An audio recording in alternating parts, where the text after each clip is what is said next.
Good morning. How are you? 안녕하십니까? 잘 주무셨습니까? Hi everyone. Did you get some good rest?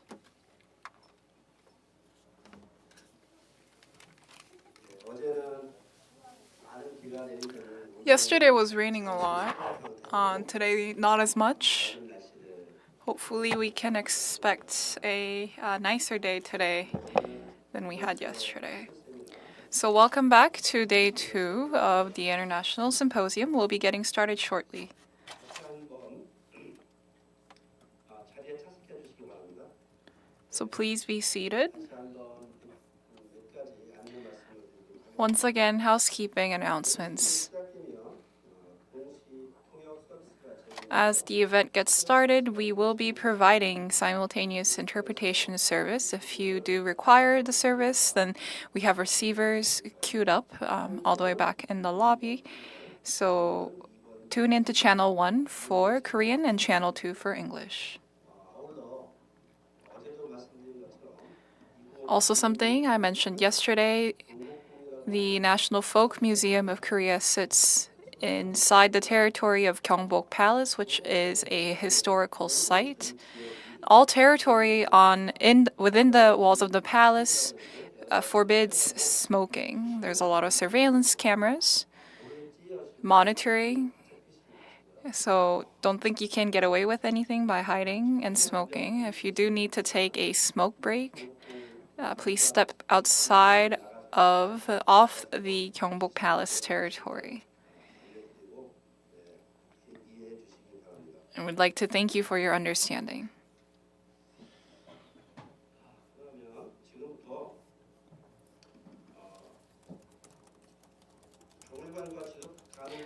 And with that, let us get started with day 2 of Museums and the Sustainable Development Goals towards 2030. Good morning, everyone. I have the honor to be the General MC. I am Lee Kwan-ho, Vice Chair of ICOM Korea. Once again, thank you for all your interest and support, for traveling all the way here from home and abroad. Thank you and welcome.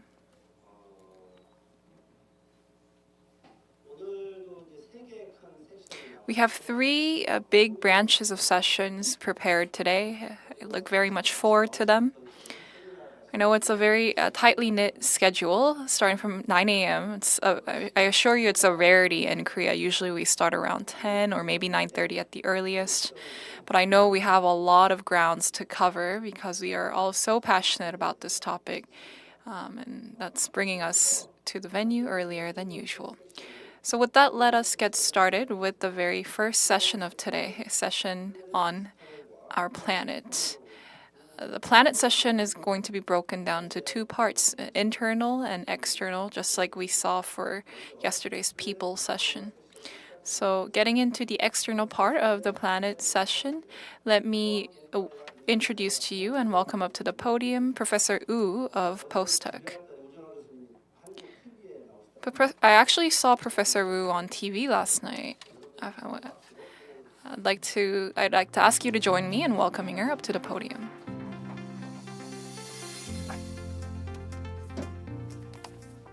안녕하세요. 방금 소개 Good morning, everyone. As introduced, ICOM Korea and ICOM IMRAG International Conference held at National Folk Museum of Korea.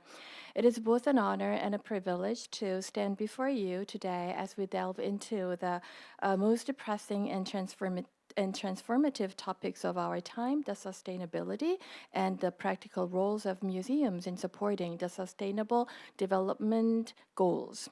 In an era where the global community increasingly recognizes the imperative of sustainability, museums stand as pivotal institutions that not only preserve our cultural heritage, but also actively shape our future. Today, we are joined by a distinguished panel of experts from around the world, each bringing unique insights and experiences to our discussion. Together, we will explore how museums can transcend their traditional roles, embracing SDG principles to foster environmental stewardship, social equity, and ethical governance.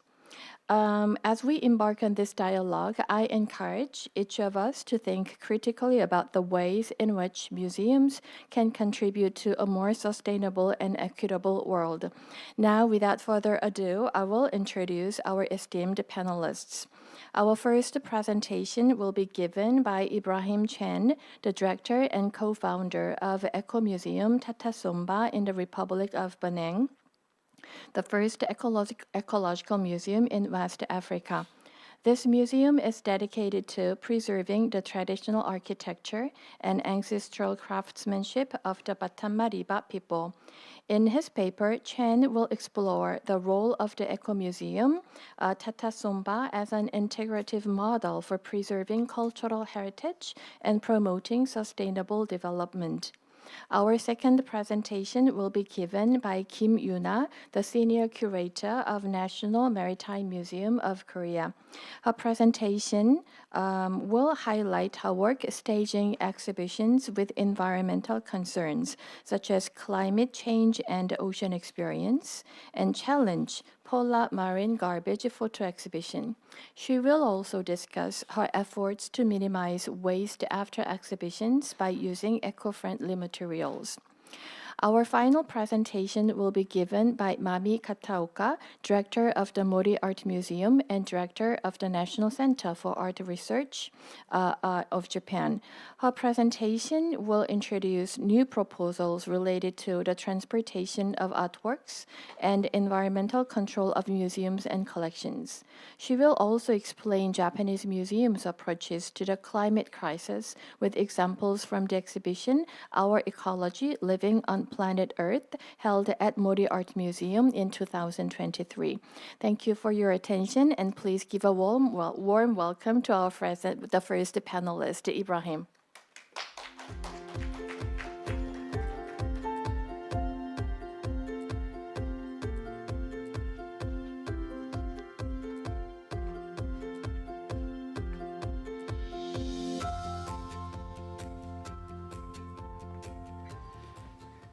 Thank you so much.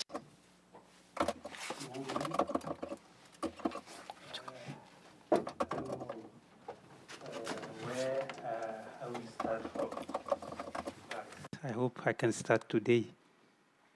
So I traveled from Benin, 2 days, from Cotonou to Paris, and from Paris to Seoul, my first time.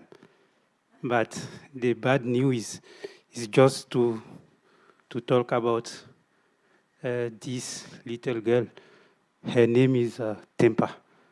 So there is no way to talk about the museum. We will just talk about the lady, and then I will go back to Benin. So why I want to talk about Tempa, because Tempa is playing as you are seeing. You see in the picture, she's playing with something in the hand, with some materials, and then at this age, she can't do anything, only playing. But she's playing with something which is very, very important for me. So you will discover why is important. So Tempa come from this part of the world. In Benin and Togo, there is a people that we call Batamariba people. And their land is a World Heritage Site since 2004 in Togo and 2023 in Benin. So why do they name is Batamariba people? Because they built with earth and hand. That's why their name is Batamariba people. So Tempa come from this community, and then they have this kind of building that name is the Takienta. The Takienta is an art and architecture who is a work of art, a home, and also a place of worship, you know. The Takienta is both living place for people and for ancestral. So now you start to understand why it's important to talk about temper, because temper was playing with some materials who have been using to build this traditional building. So, but this building, in face of climate change, in face of urbanization, and also socio-economic change, loss of traditional knowledge, and lack of construction materials, is going to disappear. And maybe Tempa will lose many things because she used to learn how to build this, how to live in this building. So if this building is disappeared, Tempa will lose many things in terms of identity and culture. So you can see that the land is start to changing. You can see that there is a new kind of building in the land, and there is modern materials that have been using now to build the houses. So people, youth people especially, don't want anymore to build the takienta because they want to have another kind of building. So that is the reason why we create in 2018 the Ecomusée Tata Somba. So we created to safeguard and promote this traditional building that name is Takienta, and we want to save it for the next generation like Tempa. And our museum used to be in Benin, in north of Benin, in front of the national park that we call the Park Penjari. But today, this park and all the area is not safe because there is a jihadist who is fighting there with our army. So our museum is like 20 minutes from the place where everything is going on. So we have to move. So added on climate change and other problem, there is conflict who now is a big problem to preserve this heritage. But we didn't stop our work. We continue our work. We move from the site where we start to building those buildings to another site to continue our work. So what kind of approach that we use in our museum to have to work? So first we start to map the takienta who is today available on the land. We start to understand in terms of making inventory how many traditional buildings we have today, and then also map the people who still have knowledge to build the takienta, and the first and last map also the place where we can find the materials to continue building the takienta.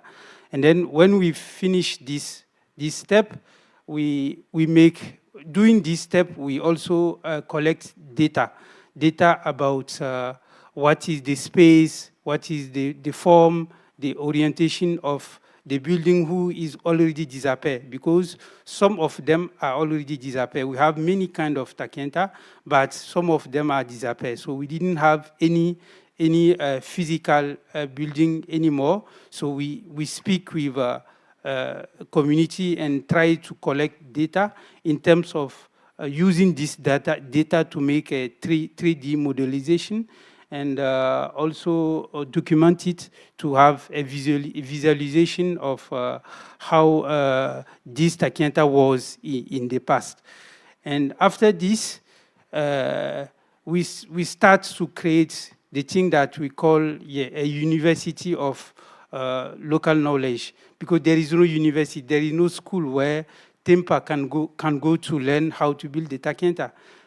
In the modern school, they didn't teach you how you can preserve your heritage, your identity. They teach you how to speak maybe French, to speak English, or how to live like, I don't know. But there is no place where you can learn how to be yourself. So we create this place that we call the School of Local Knowledge. And then we have two kinds of school of construction and school of restoration. So as I was saying, we map the land, and we have this kind of map. You can see that in the past, the place where you see is very red is now where we have more concentration of Takienta today. We have until 16 to 17, no, 60 to 75 Takienta in 1 kilometer. We call it in French, sorry, 1 kilomètre carré. So the yellow place in the past used to be like the red place, but today we just have 1 to 5 Takienta in those places. So it's going really to disappear, you know. So this place, we have more villages. So this is where we start to create the school of construction, because there we didn't have anymore many people who knows how to build Takienta anymore. So we start to organize the school of construction there. And the place where we have still more Takienta, we are making school of restoration, because those Takienta also is not in good condition. So the school of construction is both for women and for men, and also the school of restoration is both for women and for the men. So I will show you now some of picture of our school, and is the school where, because we map people who knows, old people who knows how to build Takienta today, we bring them with youth, with young generation to make connection, to make transmission.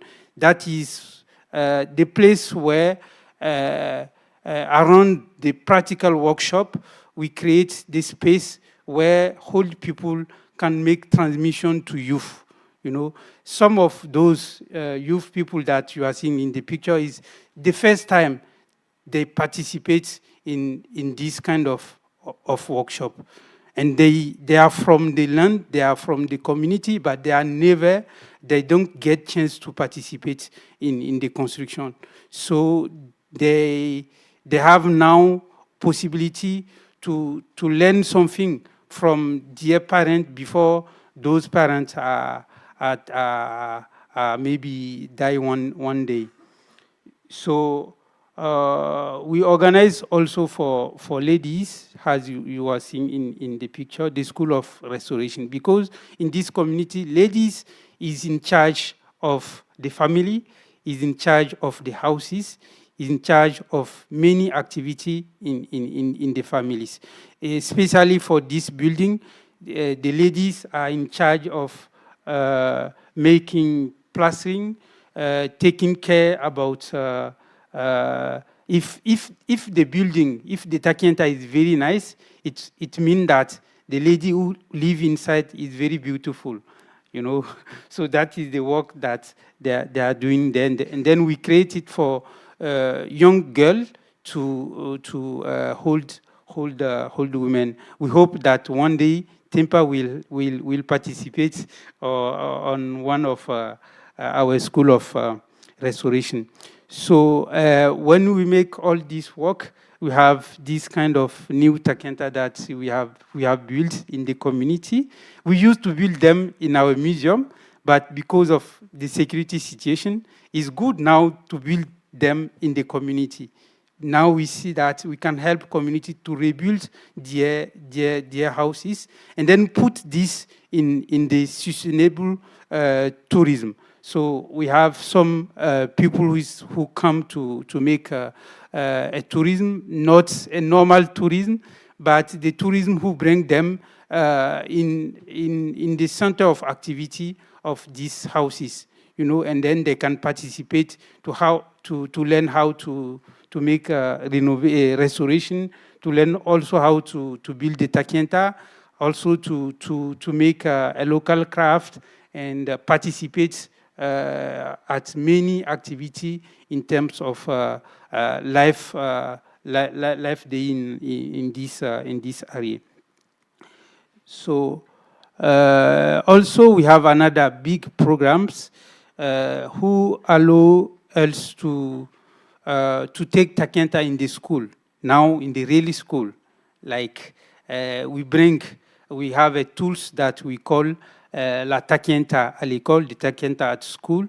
And then these tools, we use it to bring the takenta to school.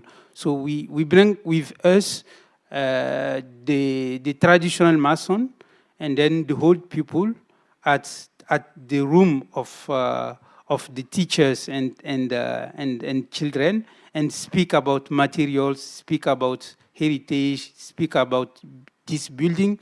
But the step that the children really enjoy is the practical phase, when we allow the children to try to build the takenta, the small takenta at school. So we are doing this work around many schools in our city and around Benin also, Benin and Togo also.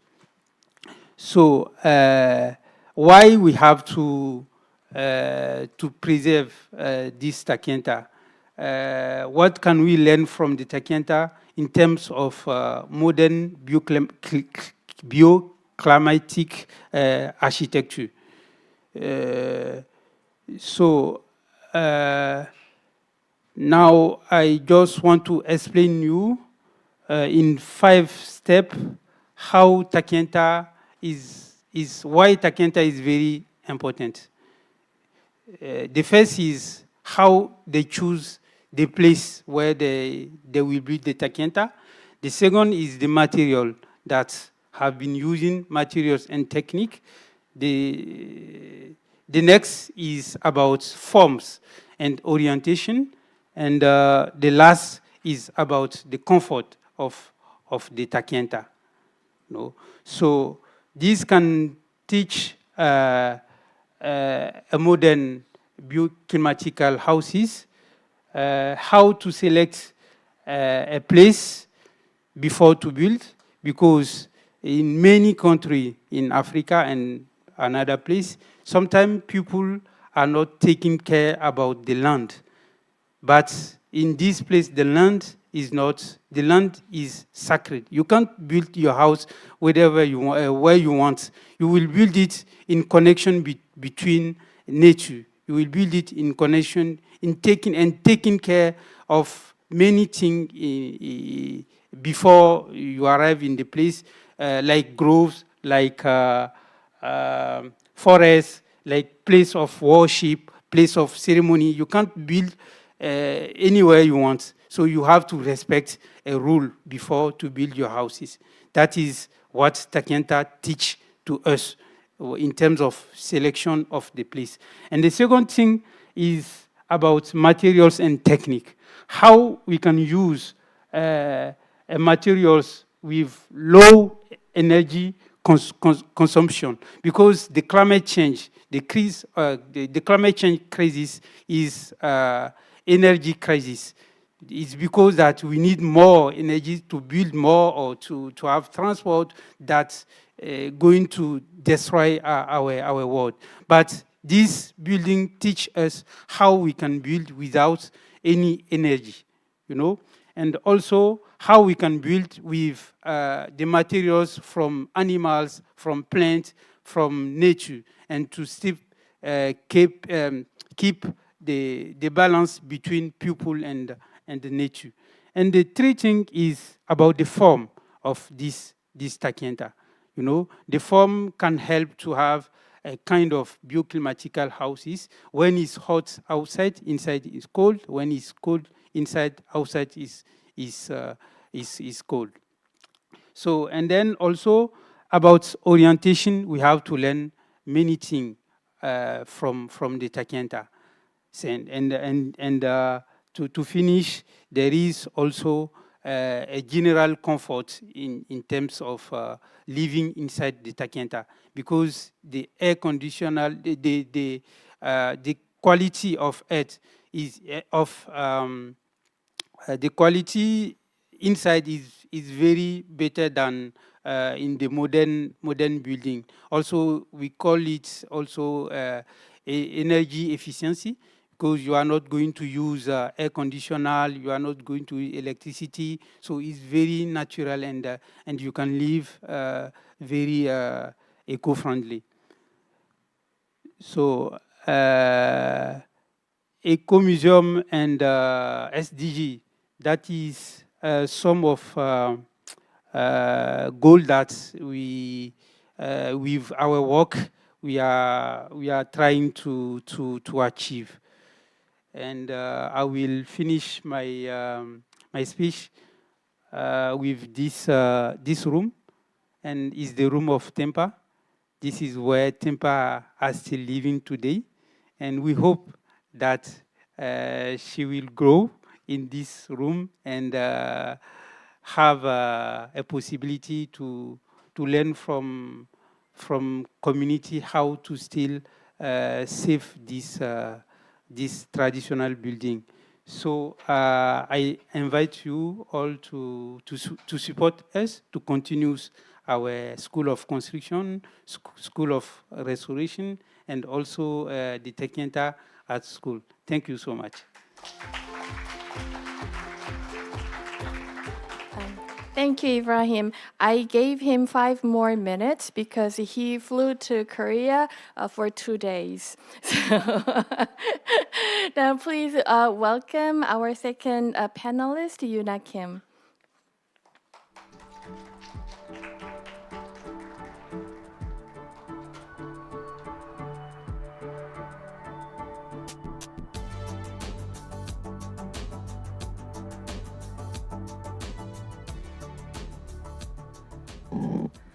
안녕하세요, 여러분. 네, 이 Good morning, everyone. I am the only speaker to be talking about the ocean in the symposium, so it's a great honor. So let me get started. Today I'd like to talk about the National Maritime Museum of Korea and the methods that we have been employing to unveil our exhibitions. This is the content of my presentation today. Let's look at the Pacific Ocean and how the Earth revolves around it. It probably looks a little bit different than what you usually see of the map of the Earth. It's filled with the ocean.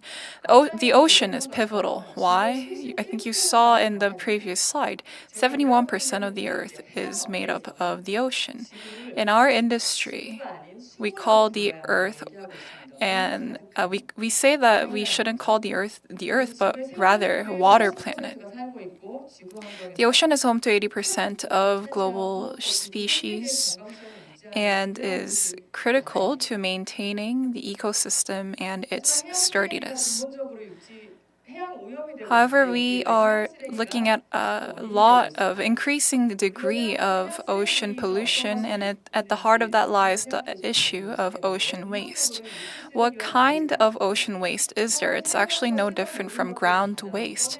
Anything and everything that humans have used, if they flow into the ocean, that's going to make up ocean waste. And anything that's being used on the ocean once it is obsolete, gets made into ocean waste as well. This is a huge garbage patch that we may see in the ocean. There's about 5 of them right now in the entirety of the planet. So we want to look at museums' roles in restoring humans' relationship with the nature. And I'd like to talk about how our institution, the National Maritime Museum of Korea, has been contributing to this approach.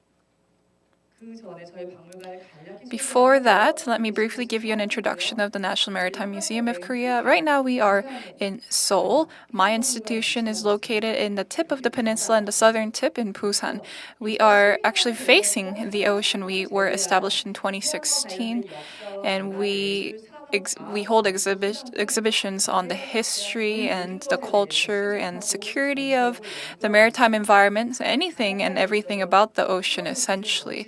It's in a great scenic spot, so I do encourage you to come out to our museum when you are in Busan. This is our slogan, embodying the sea, changing the world. These are the exhibition halls that we house. We have the Maritime Hall, as well as the Navigation Hall, where permanent exhibitions are being held. We have an aquarium, and we also have an outdoor exhibitions displaying 2 submarines. We are being overseen by the Ministry of Oceans and Fisheries. They have their Department of R&D and their Department of Cultural Management. And they also manage and oversee other environment-related museums. Now I'd like to talk to you about the budget and space support for external agencies.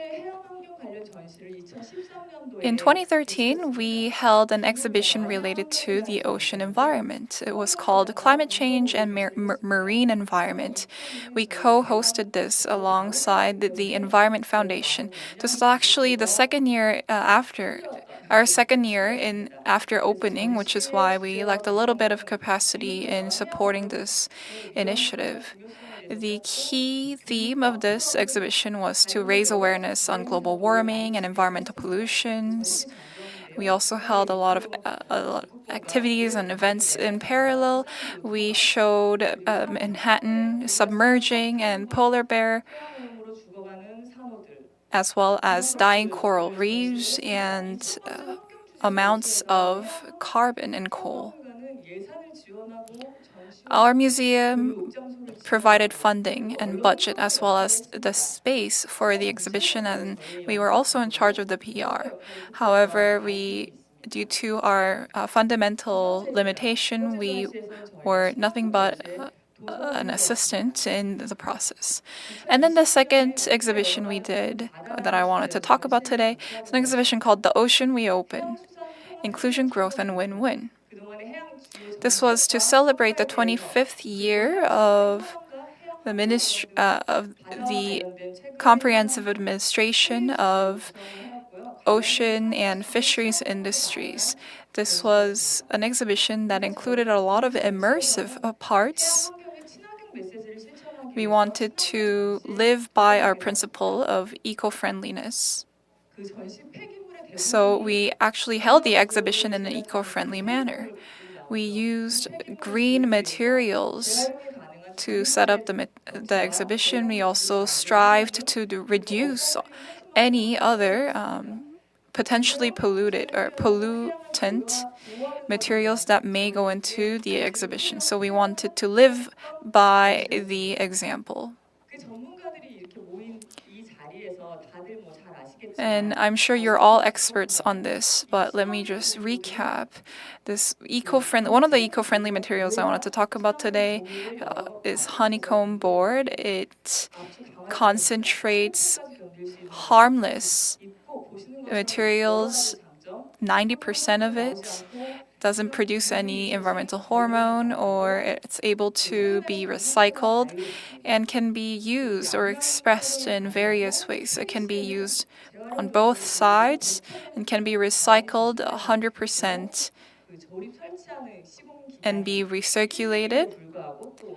Setup time only requires 1 to 2 days, and no dust or noise comes out of setting it up. However, there is a downside because this is definitely a costly material, as much as using wood or timber, and it does require a longer preparation time.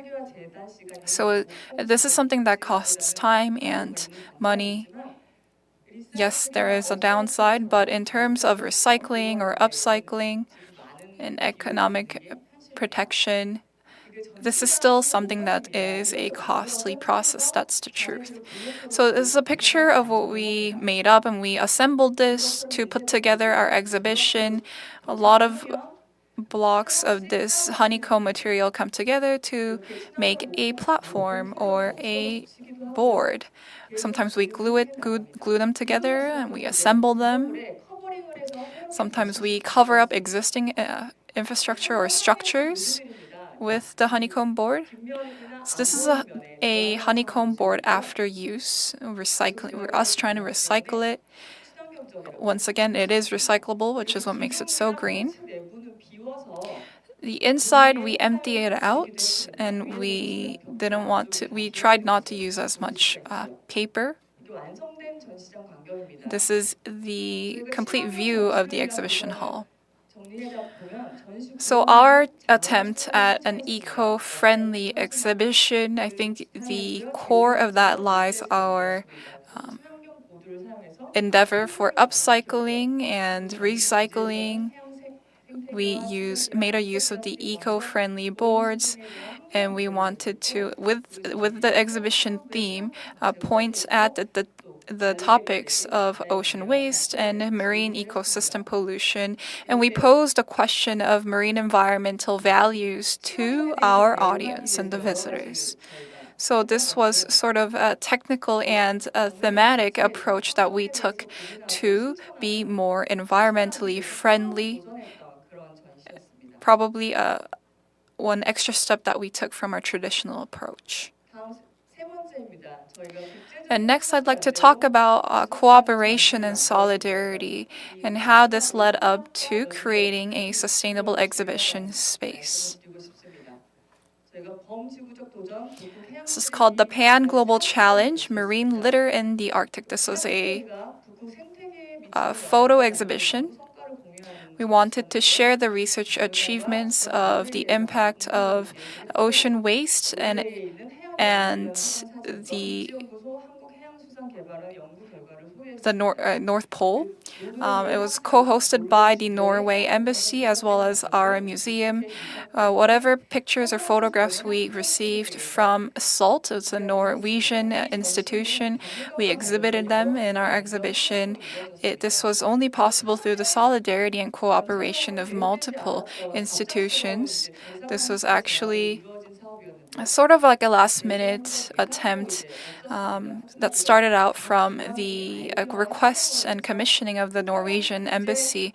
We didn't have any separate budget set aside, but thanks to the multilateral cooperation, we were able to pull through. So these are some photographs that were exhibited at the exhibition back then. This is a picture of the ocean waste that SALT sent our way for the exhibition. And ocean waste in the Arctic region. Kind of looks like an artistic object in a way. That's actually what we intended it to look like. We wanted the experience to be more art museum-like, in order to raise awareness of the severity of the ocean waste issue. There are a lot of dumps of ocean waste all around the world, not as much in the Arctic regions, but we are starting to see more of the ocean waste dumps flow into the Arctic regions. The dumps are going to be found sooner than later in the northern pole. That's something that we wanted to warn the audience against. This is another photo exhibit that we worked on with Greenpeace Archive. These are pictures of carcasses of animals that lost their lives due to ocean pollution and ocean waste. So it's meant to be sensational or kind of shocking, because what has a stronger impact than a picture of these carcasses? So we wanted to deliver that shock impact. And from our perspective as well, we required from the Greenpeace archive more pictures that were vivid and just bare, because we really wanted to deliver our message and our warning. This is ocean waste. The Norwegian embassy actually transported or helped in transporting ocean waste directly from the Arctic region. This is used up fishing gear and ocean. And the takeaway from this is that we could be in different regions, but we are still seeing and witnessing the same kinds of ocean waste floating around all over the world.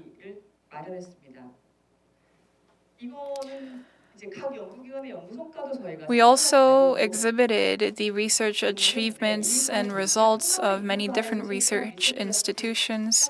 These are pictures of microplastic that we collected from the Korean ocean space.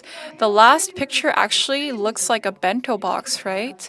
It actually is. We wanted to recreate a bento box out of ocean waste to sort of display an effect. This is also very provocative. It could be a provocative image.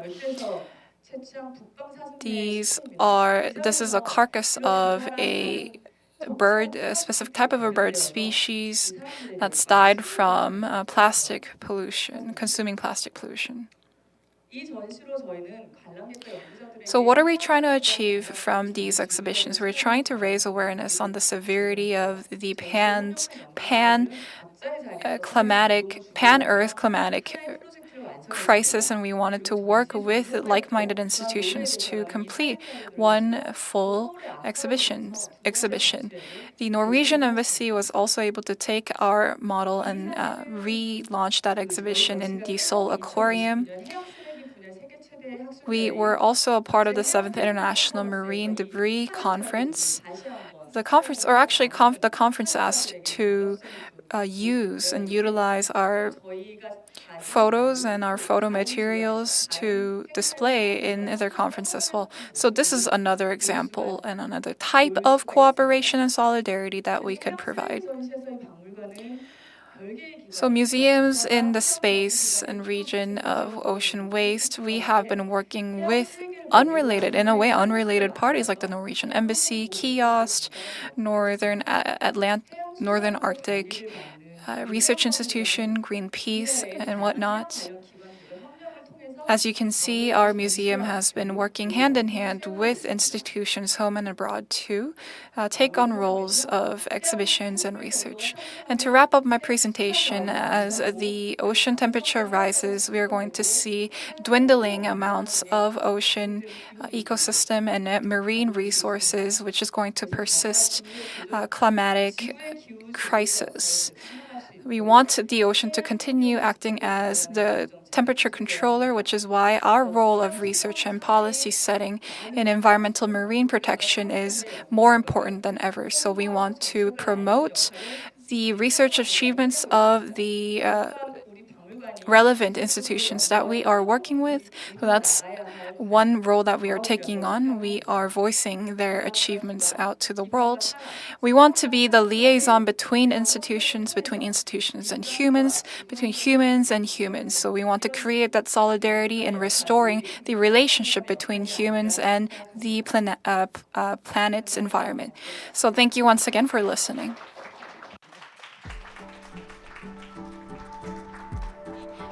Thank you, Yuna. As she just mentioned, Busan is the second largest city of Korea, and it has a beautiful seascape. So if you have a chance, you can just visit there. And then thank you for raising our awareness about the ocean issues. So now our final panelist, please give a warm welcome to Mami Kataoka.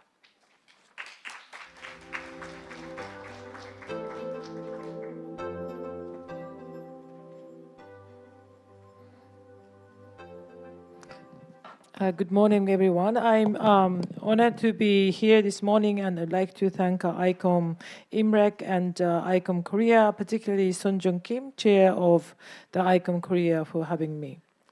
I would like to begin by looking at the progress towards addressing the SDGs. And while we only have 6 more years until SDGs final year, this shows where we are, which actually Henry from Museum Tomorrow shared with us yesterday, but this is a Japanese version. And Japan particularly has a lot to be done in environmental sustainability and then also maritime and all of these environmental related parts. And from ICOM General Conference held in Kyoto in 2019, I think we all remember that one of the resolution states that our sustainability and the implementation of Agenda 2030, transforming our world. And it sets the understanding that museums as a trusted source of knowledge are invaluable resources for engaging communities and ideally positioned to empower the global society to collectively imagine, design, and create a sustainable future for all. And since I come from an art museum community, I would like to introduce some other endeavors. And in parallel to the ICOM, the CMAM, the International Committee for Museums and Collection of Modern Art, which used to be one of the international committee for the ICOM, but now affiliated organization, has been working on the same agenda. And in 2019, the CMAM board introduced a new working group to respond to the urgent need for museums to evolve towards more sustainable and environmentally respectable practices. And at the time, this working group was chaired by Francis Morris, then director of the Tate Modern London and CMAM board member, and has since then worked following the guidelines of the United Nations Sustainable Development Goals to access these aspects of museum practice that have a negative environmental impact and provide strategy to help achieve the carbon neutrality. So they organized an online session in 21, and the CMAM's update launched toolkit on sustainability in the museum practice, which you can access to the CMAM website. And this toolkit comprises of these sections, example of immediate actions, which is quite useful, and sustainability action plans, and carbon footprint calculators and certificates, and also list of sustainability consultants, and introducing inspiring projects, platforms, and resources, and also the leading list. And it has been updated periodically with the new strategies, ideas, and resources they emerge in the museum sector. And it's now most updated version on the website. Also, there's another group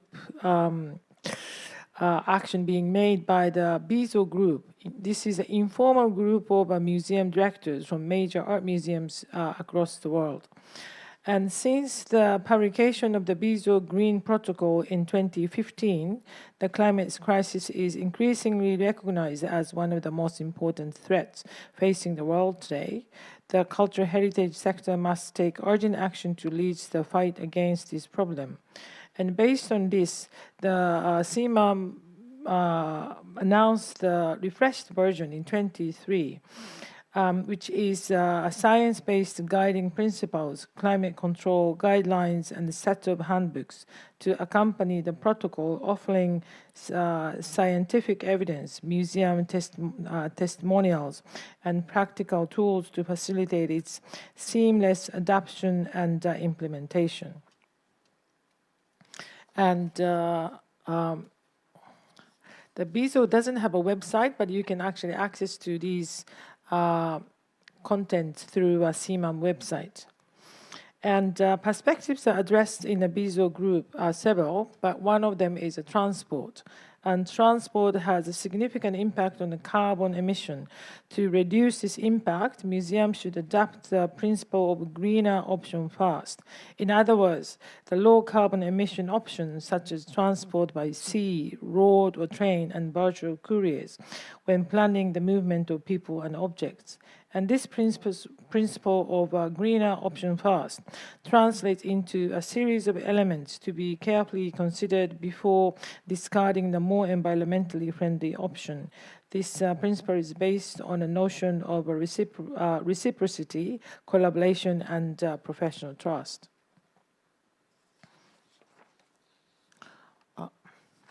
Also, the affirming virtual courier as a safe and practical and preferred option when moving object. While virtual couriering may not always be possible, museums should work to reduce the need for couriers through a process of risk identification and mitigation, with the use of couriers as a last resort if no other method of mitigating risk can be identified.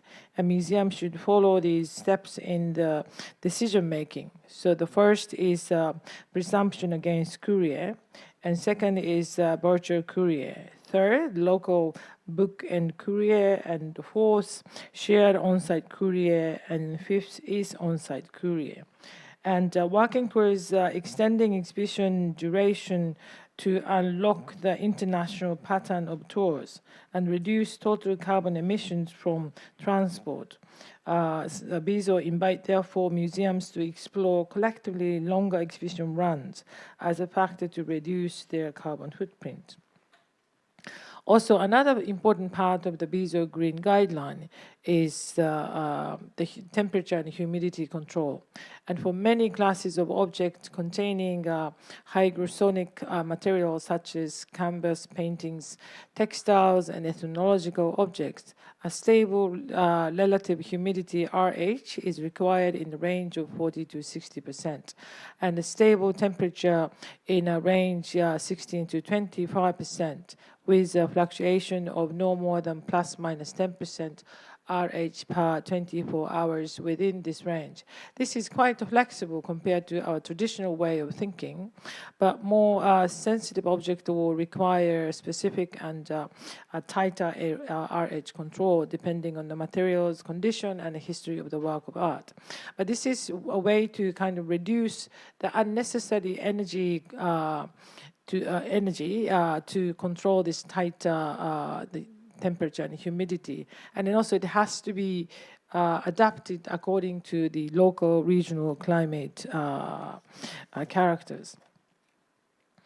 By reviewing all of these guidelines, which we have been discussing in the international museum communities, and actually what we can do as a museum is not so much, but something we can do is obviously looking at the shipping method plus virtual couriering, and also exhibition building, reuse of walls and recyclable materials, and zero waste.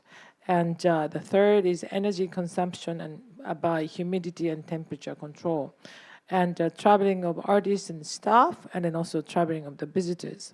But also another way is in a curatorial perspective, how to raise an awareness of the public by making exhibition on this kind of theme.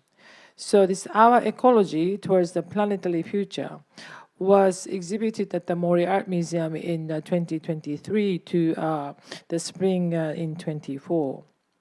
And this exhibition featured 4 chapters of diverse expression, courtesy of an impressive lineup of 34 artists from home and abroad, and about 100 works to total, from historical works to a number of commissioned works, especially for this exhibition.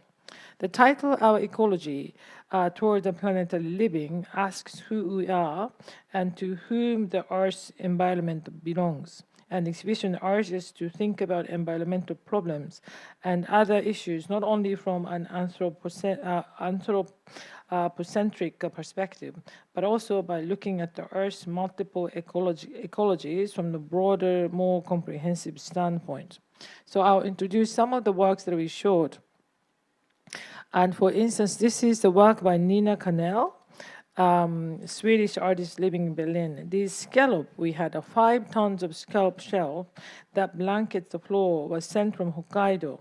And large quantity of them are thrown away every year, but they are also used to make a building material like a concrete. So these creatures of nature are eaten by humans, while their shells are crushed to make concrete in order to create our living space. So audience ponders this great cycle as we walk on these shells. And this piece called Okonomiyaki, and by the Tadashi Tonoshiki, who was born in Hiroshima, lost his parents early in his life due to the atomic bomb, while he himself suffered from a bomb disease and died at the age of 50. And through this piece, which he made by collecting garbage washed ashore and baking it on the beach, and he have been trying to convey to us in the present day the horror of the nuclear bombing, as well as the scene of the razed city engulfed in flames that he saw as a child. And this is a piece by Daniel Turner. In Gujarat in India, there is a dismantling yard for huge tankers and passenger ships that have sailed around the world. And it was there that Daniel found a barometer of dismantled Japanese tanker. And barometers are essential for checking weather conditions and keeping ships safe. He then melted this metal into pigment and rubbed against the wall of the museum. This black cloud-like landscape evoked an unexpected connection between the global movement and circulation of things and the dark cloud of the future. And this is the work by Kate Newby called The Fire. And looking at the floor, you find pebbles, glass balls, and pieces of a metal buried in the ground. And Kate embedded the object that had fallen onto the street between Roppongi, where our museum is, and the Ginza, the famous shopping street, in this artificial marble, creating a beautiful new ground for everyone to walk on. And the blue fabric hanging from the ceiling was dyed at an indigo dyeing workshop in Ome City in Tokyo. It looks like a blue sky that harmonizes with the yellow floor. And the last piece of the show was by Azad Raza. It's Dappled Sunlight. And on his first visit to the Mori Art Museum, Azad discovers that the skylight screen in the gallery was no longer open for a long time. He saw the skyscraper of the Roppongi Hills Mori Tower. Actually, our museum is on the 53rd floor of this building. So he saw this tower as a body and wanted to heal its wounds and let the sun shine through this skylight once again. Wooden scaffolding was erected so that these repairs could be performed, and the Shinto ritual was held in front of the scaffolding to pray for its rebirth. And imagine the magnificent solar system and the movement of the planet Earth in this beautifully lit gallery during the gallery was the ending of the exhibition story. And in this show, we also tried to use reusable material for the exhibition built. This was 100% recyclable plasterboard. And this is also another recyclable material. And we intentionally used the unpainted wall from the previous shows so that it also creates awareness among the visitors what we are trying to do. And going back to these points, then by making this our ecology show, we also looked at how we can actually looking at CO2 emission by making exhibition. So on the right-hand side is our ecology compared with another energy. This is another exhibition we did during the COVID time, and also future and an arts. The left one is the one that we did it before COVID time. So energy consumption is a major part of CO2 emission. You can see artist travel, shipping, and others, and also the electricity. And the difference in the size of the pie chart indicates the total CO2 emission. And another energy had the larger energy consumption because simply the duration of the show was very long. And the CO2 emission of the air shipment is actually 46% more than sea freight. And we try to really use the sea freight wherever it's possible. But also, if we add the CO2 emission by the visitor travels, it will occupy 99% of the chart. So this is how once we add the visitor CO2 emission. So this is a huge problem how to work on this dilemma. And this is a list of how all the works in the show was the works and then also the parts of the exhibition built was recycled or reused, including all the walls and then also the materials that were used for the artist's work, like marble, slag, terrazzo tile, and all of these scaffoldings. And we did it through this website called the Gallery Climate Coalitions. And they offer free calculate emissions. So you can also try to see how shipping and travel and energy and packaging and all of these, how much of the CO2 will be emitted. So this is just the small introduction of where we are now, and but by knowing what we need to do now and what is possible, Mori Art Museum is really starting to take an action to see where and how we can achieve to the future. Thank you very much. Well, now it's 10 o'clock, and I just realized that we have 30-minute break, and 30-minute break is a little bit long. So we are going to have, if you allow us, like for 10 minutes, we will have a short discussion because I understand that you have some questions to the panelists from the floor. So 앞에 의자를 3개만 놔주시면 앞에 의자 3개 놔주실 수 있죠. Can we have 3 chairs on the stage? Invite our panelists to the stage again so we can have a short discussion session. 10분 정도는 괜찮으시겠죠? Is 10 minutes okay with everyone?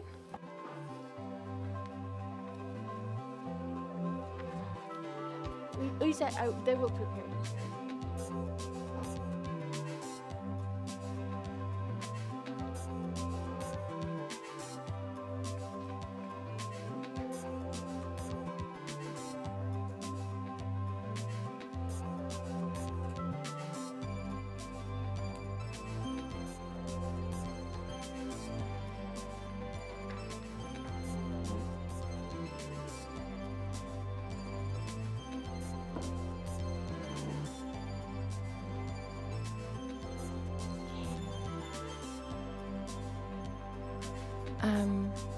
All right. If you have question, you can raise your hand. All right, over there. So, do we have mic for the audience members? 마이크 저쪽에 좀 주시겠어요? Can we get the mic over there, please? Hello, beautiful presentations. Thank you for this. I'm Lucimara Letelier. I'm from Brazil. And I want to have a question to Ibrahim about the Eco Museum in Benin. I work with regeneration museums and how regenerative thinking can be applied to the museum's field. A lot of what we were talking, it's place-based, it's land-based, it's about recovering and rescuing ancestor knowledge about bioculture and about bioregional knowledge, which is the essence of regenerative thinking. So thank you for this.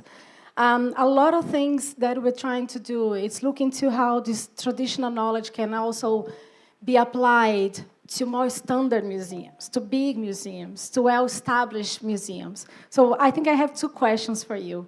One is how much of this project has impacted the idea of the people being willing to stay in the land and care for the land and continue passing along the tradition in the land? And the second, how do you feel that this project can influence the more standard, well-established urban museums? So I'll give you an example. The Design Museum in London last year, they had a presentation, an exhibition about bioconstruction. and how modern this idea is. It's not necessarily focused only in the rural areas, but it can be applied to urban areas. So these two questions about the land and about how you can influence ideas on the more standard museums. Thank you. Thank you so much. I will try to respond. Yes, it's not easy to keep people in the land, you know. People want to move to the city, to the big cities, especially youth. And if you want to keep them in the land, you have to give them opportunity to live there. If there is no work, if there is no food, if there is no, I don't know, opportunity, they are going to go away, you know. So with the museum, the thing that we are trying to do is not just a museum, it's many opportunity around the museum. Is knowledge transmission, is economical opportunity, is training, is many things who can keep them in the land and keep learning traditional knowledge, but also give them an opportunity to be maybe I don't know how to say, to be like, to have something that people can research and come to call them to do this work. So we are doing global work. We don't separate our work. So we think about everything in the land, even how to give value of natural resources in the land, and then how to involve youth, all the generation in terms of transformation of this resource and get back some opportunity. And about the second question is, you know that today the main important thing about climate change is material building. Is the material building is like more than 30% responsible of carbon emission. And this local community have the solution, a part of solution to how to build without any emission. So we want to say that if you want to have solution for the future world, you have to come back in the past and then come back to learn in local community and see how you can use it. Even big museum or big institution or big, I don't know, should come back in the local level and accept to learn from local community to the big level. Yeah. Okay. Do you have any question? 앞에 마이크 주시겠어요? 저는 김유나 팀 Hi, I'd like to ask a question to Ms. Kim. Thank you so much for your presentation, first of all. When we think about the environment, or when I think about the environment, I just think of the land and not the ocean, so it was very eye-opening to listen to what you had to say. There's not a lot of research being done on marine protection and marine pollutions. Other than the collections that you have right now in your museum, are there any other projects that you are trying to unveil or roll over in the future? 사실 저희 그 박물관 자체에서 해양 환경 관련돼서 In terms of marine environment related research, we don't have particular plans in-house yet. There are some traditional museum-related projects like interpreting the materials and resources that we already have and throwing an exhibition in the perspective of art. We don't have, once again, a specific plan set in stone in the environment aspect. But I was telling you earlier, we are joining hands with environmental research institutes to carry out research efforts. So this is something that we will continue to do, host symposiums like this one. So as for any in-house projects, we have research projects that is in the pipeline in terms of the Marine Silk Road. Questions? Carol. Okay, thank you. It's a question for Mummy. I was very interested in the wide range of sustainable exhibition practices that you're really putting into place. I was interested in whether you faced any internal challenges to really switch to sustainable exhibition development. Thank you. In terms of the exhibition building, we tried the best what we could do for the ecology show.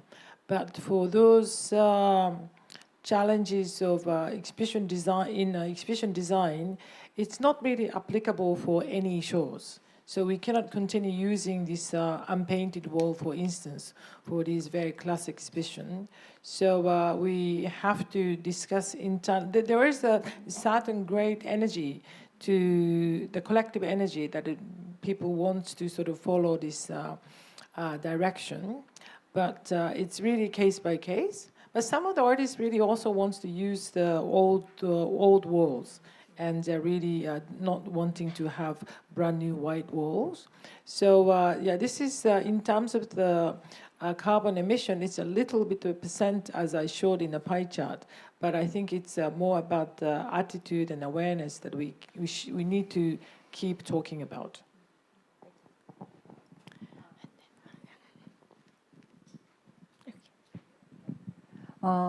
When I saw your exhibition, it was very nicely done, but also reused of the wall and not painted.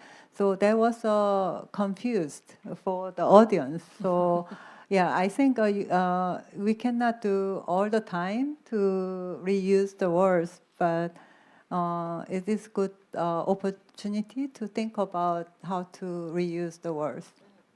Yes, we placed this big label. First, it was smaller, but we made it larger. That this is our experiment to use the different ways of exhibition building, so people understood. But more interestingly, actually, to deal with this topic, it's not sort of utopian way of thinking the future.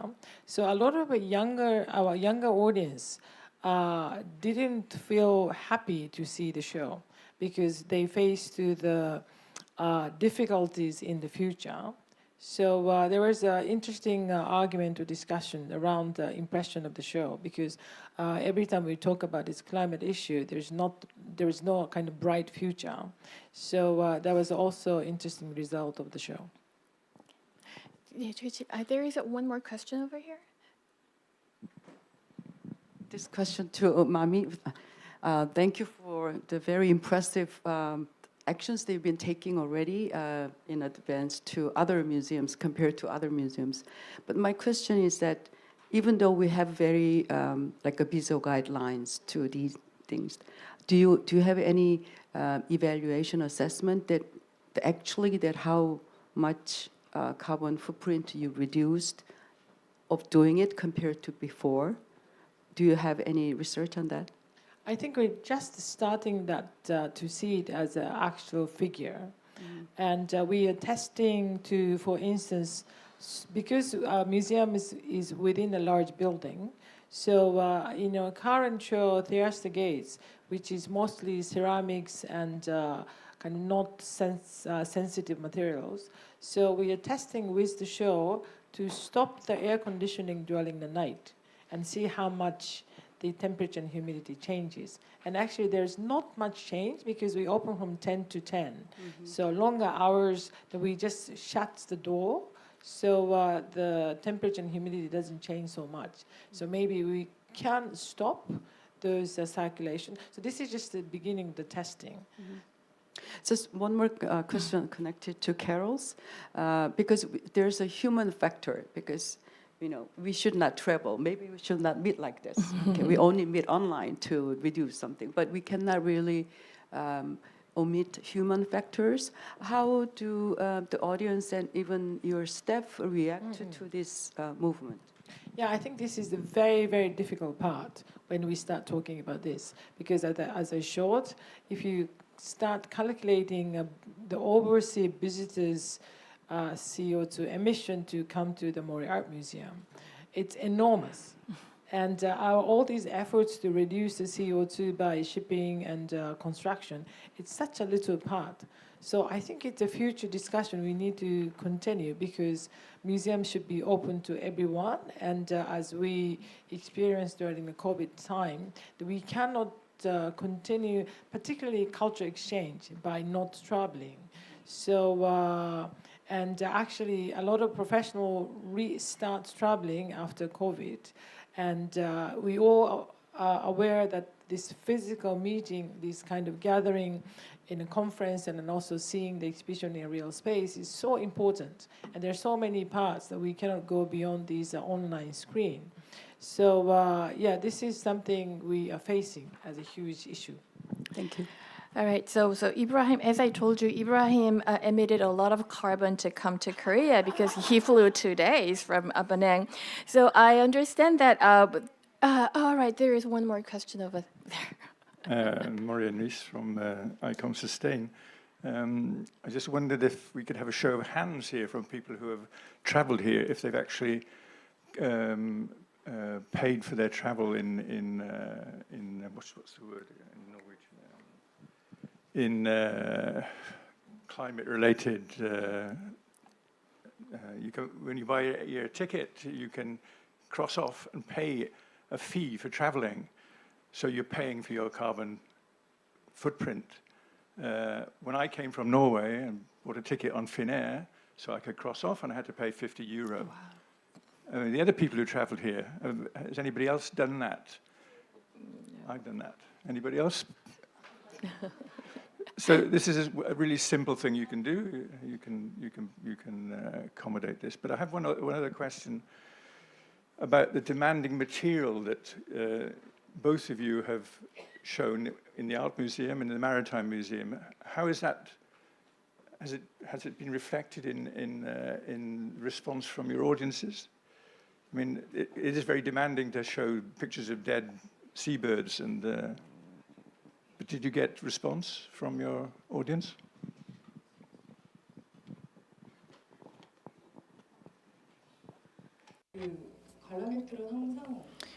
Our audience, usually we display pictures of plastic, microplastic, or styrofoam. They're very used to that, or they've seen a lot of that in the media. So when we display that, they're not really reactionary. But like you said, pictures of carcasses or pictures of plastic bags wrapped around animals' necks. When they are exposed to these sensitive images, I can see that their impact is much bigger and they're much more reactionary. We also had children drawing. We had like drawing activities for children, but we actually got a feedback from our audience. Why are you using white paper? Why aren't you using used paper? Or aren't you being more eco-friendly with the materials that you're using in your exhibition? So we had very minuscule, granular feedbacks like that, but it was actually recycled paper, and that's what we told our audience, the visitors that made the complaint. But like you, so what I'm trying to say is, the audience, when they participate and come out to our exhibitions, they know our intent and they're interested in seeing how far our intent reaches. So I was actually motivated by their reactions and feedback, and it sort of taught me to, we're using these sensitive images for the impact of the exhibitions, but at the end of the day, I also don't want to see these images being produced at all going forward. One last question over there.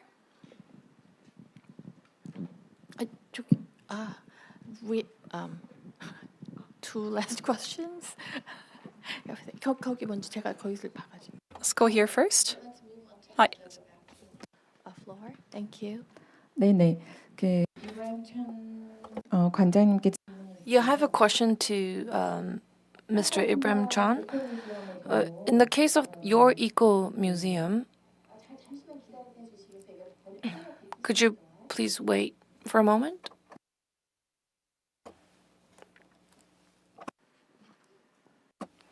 Yeah, I have a question to Mr. Ibrahim Chan. If you think about Korea, we are beginning to accept the concept of eco-museums, and I think museums in general are now accepting the concept, and local governments are adopting this policy or initiatives for eco museums or ecology. And I want to understand your practice. Do you collaborate with local governments or your central government? Are you supported by them at all? Or in the case of your local community, do they have a strong will to participate in your journey? Thank you so much. Yes, it's a private museum. We created with some colleagues. We are 3 co-founders.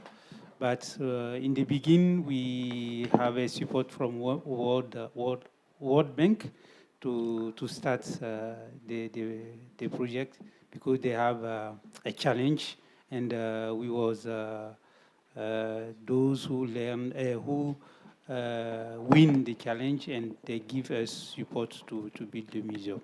So we are not, yes, we are like a museum. We have many private museums in Benin. So when you have a private museum, you have to have like authorization from the government. So we have it before to have our museum. And how community involved in our work, as you can see, in the beginning of our museum is really a community museum. You know, we all our program is a co-creation program. We create with community, and we work with community from the beginning to the end. We always work with the community. Thank you so much. Thank you. Now we understand that a lot of innovative practices are already in place, but at the same time, we face a lot of challenges. We can continue our conversation during the break time and the panels for the rest of the day. Thank you very much, and then please give a warm applause to our panelists. Thank you. 네, 감사합니다. Thank you. So that brings us to the end of the first session of Planet. So let's once again give it up for our 3 speakers. And of course, our great moderator, Professor Wu. Let's give it up for her as well. I know we were scheduled to have a 30-minute break, but it's 10:20, so let's take a 10-minute break and resume at 10:30. Enjoy your break.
네, 자리에 착석해. Please be seated, everyone.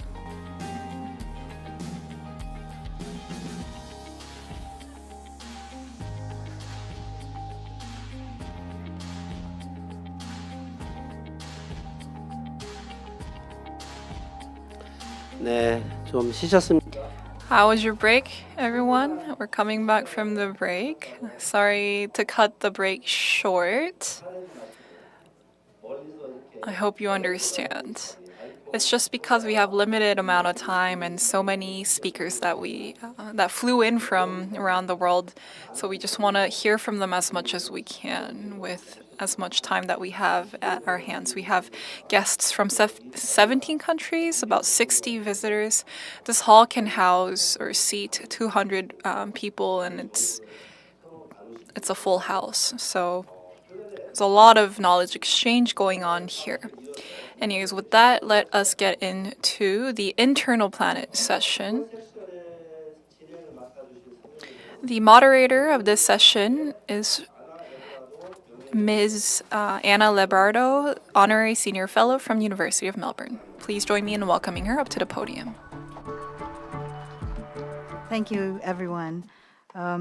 Welcome to the second session that will focus on planet, like the previous one, but reminding us that the 5 Ps of the UN Sustainable Development Goals that represent the foundation of the Agenda 2030, an aspirational plan to build a more equal, more just, more sustainable, and more prosperous world for future generations. But for this session, we will examine planet from the perspective of internal concerns of museums and its future in contributing to sustainability, or sustainabilities as we termed in our latest double issue of Museum International. So I'm plugging it again. Our esteemed 3 colleagues and speakers, a curator, a sustainability manager, and a conservation scientist, in this second session have asked these questions in their presentations. So can museums themselves survive the climate crisis? How can we protect our collections in the light of growing climate emergencies? In the process, Day2 have concerned themselves with the 5 Ps, with special attention to people besides planet, who we mostly find in our museums and visitor centers, the staff and the audiences, or as I like to I refer to them, are implicit collaborators.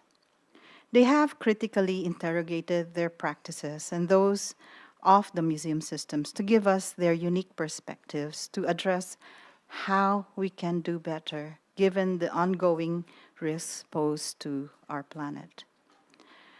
Our first speaker, Sang-ho Choi, is the curator of Busan Museum of Contemporary Art. In his practice, he critically reflects on the processes of production, distribution, and consumption of exhibitions.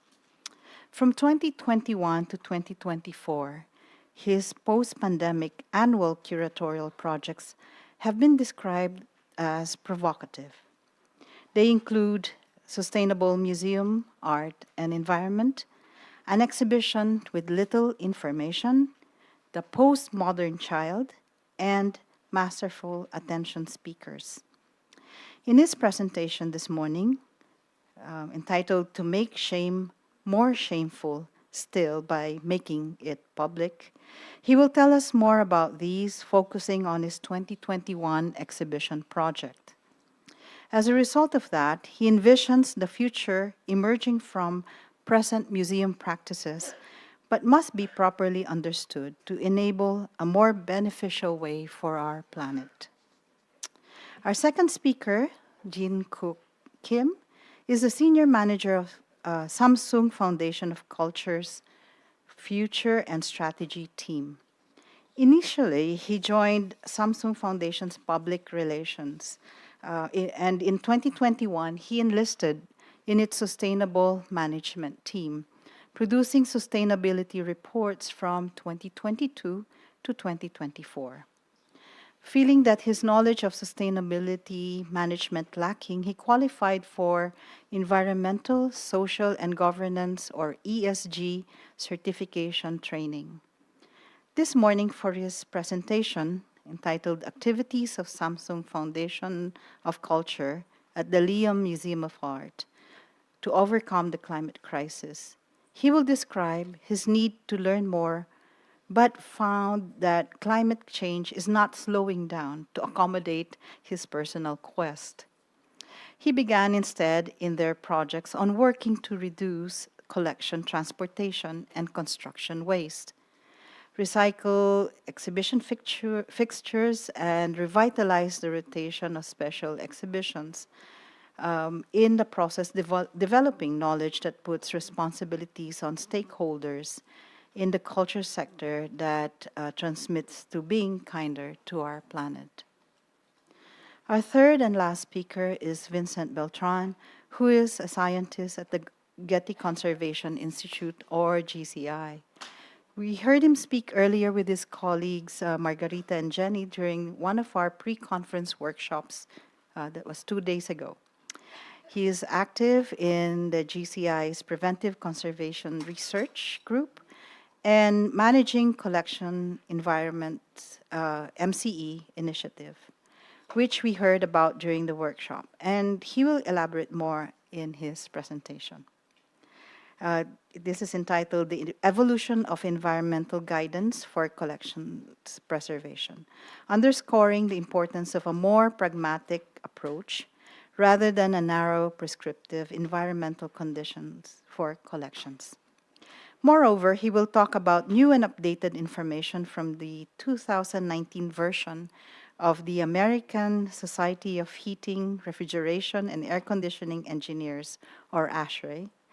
A chapter of these is on museums, galleries, archives, and libraries, giving us a more balanced view of how we can care for our collections, thereby putting within this context caring for our planet.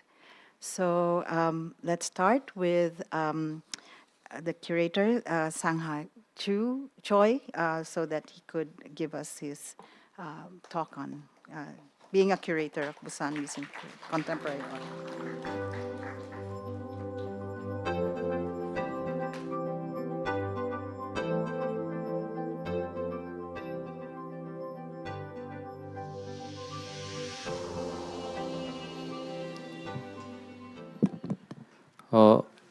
Hello everyone. I'm Sang. I'm gonna present in Korean, but I'm just gonna let you know that I'm very camera shy, so I have to wear my mask. Yeah. Thank you for your understanding. 네, 안녕하세요. 부산 현대미술관. Hello everyone, I am Sang-ho Choi from Busan Museum of Contemporary Art. Today I want to share with you my work from 2021, my exhibition called Sustainable Museum, Art and Environment, and then delve into the topic of museums and sustainability.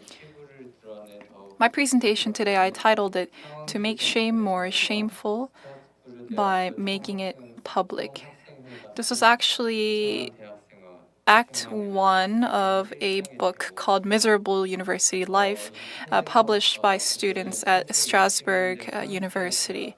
They talked about the university life and how miserable lives were for the university students in France back in 1960s and how they sought for solutions to tackle the situation at their hand. So I think we can compare this to the current state of museums and the challenges that museums have to tackle through. But before that, I want to reveal to you a shameful deed of one of myself. On the very left is a flight ticket that I had purchased with the help of ICOM. I think one of the greatest activities, the activities of museums that generates the greatest amount of carbon emissions is transporting museum personnels and transporting art collections via air carriers. Right now, I am residing in Busan, and I am closer to the Busan airport rather than the Busan railroad train station, which is why I asked the host of this event to arrange a flight ticket rather than a train ticket for me. The distance between Busan Airport and Gimpo Airport is about 650 kilometers. And using the GCC carbon calculator, this would produce 0.09 ton of carbon emission.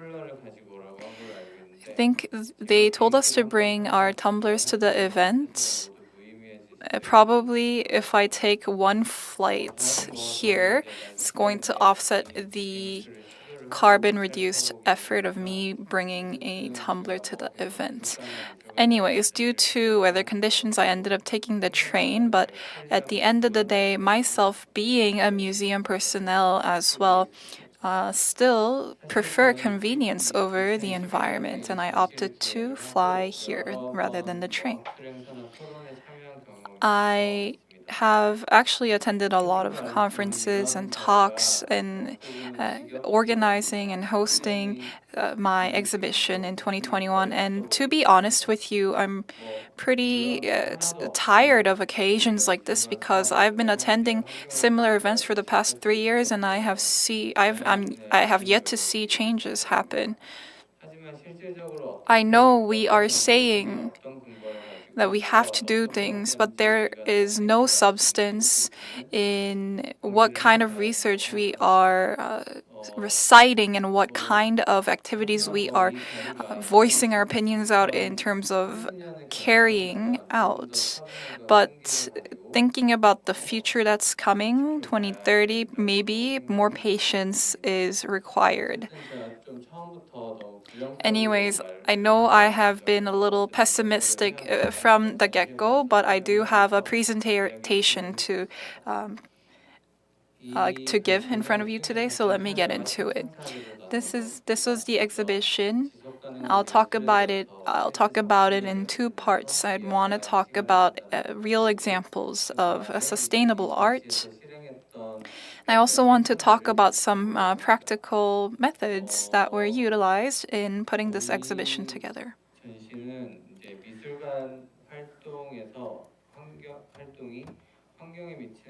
So this exhibition looked into the activities of museums and its impact on the environment.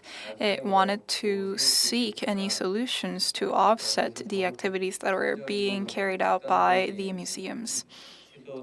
There were some provocative attempts, I dare say, and we started with them.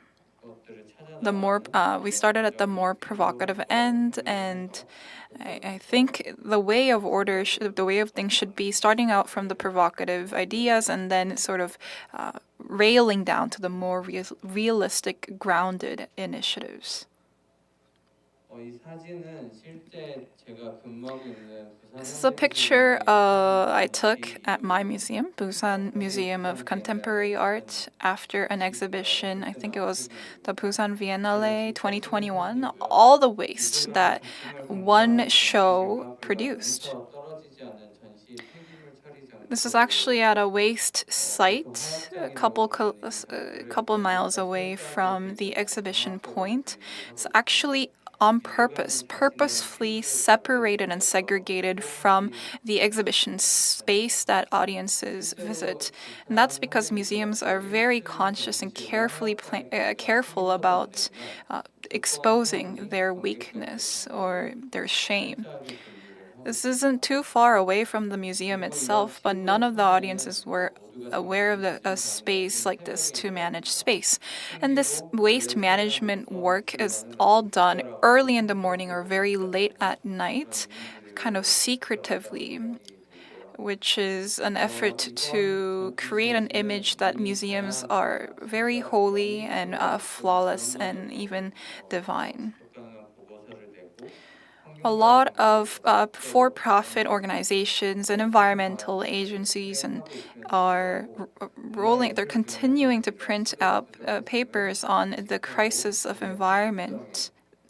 However, at the end of the day, we were still here, not living by the example, sort of living the opposite of what we are saying. So that's what I wanted to point out. I want to also talk about Korea's Museum and Art Gallery Support Act.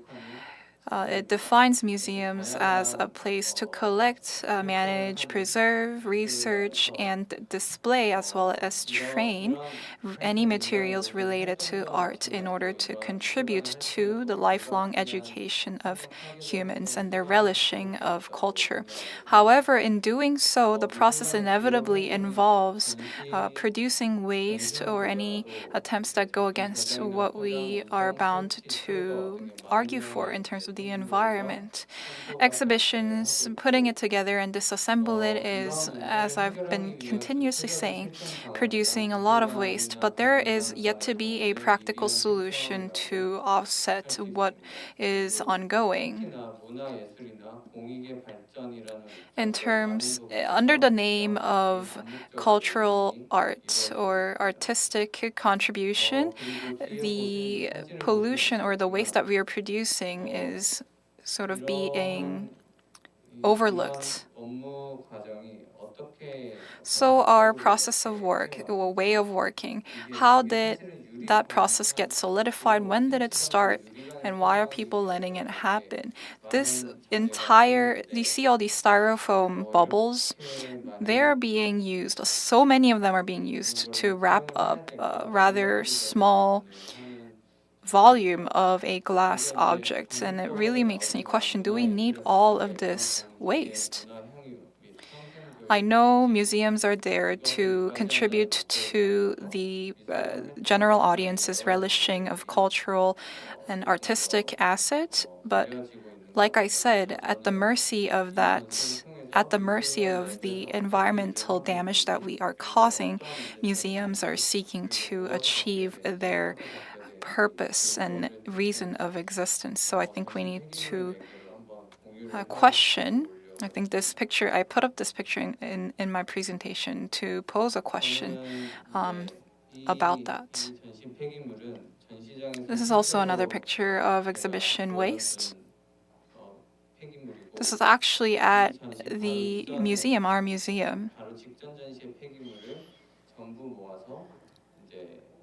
So one exhibition happened and it was disassembled and all the waste was just tucked away to the back while another new exhibition was put up.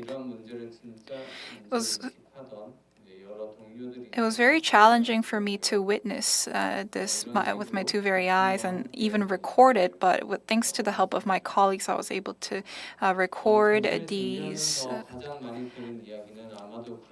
happenings and phenomenons. Then this might lead to the question, should we not even put up exhibitions at all for the sake of the environment? However, I'd like to argue that I still believe in the power of art. I think art has the power to shift perspectives and broaden horizons. The pictures in this exhibition are from a German ecologist, Ernst Haeckel. He was a philosopher, an environmentalist, and a scientist. Exhibitions can include a lot of installations, pictures, sculptures, photographs. It could also take place in the form of artificial intelligence and display a range of different collections in different forms. 150 plus of them were included in this exhibition. I think another good way of being environmentally responsible is to take one exhibition and show and host as many collections from one same artist to the audience. We also worked with Kobako. It's a promotion. We displayed promotional campaigns from 1980s to the 2000s. And if you look at all these public environmental campaigns, we could see the change of the public's perspective on the environment. This is a 30-second video. probably something's wrong and I can't play it right now, so let's skip to the next slide. And this is a public campaign ad from 1985. The video I meant to show you was also from the same year, 1985, and the gist of their message is they're criticizing on our propensity to consume, and they were encouraging people to save. Another promotional ad, 1985. The focal point is not on the environment; it's more on saving waste. And then you go into the 2000s. That's when we start seeing more and more things about the environment. In the very beginning, the focal point was more on humans' perspective. Humans. If humans stop doing XYZ, then this will have a certain impact on the environment. And then we move on to talking about animals. So you see this public promotional ads, and some may call this propaganda.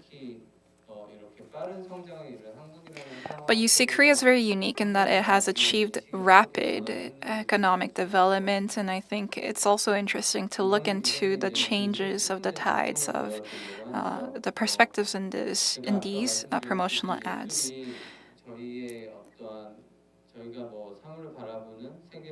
As I was saying earlier, art provides us with a newfound perspective and looking into the world.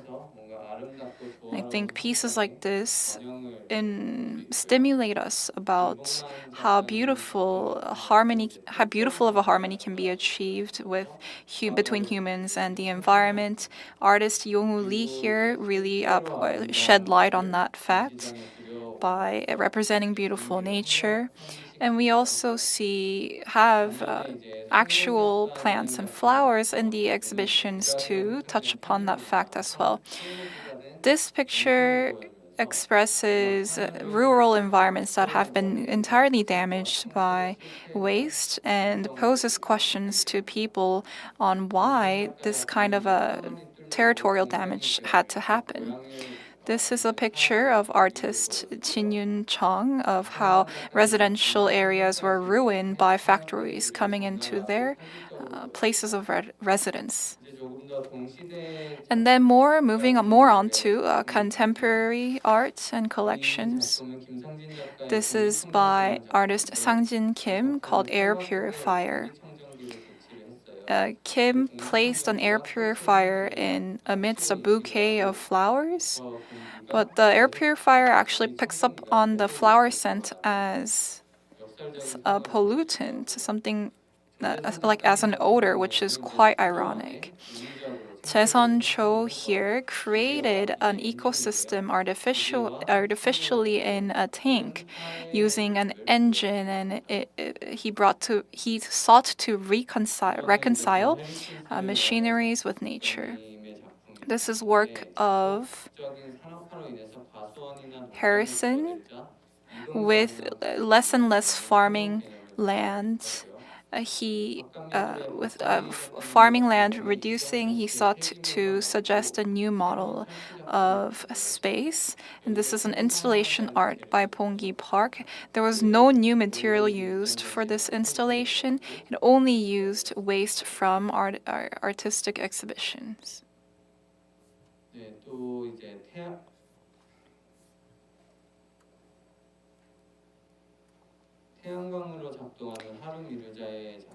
This is work of Harun Mirza.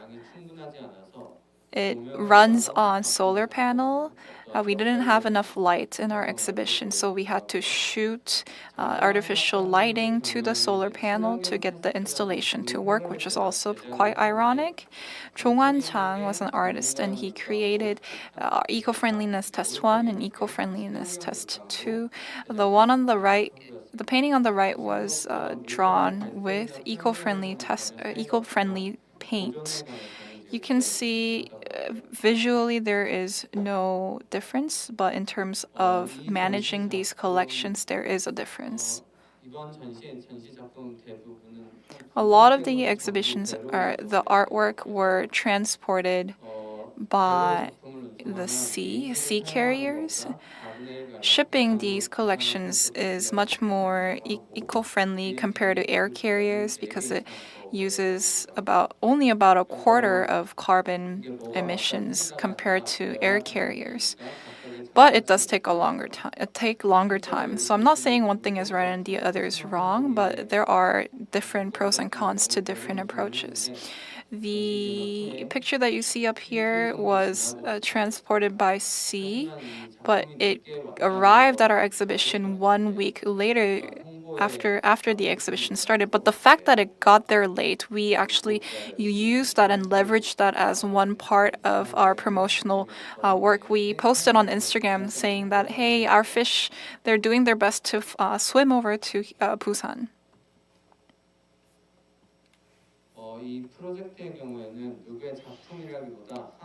This was a work of a lot of different entities, which is pretty cool and neat, and are included in my presentation. On the right is work of left and right is online streaming or live streaming of left Busan Contemporary Art and right Taipei Contemporary Museum of Art.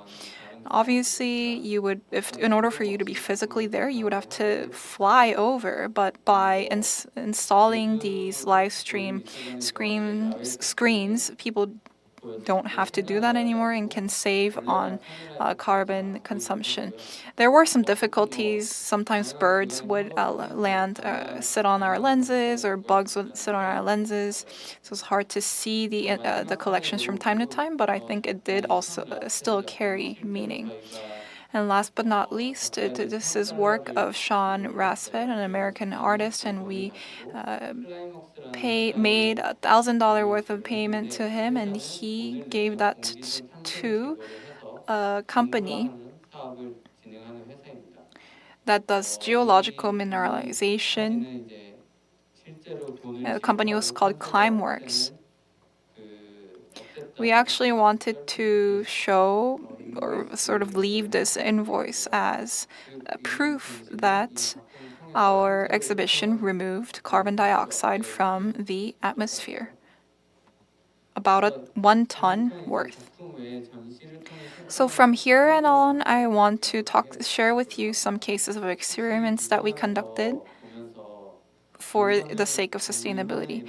Have you seen these plastic moldings that exist to tuck away cables and wires at art museums? This exists for the sake of aesthetic pleasure and safety, because it could be dangerous to have the cables lying around or not pretty to look at. We don't know where and how it started, but this is just something that all museums do. But even without the plastic molding, I think exhibitions would be fine. So for this exhibition, we completely excluded these plastic moldings from the picture. We had the cables hanging out bare and out. Another thing we need to think about is the word sustainability is very, it's all-encompassing. So when you want to talk about plastic moldings, or actually, it wasn't the plastic molding manufacturer's fault that we are using so many museums are using them. So is it right for us to just cut them out and dial down on them? That is one question that came to my mind. And yes, you can tell that the cables and the wires make the space look a little messier, but it really didn't impact our exhibition or hamper our exhibition in a practical sense. You can see, once again, so much waste from displaying exhibitions, right? When you think of an art gallery and museums, we think of the pristine white space. And at the end of the day, that kind of a pristine image of a museum is also what ironically creates so much waste behind the scenes. So what we did was we used module walls, and then we put up 2 mixed boards and then another layer of clay and then pay it. That's usually the order of, or that's usually how you create that flawless, pristine, snow white wall. But we tried to stray away from that for this exhibition, and this is what the exhibition ended up looking like. The colors were not all in congruence, so a little concerned, but I don't think it got in the way of people enjoying the exhibition. This is once again a modular wall, which meant that it could be recycled. And all the captions that we had up in the exhibition, we used handwritten writings and monitors rather than sheet paper.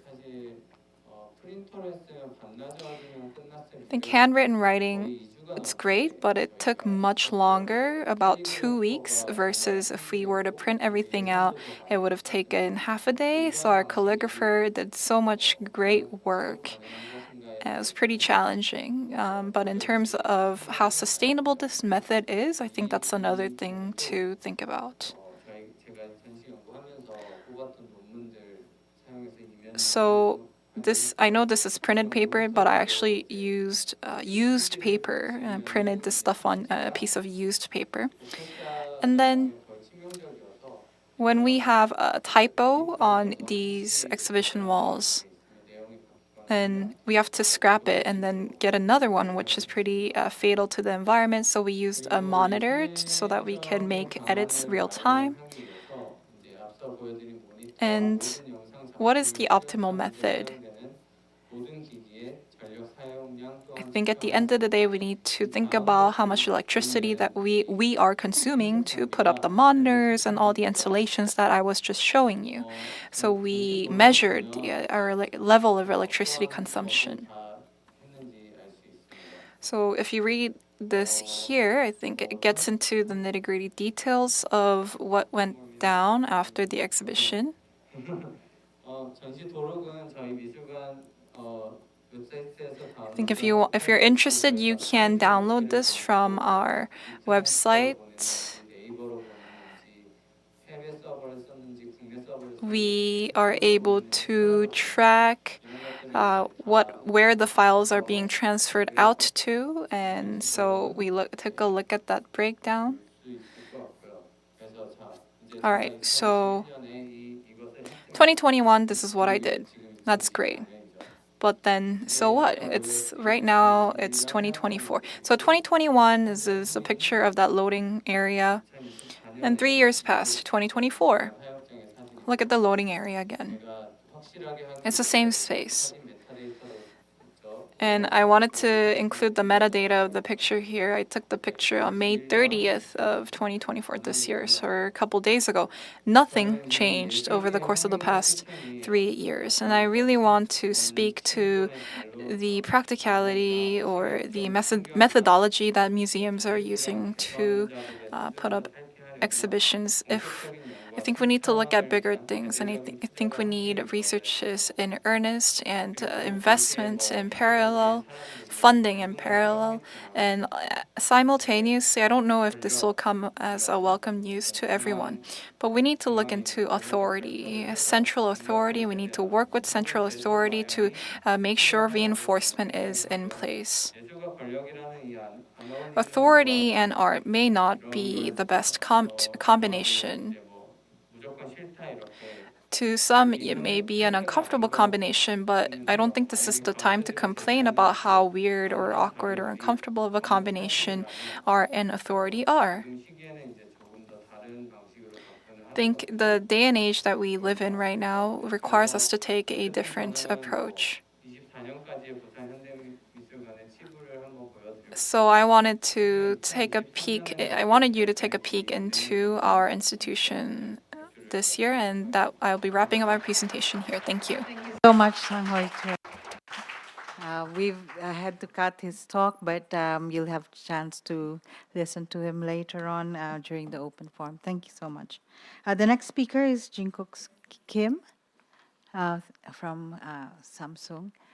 And just to remind you to keep to the time, please. Thank you.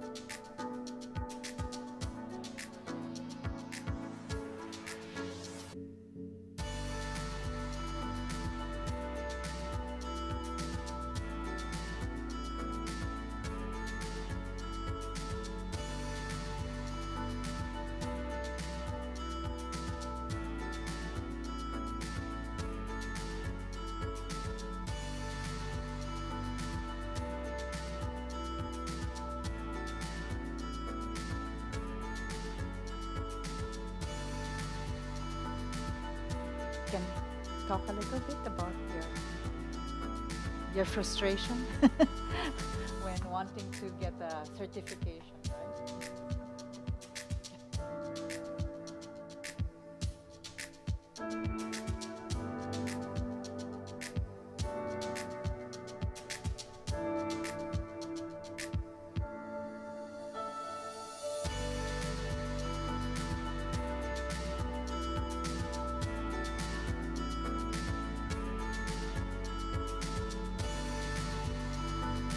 안녕하십니까. Good morning.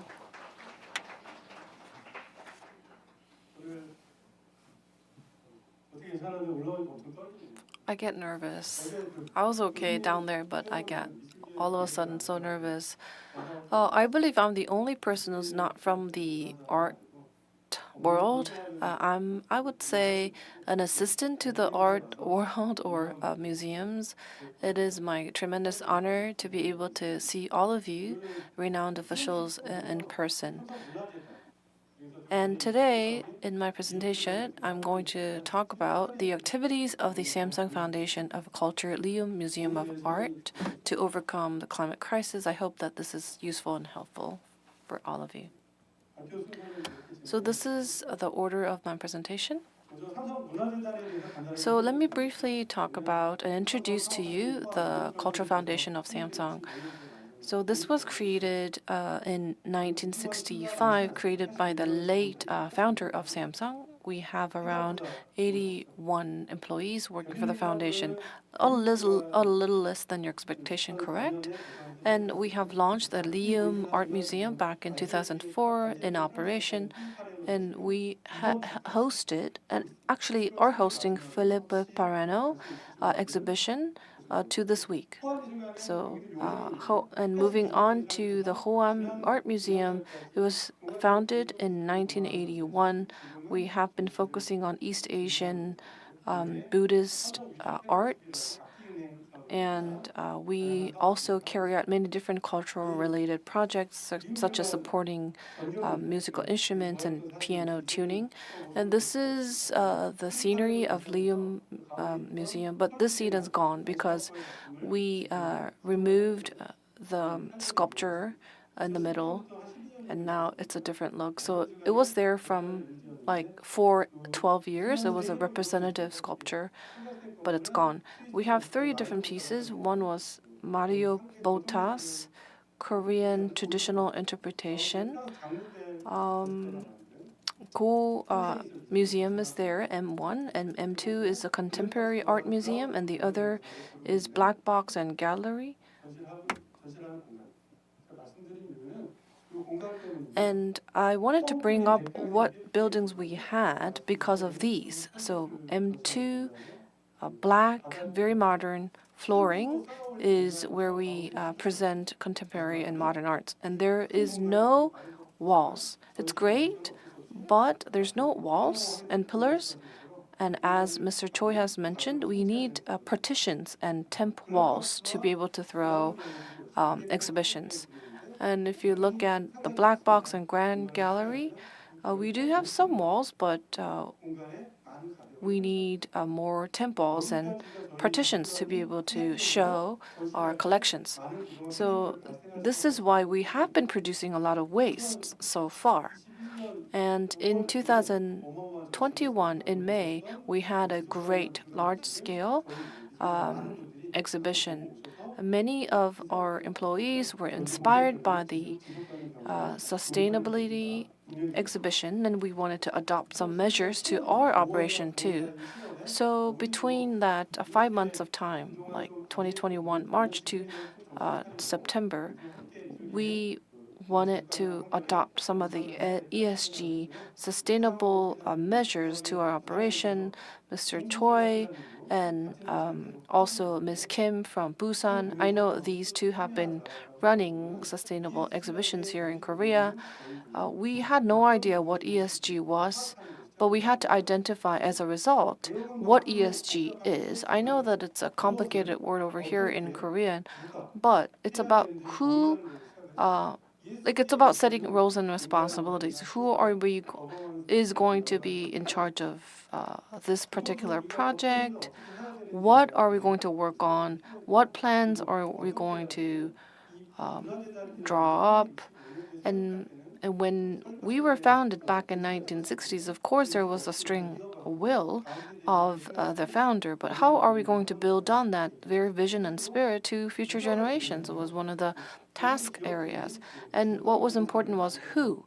If you think about many other corporates, they are producing ESG reports very regularly. However, they commission that work to consultants, external consultancies. And we saw that, so we were thinking, are we going to do that by commissioning to a third-party vendor, or are we going to do the work all by ourselves? And we decided to work internally on our own for 2-3 years. So we now have a culture of having a sustainable review every single year, go over what we have achieved during that period. And I know that this chart may look very busy, but last year, actually by the end of the year, we identified all the ESG elements and how are we going to prioritize those ESG elements. And we ran a survey. Of course, it's good to cover everything, but there are limitations when it comes to what we can do realistically. So we decided to give points to different areas and come up with priorities, and we chose 2. How much impact are we going to achieve by choosing individual subjects, and what do you think is most pressing and urgent? And given that criteria, we chose 2. So there are many dots. If you go towards the top corner, that means it's more pressing. So we all agreed that climate crisis reaction response was most pressing, and waste reduction and water management was as important, as you can see from the second box. So today I'm going to focus on our actions related to climate crisis response. And of course, it's proven and it's found that climate crisis is caused by CO2 emission. Because of the emission of carbons, we are poised to have a challenge and crisis. And I know that our temperature has been rising by 1.2 degrees Celsius, but if it reaches 1.5 degree, I know that scientifically there could be more disastrous occurrences and accidents. Especially, we wanted to focus on how to reduce carbon as much as possible. So this is a chart and data of how much energy we use. The top one is electricity, second is heating, third is paper, and then water is the next one. We basically, every month, organize how much energy we consume and circulate with our employees. We create a sustainability management report every single year, and this particular data sheet is going to be included in the 2024 report. In terms of English, we'll be able to upload it in September. So as you can see, we have used 7.17 million kilowatt. And if you make it into megawatt, we have used 7,100 megawatts. And to produce 1 megawatt of electricity, do you know how much emission we make? Around 0.45 to 0.46 carbons are emitted. Of course, it'll depend on how you view it. So if you do multiplication of 7,100 times 0.45, that means around 3,000 carbons were emitted by us, like 3,200 to 3,300. That's how we calculate how much carbons we emit. And if you look at how much greenhouse gas we have used in 2019, we started at 4,496, 4,700, and then 3,900, and then it spiked up to 4,000 back in 2023. There are many reasons. Of course, we had our initiative to reduce carbon emission. Why do you think it spiked up? We did our internal analysis, and the reason went up is because we had more spices and we had more visitors coming in. And more importantly, 2023 was really, really hot.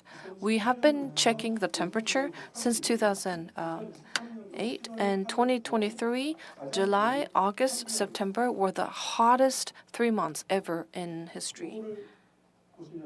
So if you look over here, the very top one is the greenhouse emission types that we produce: CO2, methane, and NO. Usually, scope 1 is direct emission and scope 2 is indirect emission by using electricity and power. You can see how much energy we are using. And you also have to think about the business travels of our staff and visitors' footprint. And we are short of doing exact calculation when it comes to scope 3, which is indirect emission. So the topic is how we're going to reduce them. How do you do that? By reducing heating and saving power. I believe that's the only way. But it's not easy. As many of you have shared, it's not easy, but we will do our best to use less energy. And now moving on to waste. Before 2021, we didn't have any track records of waste management, but for the first time in 2021, we started recording wastes. So you can see how much waste was produced. Hoam, look at it. It's 268 tons. It opened back in 1982, but then we went through the remodeling. And because of that reconstruction work, we have produced so much. But the actual waste from exhibitions were only 50 tons.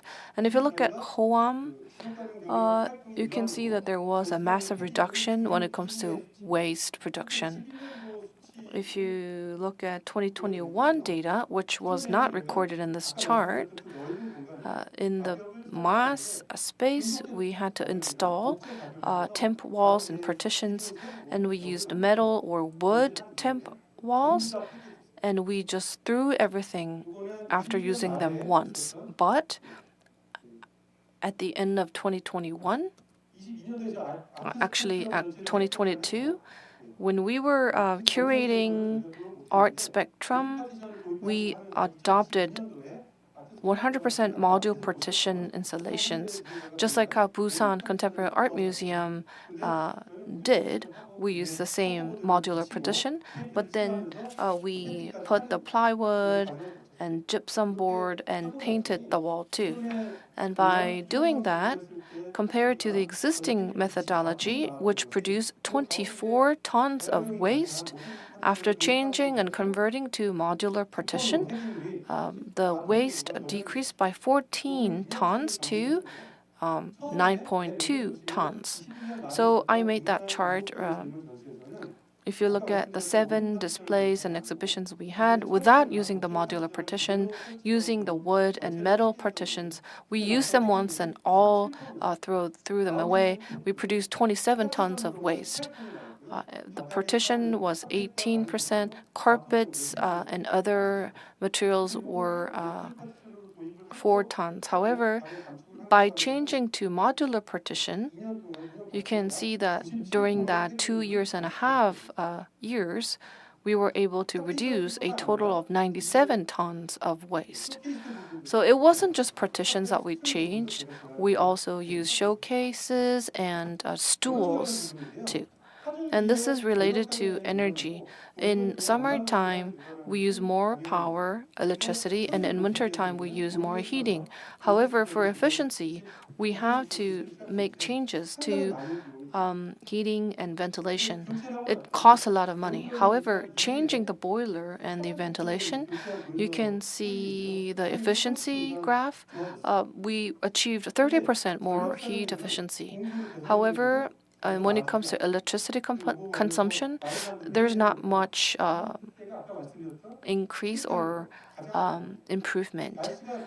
Even after the remodeling, because of the weather. When weather is really, really hot, it's really difficult for us to use less power and electricity. And I've heard many different great presentations so far. In order to decrease waste, you just don't throw exhibitions, but that's not the option. We're going to have regular exhibitions, but minimize waste. And there are many ways of doing it. It's not just about how beautiful it is, aesthetic it is. We have to also now think about how sustainable our exhibition is. We have been producing ESG or sustainable management reports. Maybe other companies are doing similar works. But it's not to promote our company. It's about identifying and discovering what's going well and what's not going well. I believe you should be able to access this so that you can understand what work and jobs and initiatives we're working on. Not just the art world, but other industry and segments should be checked here too. Thank you. Sir Kim, it's great to hear that there are internal mechanisms already in place and the way in which they are calculating their carbon emissions. Please, Vincent, come up.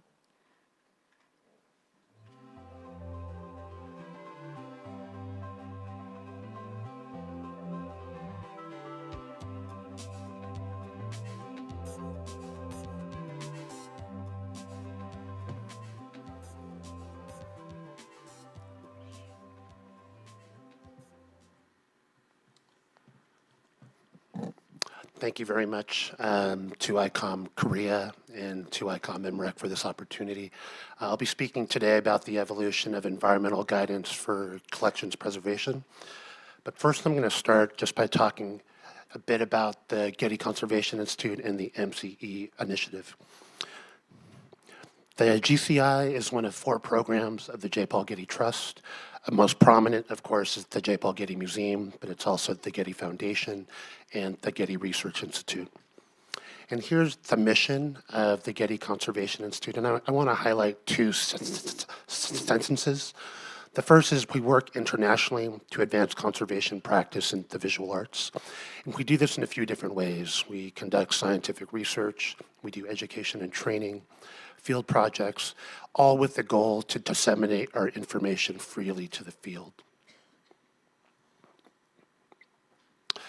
So I work in the Managing Collection Environments Initiative, and we seek to address how we manage the object environment through research, fieldwork, and education. And this cartoon is something that we often show. It kind of defines how we work. So we look to conservation that are conducting the practice to decide what the questions are that we need to study. We conduct research to help guide the field. And our hope is that that research then influences policy, which then feeds back to conservation. So a few examples of the kind of work we do in terms of research. We do mechanical characterization of artist materials. How do they respond to temperature and relative humidity? We also conduct field work. This is the Government Museum and Art Gallery in Chandigarh, which is a building built by Corbusier, and we're doing an environmental and collection assessment. And we conduct education. Here we have workshops on sustainability and workshops and guidelines on microfade testing. So now to the topic at hand, museum environments. Since the 1960s, there's been this idea of ideal environmental conditions for museums. It's really been centered around an RH of 50 plus or minus 5% and a temperature of 21 plus or minus 2 degrees C. And we've often cited, so how does your structure mitigate the interior and exterior climate? Also, what climate zone are you in, and how much does it cost to install and maintain HVAC systems? So I first wanted to just talk briefly about climate zones. Here I'm showing different classes of climate zones as defined by ASHRAE. ASHRAE is this association of HVAC engineers. They've defined 9 thermal categories from extremely hot to subarctic and 3 moisture categories, humid, dry, and moderate. And as you can see here, these climate zones range throughout the world.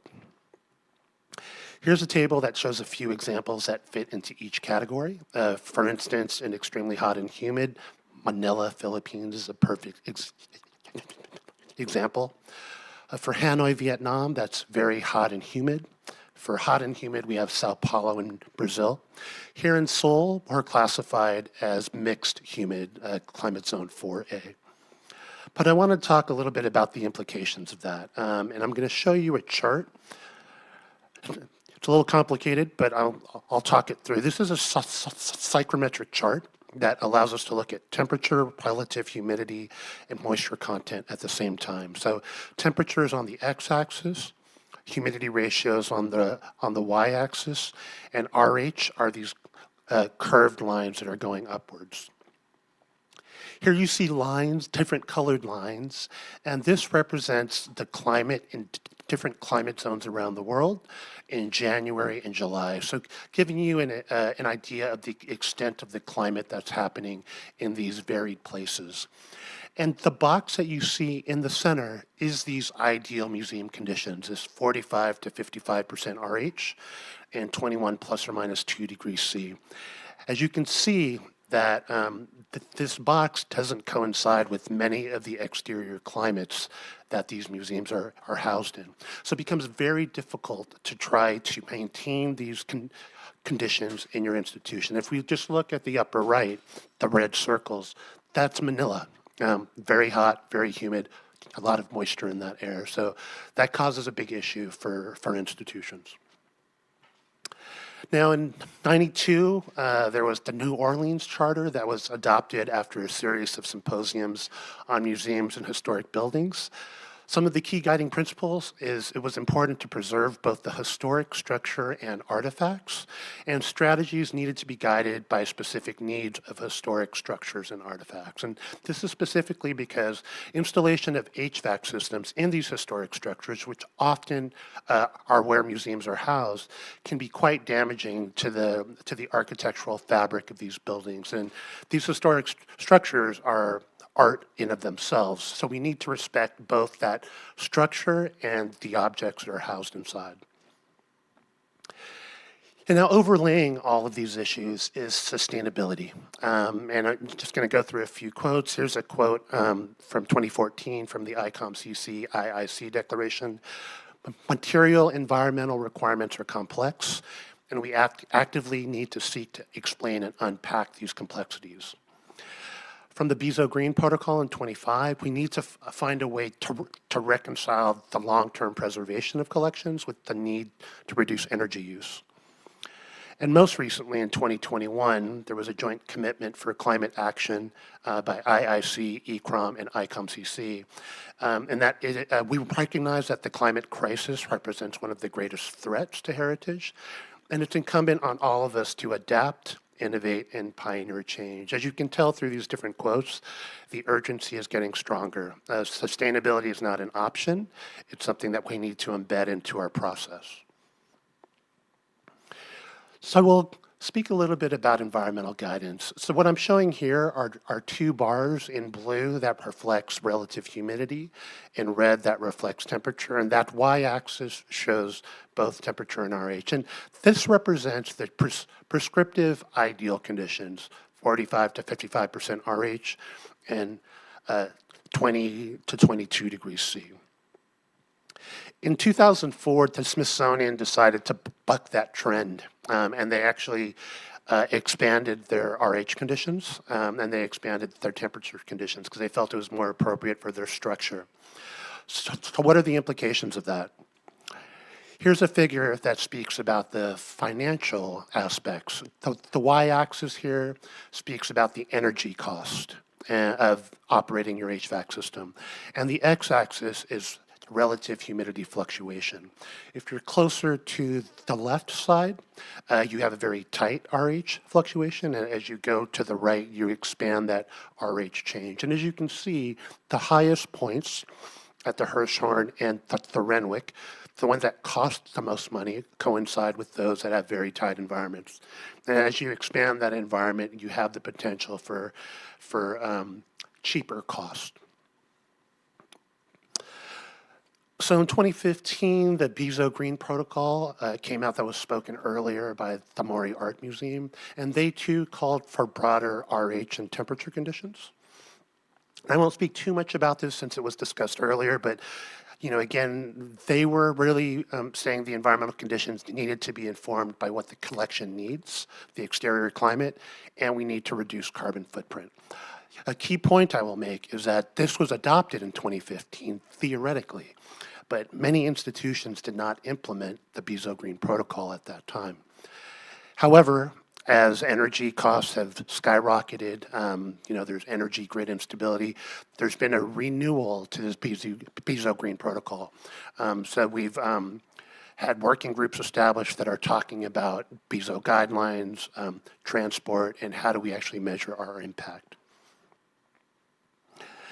And then finally, these two bars represent two of the control classes that are discussed in the ASHRAE chapter on museums, galleries, archives, and libraries. And they too are showing this expansion in both temperature and RH conditions. And I'll focus going forward on this ASHRAE chapter. So ASHRAE stands for the American Society of Heating, Refrigeration, and Air Conditioning Engineers.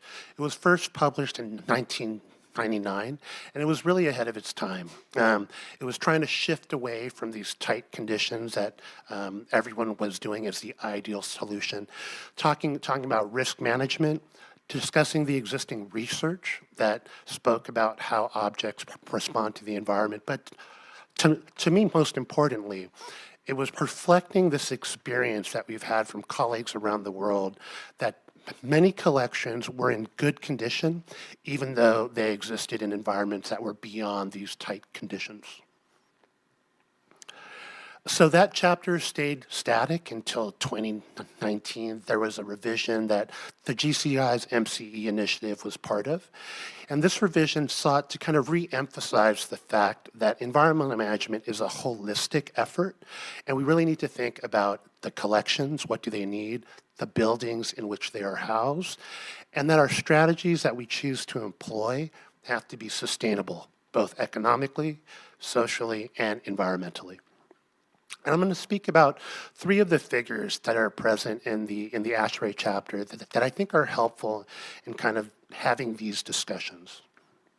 And the first one is a decision diagram in order to decide if, in order to determine what type of strategy you want to employ. And I know it's kind of small on the screen, but on the left, it kind of describes the general parts of this diagram. First, you have to consider context, so climate, building, collection, institutional needs. Then you go to this pre-design stage where you have an overview of your risks, you analyze the environment, choose the objectives, and then you choose a strategy, you implement it, you do construction, training, and then you have an evaluation part. So you're at the bottom of this chart, but there's a feedback loop because you always have to continuously monitor and check if you're actually meeting what you need. A companion table to this diagram is what's shown here.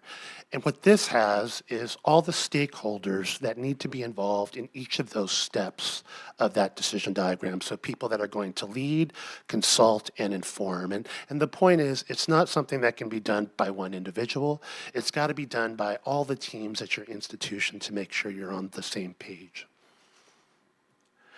Now, a really famous part of this chapter has been these temperature and relative humidity specifications that define different types of environmental control classes. Again, I realize it's small, but I wanted to just kind of classify what these control classes were. So there are 5 control classes. There's type AA, A1, and A2. These are the tightest control classes, and they reflect control classes that are that are relevant for purpose-built buildings. So a structure that has a really tight building envelope. Then you have type B and C, where you're trying to reduce stress on the building. So these are broadening that environment. And then type D, which is really most relevant for an open structured building. All these are relevant strategies for museums. We don't want to pigeonhole anybody and say you have to have AA, because it really has to depend on your institution and your collection. So something that we've done is we've emphasized the use of historic average temperature and RH of your permanent collection. So we're promoting all mention of 20 degrees C and 50% RH. We don't want it to be there at all. If you choose to have that because you think it's appropriate, then that's your choice. But it's not something we want to state up front, because it's a discussion you need to have. And the rightmost column ties it together to objects. It starts to discuss the collection risks and benefits. So in the next few slides, what I wanted to do is just visually show you what these control classes look like on a psychrometric chart. So here we have class AA control, and really just focus on the area that's prescribed by the dashed line. So this is a really tight environment that allows for seasonal temperature and RH change. This is class AA. This is class A1. It starts to broaden. A2. Class B, where we have a lot of optionality for seasonal change. Class C, where we're trying to restrict high RH and high and low RH. And then finally, class D. I did want to mention another aspect of this table, and that is it was really important to decouple loans from the permanent collection. We don't want loans to drive your environmental conditions. We want your permanent collection to drive environmental conditions. And this is really important because oftentimes museums feel like they need to have a tight environment to allow for loans from other institutions. But oftentimes there's not a transparency between institutions as to what environment they have in their own museum. So we really want to focus on our own collection needs before integrating loans. And one more table I wanted to bring up is this one, which connects the building envelope, control type, and climate zone. And I'll blow it up just to make it a little bit easier. But what we wanted to do here is ask this question. You know, if you're going to have a specific type of control, AA, for example, and you're going to be in a certain climate zone, what is the performance of your building envelope that is going to be required? Obviously, if you're in an extremely hot and humid environment and you're trying to maintain AA, the type of building envelope you need to be successful is going to be very different than if you're in a different climate zone with a different environmental control type. So I'm going to close by bringing up this publication here. This is a publication we published in 2023, Mechanical Managing Collection Environments, Technical Notes and Guidance. And all these figures that I showed today are discussed in depth in this book. So it's a really good opportunity to revisit these figures, to look at them carefully. I know there was a lot of fine print on the screen, and really get a chance to get comfortable with them and see how they apply for your own situations. And that concludes my presentation. Thanks for your attention. Thank you so much, Vincent. Perhaps you can stay there because we're going to go through the open forum, and we'll set up chairs in the middle, and so that a lot of people can raise some of their concerns, or maybe they can also bring up comments. Can we ask Sang-Ho Choi and Jinko Kim to come up, please?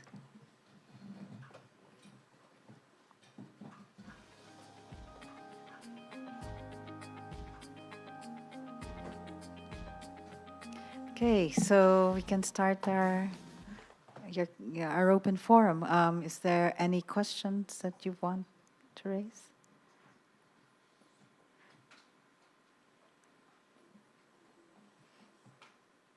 Oh, okay. Can you bring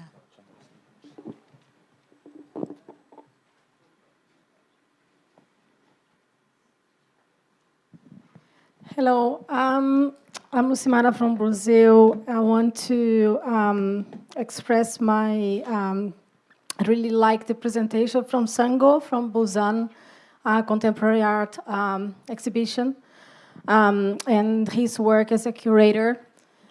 What I hear you saying is the recognition that the way museums are operating, it's unsustainable. And the fact that you bring a lot about an open integrity of you as a professional in the museum and also the museum itself to have a moral obligation to recognize this and to act in a different way. And what I think that is very interesting that you say is the need for a systemic change and a structure change, and that we are not going to be doing just amendments to be sustainable. We need to be structural about it. So my question to you is, what would be the ideal museum purpose or new role for museums in the face of the climate and social collapse? So by accepting the emergency that we're living in, what do you think should be the new purpose and role of the museums? Thank you. 저는 제가 아까도 말씀 So I think I touched upon this earlier. 제가 3년 동안 Over the course of the past 3 years, I was given the chance to be a part of a lot of different talks and a lot of different conferences. And likewise for today's symposium as well, we're talking about all these sort of achievements that we made. Oh, we are using eco-friendly wall materials and boards. And at the very end, it's just a happy ending. We say, hey, let's meet, let's reconnect in a couple years and talk about what we did again. Great job, everyone. So I felt like that was sort of a pattern that I was noticing.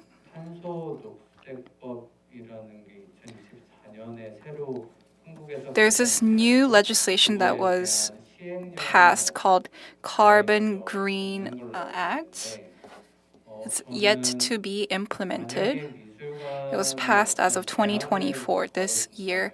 However, if we were to place a limitation on art galleries or museums, let's say put a cap on the volume of waste that can come out of one exhibition, let's say, I don't know, 5 tons, without any enforcement or specific guideline like that, I myself don't know how more tangible changes can be made. I forget the name of the artist right now, but there is an artist who only chooses to travel via train for environmental purposes. So yeah, actions like that are important and they matter, but it leads me to keep on questioning in a pessimistic way, perhaps. What change is that going to bring? So we are hearing we're hearing about a lot of different cases and a lot of different experiences. And from earlier Vincent's presentation, we saw a lot of quantitative achievements made from research efforts. So in a way, I did see a bit of hope from this symposium. But at the end of the day, I think what we need, perhaps, is policy reinforcement or more tighter regulations. Institutional reinforcements. I think we need to be, as museums, be able to leverage these policies and perhaps authority that we are given. Every time I come to these events, I always say what we need is tighter regulation policies. Another question here. Oh, okay. Yeah, this is where I live, the Busan Contemporary Art Museum. I really wanted to go visit there.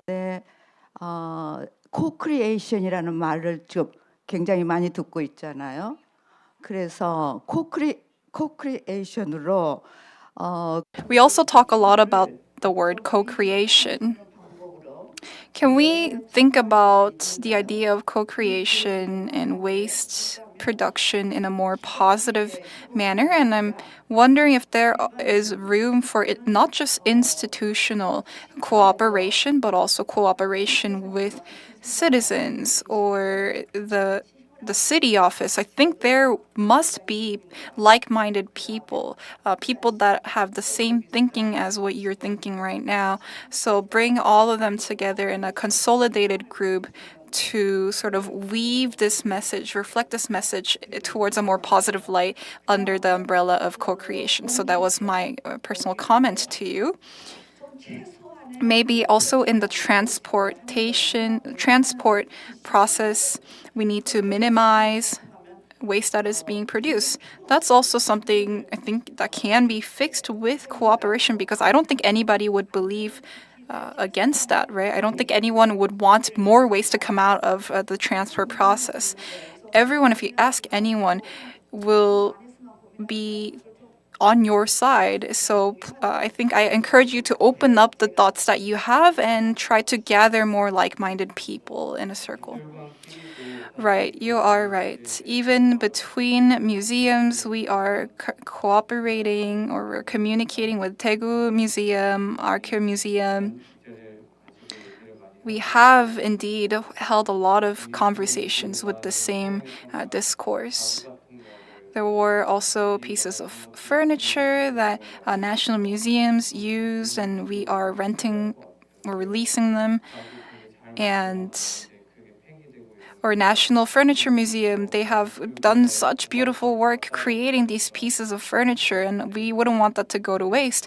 And we want to put that to use if there is room for use in other museums. So maybe we should set up a pool of furniture to make sure the supply finds its demand. So yeah, we have done engaged in these conversations, and I think that's something we need.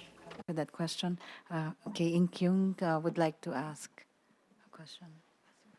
Here, sorry.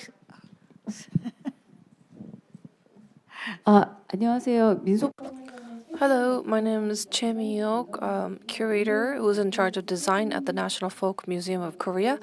I really enjoyed the 3 presentations that you have shared with us. When it comes to the first presentation, you talked about words art and authority, or museums authority. I think we have been discussing this topic for a long time. And at my institution, National Folk Museum of Korea, we have been practicing co-using or co-lending or creating a pool of resources. So I think what's important is the implementation. We talked about this as a form of an idea in past conferences as well. And the conclusion we reached was through exhibitions. The conclusion of this shouldn't be the fact that we need to stop putting up exhibitions. The conclusion is that we still need to put up exhibitions, but through exhibitions we need to mitigate be able to overlook the negative impacts that we may be creating environmentally, because in the grander scheme of things, we're doing our job to deliver a type of a message to the audience that the environment is at crisis. So, but at the end of the day, I also understand why some museum personnel may feel devastated or let down by the reality. And I think we also heard from the Samsung Foundation presentation, and I think this is something that we need to circle back to, and really contemplate deeply on. I don't know if this is a question. Yes, I 100% agree with what you said. I think the concept of sustainability is just too broad.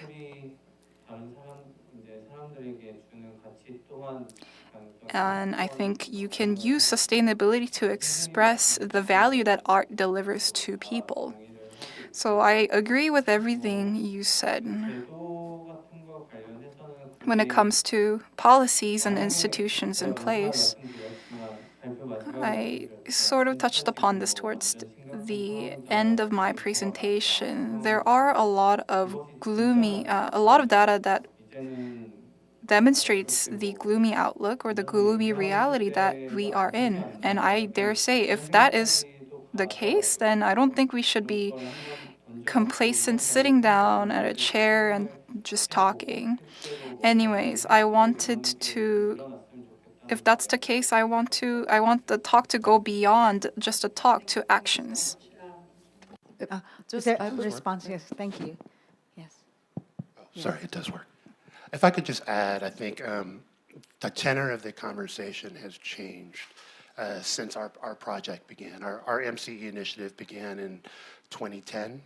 And at that time, we were really having to convince people that sustainability is something that they needed to do and have be a part of their process. And I think as things have changed with energy costs going up, particularly with things like the war between Russia and Ukraine, that really impacted a lot of European institutions because they really had to change some of their practices. And to the point mentioned earlier about having this stick that is going to change. It's hard to change.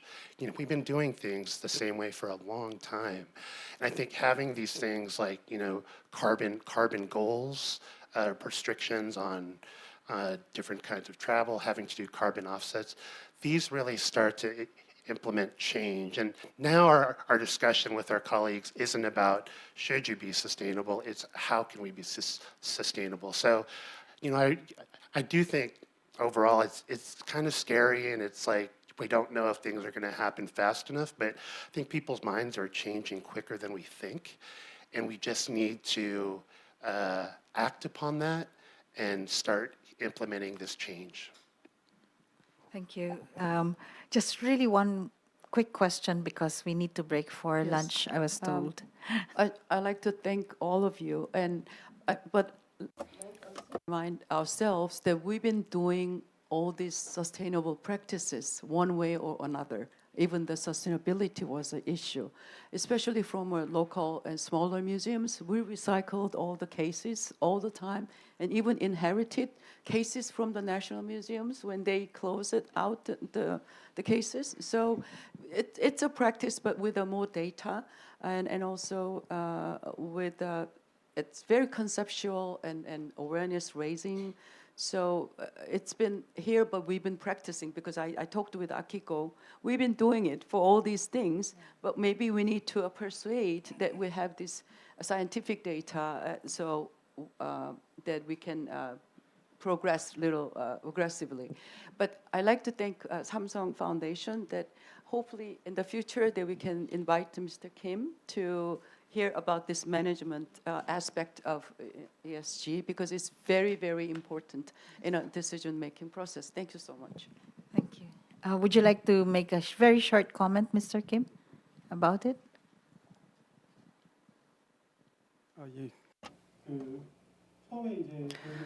Yeah, so when we first began the ESG-related works, because there are so many provocative articles and news, we were baffled and we were also angry, infuriated. This is all we can do. We need to do something better about it. But what I realized later was we can't be just mad. We need to be inclusive and we need to understand. You can't really say, oh, you ruined everything. This is all you can do. This is pathetic.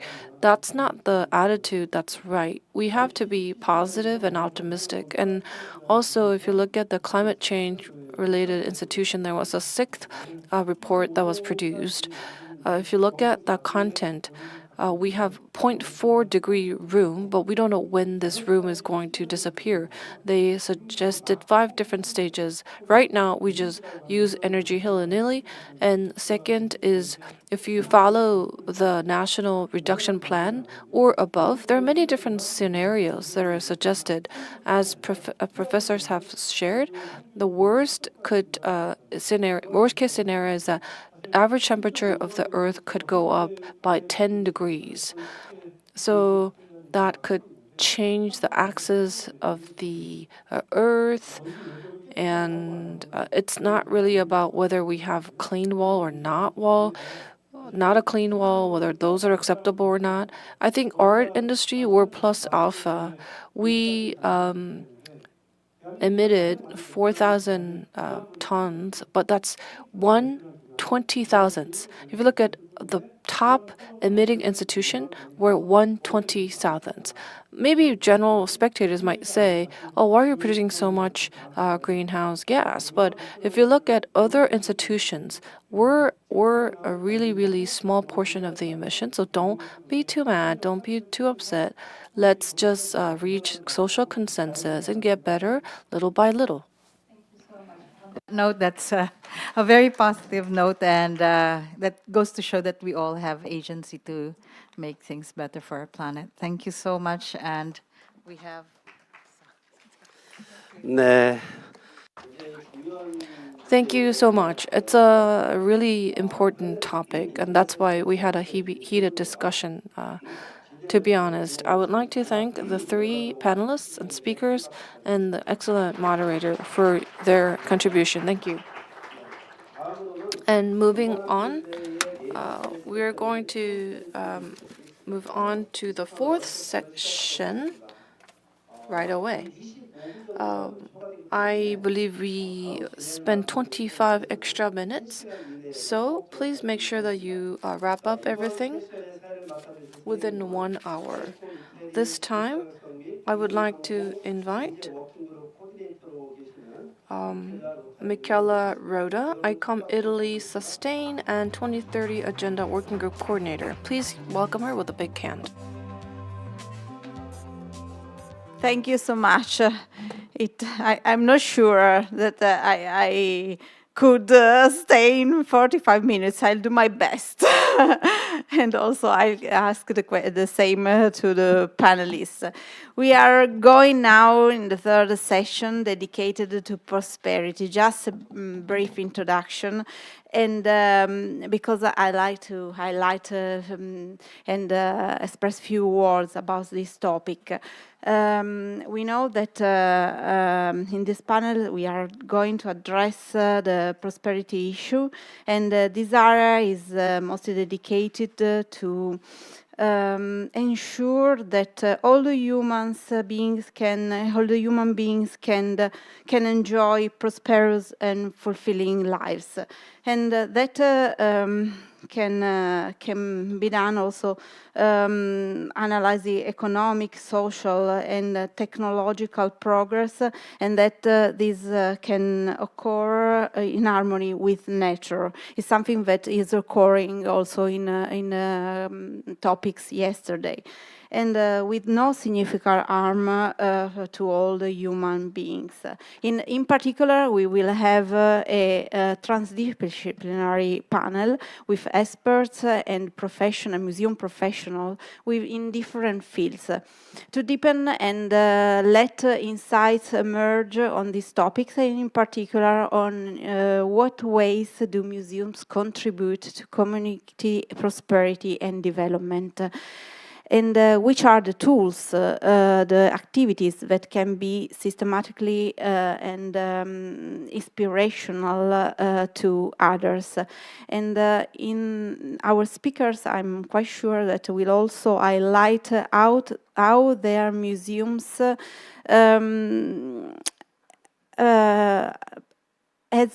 have becoming also a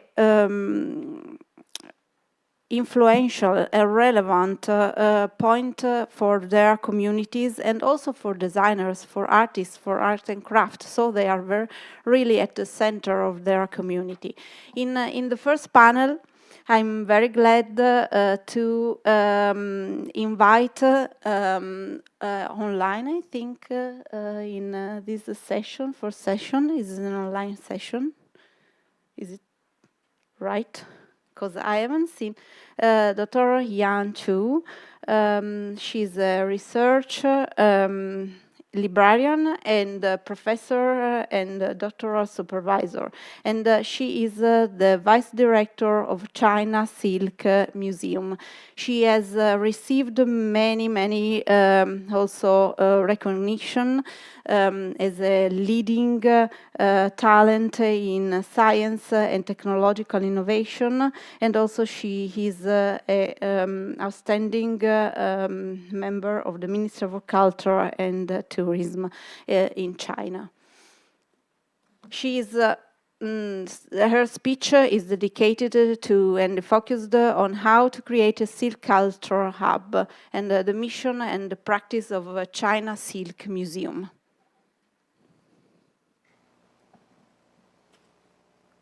大家好，我是中国丝绸博物馆周洋。今天分享的报告题目是打造丝绸文化中枢，中国丝绸博物馆的使命与实践。对于博物馆而言呢，文化中枢并不是一个新名词。早在2019年，国际博物馆日的主题就是作为文化中枢的博物馆。文化中枢在这里成为了博物馆的定语。2022年的8月24号。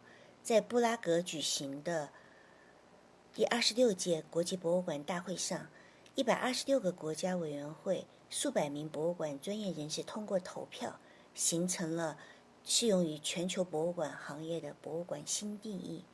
我们在这里看到了另外一个名词，那就是社区。新定义呢，一方面重申了博物馆的原始属性，研究、收藏、保护、诠释和展示物质和非物质遗产的非营利性常设机构。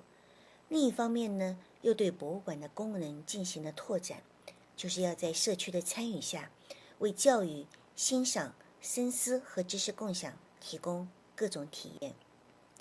在此，我们看到了3个关键词，那就是博物馆、文化中枢和社区。如果要在这3者之间构建一定的逻辑关联，那么这句话也许比较适用，那就是以观众为聚焦，与社区为导向，成为活跃的文化中枢，是新时代赋予博物馆的新使命。文化中枢强调博物馆不仅仅是一个知识宝库，更加重要的是一个创新的灵感源泉。创新之下形成新的知识体系、新的文化样式，为所属社区服务，对未来产生深远影响。接下来，我们来看看中国丝绸博物馆是如何在博物馆、文化中枢、社区3者之间构建关联的。国丝章程明确规定了国丝使命，是以中国丝绸为核心的丝绸纺织服饰类文化遗产专题博物馆，以研究为基础，夯实丝绸历史、科技保护、传统工艺和当代时尚4大板块，开展国际合作，服务文化、经济和社会协调发展。基于国丝使命，我们应该如何构建国丝社区呢？对于一个博物馆而言，其相对应的社区概念应该不只是空间或地域的概念，而更加程度上应该是有着行业归属和文化认同的群体和个人构成的社会网络。国丝呢，是以中国丝绸为核心的纺织服饰类专题博物馆，它所服务的社区应该是所有研究、设计、生产、销售、实践并爱好传统服饰和时尚生活的人群，比如说汉服同袍，比如说旗袍爱好者，比如时尚界，比如从事纺织服饰教学的老师，还有研究学者。显然，国丝社区的共同属性在于他们都和丝绸文化相关，他们的差异性呢，体现在年龄、喜好、学术背景、行为方式。面对多元异构的国丝社区，中国丝绸博物馆如何打造丝绸文化中枢呢？可以大致从以下4个方面进行论述：一、促进文旅融合，国丝要逐渐成为一个广受欢迎的文化和旅游空间。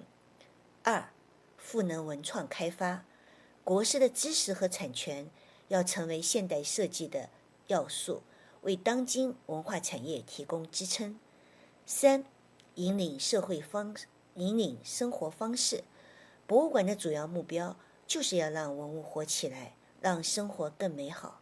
4呢是搭建合作平台，通过机制性和项目性的合作，逐渐实现丝绸文化的全球传播。国司所在的杭州本来就是一个旅游城市，文旅融合由来已久。按照2017年联合国世界旅游组织的论述，文化旅游的基本动机是学习、发现、体验和消费旅游目的地的物质和非物质文化景点。丝绸呢，兼具物质和非物质的双重属性。早在2009年，中国丝绸博物馆牵头申报的中国蚕桑丝织技艺就入选联合国教科文组织的人类非物质文化遗产名录。人们在国司不仅可以看见摘桑、养蚕、缫丝、织绸的全过程，还可以看到跨越古今中外的华美丝绸。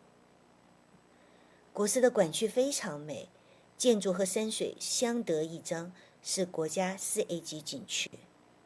馆区里面种植了桑树，复原了民居，展示中国蚕桑丝织技艺的全过程。如果你对中国丝绸感兴趣，在这里可以看到5000年的中国丝绸是如何起源、发展、传播、交流，并且通过丝绸之路将世界装扮成一片锦绣。如果你对西方时装感兴趣，那么在国司可以一口气看完400年的西方时装史。如果家长带着自己的孩子来到国司，可以去专门设置的儿童馆，小朋友可以在这里参观、学习、体验丝绸文化。如果你是手工爱好者，可以去女工传习馆做各种各样的织、绣、印、染的手工，带着自己的作品回家，也是满满的获得感。走累了，可以到书吧坐坐，在咖啡香、茶香中静静的读书，也可以买到自己心仪的文创产品。华美丝绸一直是文化创意的灵感源泉。中国丝绸博物馆在过去30多年一直在全球范围里面收集、整理中国丝绸文物的素材，复原图案，分解元素，提取色彩。目前已经形成一个规模庞大、品种齐全、信息丰富的中国丝绸纹样库。将这些丝绸纹样结集出版，可以为各行各业提供取之不尽、用之不绝的设计素材。设计师可以在其中找到不同年代的丝绸纹样、纹样的复原以及它的色彩的配置，同时还可以了解到纹样中蕴含的丰富的历史信息。在这个基础上进行再造设计，就可以获得既传统又创新的文创产品。例如，这件来自新疆尼雅的国宝级文物，是1800年前丝绸之路上最高级的织锦，纹样和色彩都非常的惊艳。基于这件文物呢，可以延伸出众多的新设计、新产品，更加符合当下的需求。我们还开设匠人训练营，无论这些匠人是做珠宝，还是服装，还是陶瓷，相信都能从中国丝绸纹样中得到专属于自己的灵感，让自己的作品更加美好且厚重。我们与妇联合作，将丝绸的历史和美传达到女性手工业者。如何使文物活起来，生活更美好？博物馆也许要潜移默化地引领生活方式。在过去很长一段时间，中国丝绸博物馆针对不同的社区人群设立了不同的活动，我们称之为国丝3节。例如，面向中国传统服饰爱好者的国丝汉服节，面向旗袍爱好者的全球旗袍日，面向天然染料爱好者的国际天然双年展。自2018年开始，我们连续7年举办国丝汉服节。强大的藏品优势、研究优势、平台优势，构成了国丝汉服节无可替代的学术内核。汉服节很多，但是在汉服同袍心中，国师汉服节是不一样的汉服节。每年的汉服节呢，都有不同的主题，相应的文物展览，让国师的汉服同袍在国师汉服节上大饱眼福。文物鉴赏环节可以让汉服同袍能够近距离地接触到丝绸文物，领略穿越时空的细节之美。大咖讲座邀请权威学者与汉服同袍面对面的交流，从中汲取学术养分。汉服展演是最具有视觉冲击力的，在馆区里面设计集市，大家可以走走看看买买。在关注汉服同袍之外，我们还关注旗袍爱好者。自2017年与杭州文旅部门联合举办杭州国际旗袍日，初衷就在于为文化和旅游贡献博物馆的力量。展览依然是最重要的，我们向全球艺术家发出邀请，请他们设计一款自己心目中的中国旗袍，经过遴选后进入全球旗袍邀请展。不同的国家具有不同的文化，通过各国艺术家的设计，中国旗袍得以国际化的诠释。旗袍展演是比较生动的环节，学术研讨能够引发深度的思考。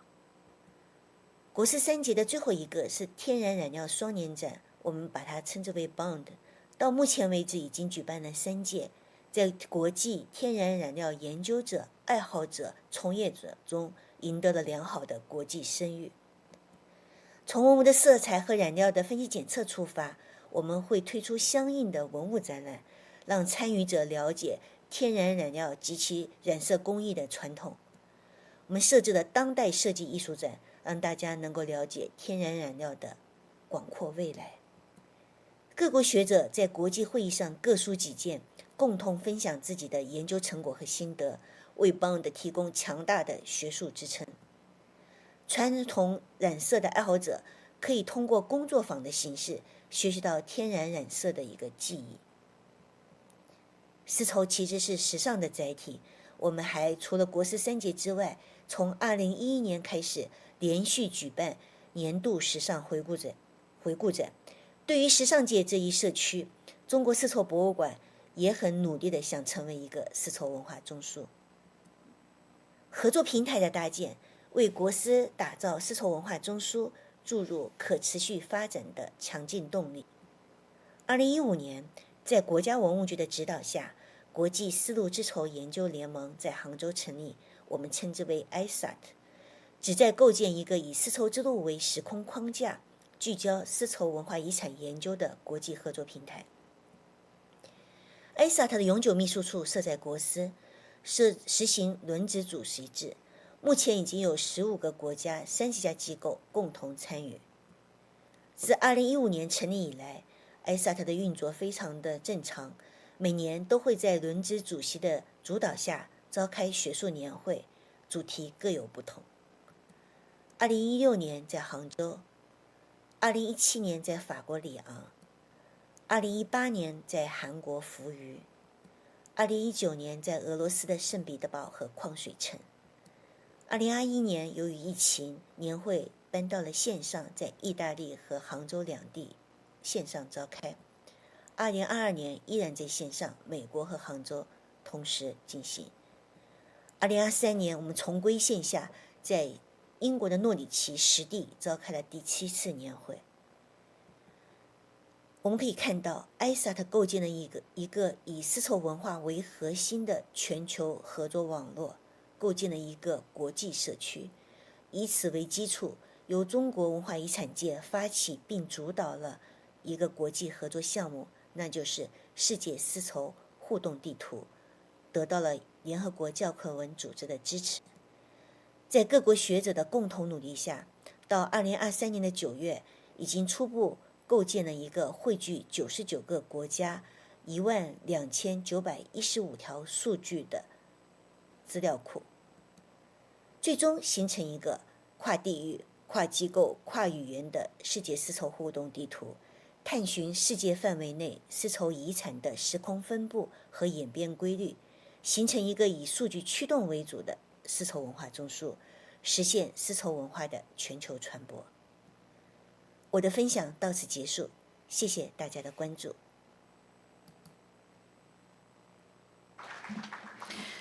Thank you so much, Dr. Jan Chu, for your presentation, because it's really inspiring how museums can become an innovative hub for communities and also for artists, and play a key role also in the process for sustainable tourism. Thank you. And now we have the second presentation and on this panel on prosperity. And I'm glad to introduce you Ricardo Piquet, please.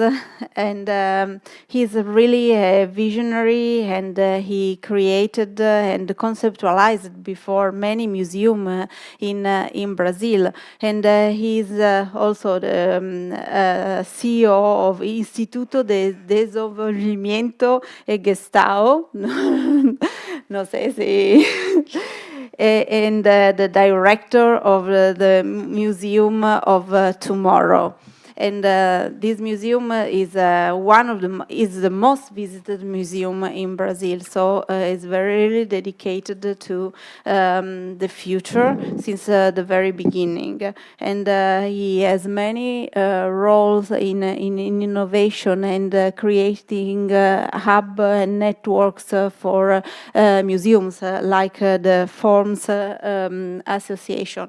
So he's going to present in his speech the social impact of the Museum of Tomorrow. Please, the stage is yours. Thank you, Michela. Good morning, everyone. It's a pleasure to be here. I'd like to say some words about our experience in Brazil. But I'm Ricardo Piquet from the Museum of Tomorrow and the IDG.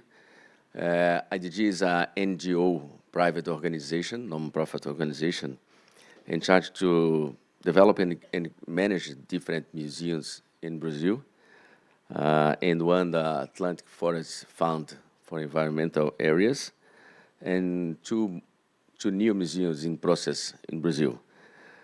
But first, I need to make myself description for those who can't see me now. And I'm a white man, gray hair and light eyes, and I'm a 1.73 centimeters. I wear a dark blue and a white shirt. I'd like to say that the full accessibility is a commitment and a value in the Museum of Tomorrow. So congrats, Katie, for your job, please. So I'd like to thank ICON International and ICON Korea for this special opportunity to be here in Korea in the first time in my life. By the way, the Korea is a great country, also transformed mainly by education in the next 40 years, and so congrats for Korean people here. I'd like also to say good night for my colleagues and friends from the other side in Brazil. Now it's more or less midnight. And to be that my colleague is represented by Lucimara Letelier here.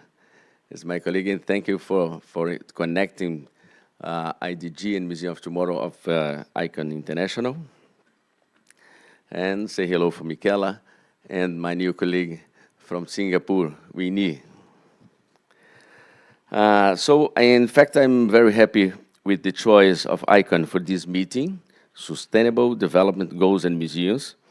We have been working in this field since the creation of Museum of Tomorrow in 2015, when we launched at the end of this year. Because I think that the museums have a mission to talk not only about the past and the present, but also about the future, without fake news, because all the information by museums is based on science. Increasingly in this present, the fake news is a problem for all. Museums and our institutions have the credibility and science-based to offer this dialogue especially in this time we live in. So congrats for the icon. And I'd like to say one short message from our curator that Carol knows, Fabio Scarano, just about the sustainability, as I think it's interesting.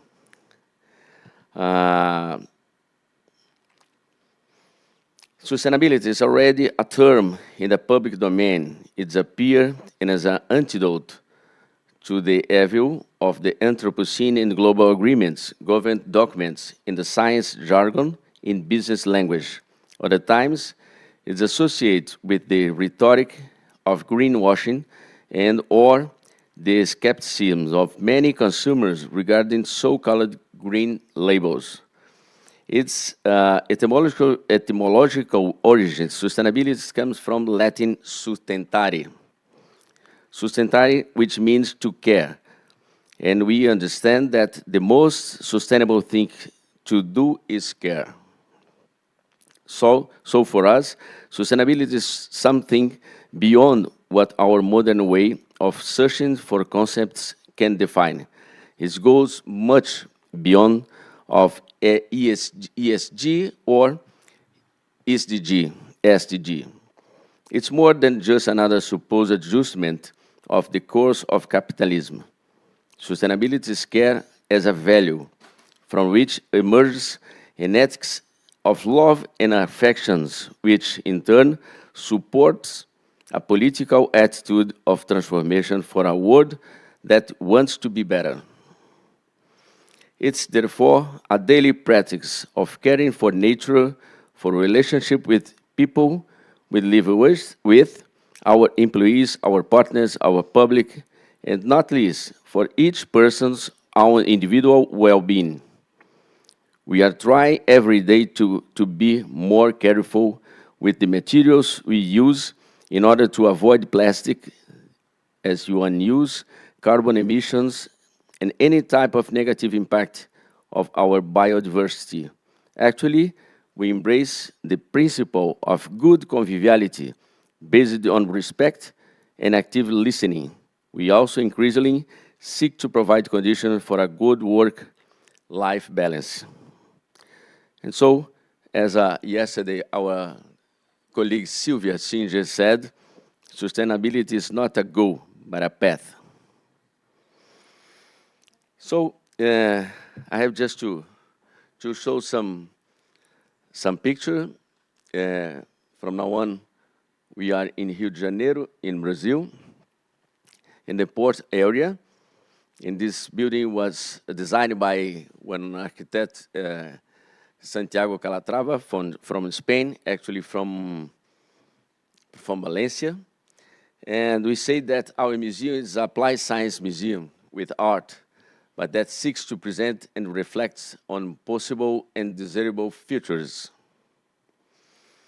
We say that it's just one more generation of science museum, discuss idea, exploring, and ask questions about the future.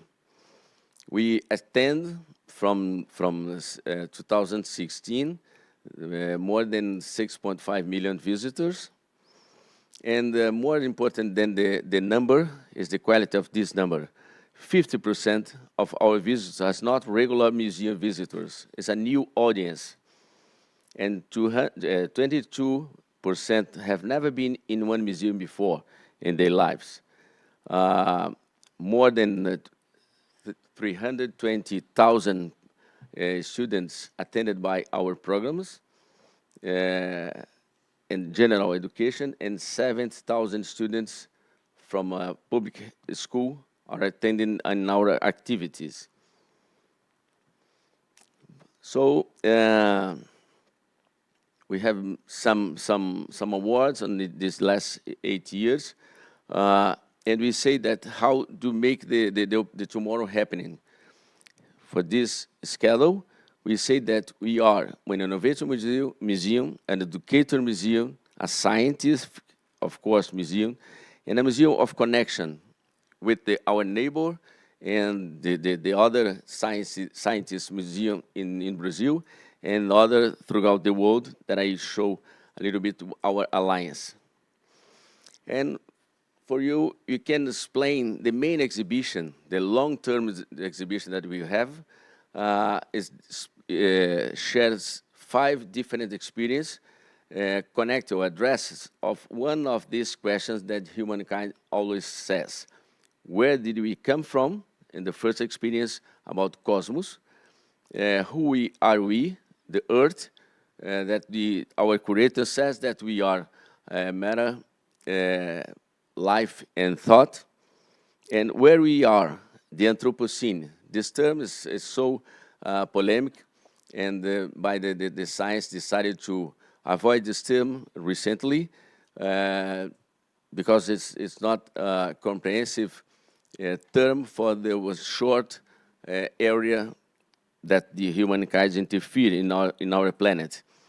And the next one, where are we going, that we call tomorrow, and how do we want to proceed to go there? That is the schedule in our museum, the 5 big experience. And we say that actually we are sustainable for different reasons. We are carbon neutral since the beginning, the start of the museum, make the compensate with the one NGO in Amazon. We have the bay water reuse, like some experience shown for us in the last days, to reduce the consumption of water, clean water, just to change the cooler system in our museum. We decided to make some agreement with the Oceana NGO to zero plastic, no use on disposable plastic for just one way. And the energy efficient, we have a solar panel on the roof, and we're trying to change time by time to improve this kind of energy. We say that we are the Museum of Connections and Articulation. We lies in front of the Guanabara Bay, but beside one poor area, the port area, including the first favela in Brazil, the Providência favela in Rio. And so we have built a network of dialogue and cooperation with our neighborhood, municipal sphere, state and federal public school, and future-oriented museums abroad.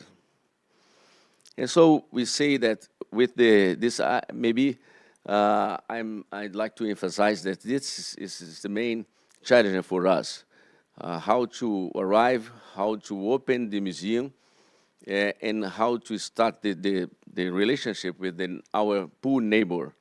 And so we decide to open one club of neighbor. The free admission for everywhere is more than 6,000 collaboration, and we offer this for that community. There's more or less 36,000 inhabitants in this area, and so we are very close. And then we decide to invite them as a permission to operate before the formal launch this museum, making some meeting with the guys, and we open in one party just for them before to authorities and the other guests. The Voice of Tomorrow, just to invite the different peoples from LGBTQIA+, and the other homeless around to discuss the situation of them and how to promote their activities inside the museum. This is one meeting, two times a year, to discuss how they live, how was the infrastructure, how the mayor, the governor have offered some the conditional for their lives. And the forms, the future-oriented museum synergies is one alliance that we meet some of you in many times since 2019 to connect and try to make some cooperation with different museums, include one museum in Singapore, the Art and Science Singapore with honor. And that is some of them. We start this connection in Amsterdam, inside the NEMO, the Science Museum Group in London was the first sign, and others that we can see. We try some exhibition together and some research like the Futurium to make one kind of hope data bank to see and to get the feeling about the hope in different cities through this kind of alliance. We are a scientist museum. We developed some research and connected with different labs and universities in Brazil and make some partnership to make this kind of innovation. We have some project that I just saw, I just share with you some tips like the science, Women in Science and Innovation, Inspire Science for the Children. Yeah, and we create with the UNESCO in Paris one share in future literacy 2 years ago, and just to offer one training course for the guys, and more or less 600 students a year, just to create one opportunity to discuss how we promote, we discuss, we design the future without the model of colonization in the past.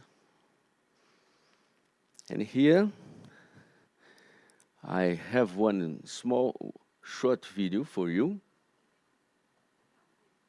No?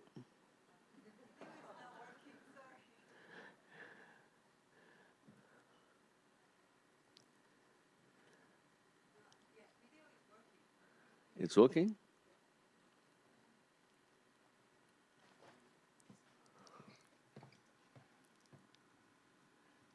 Before. Yeah.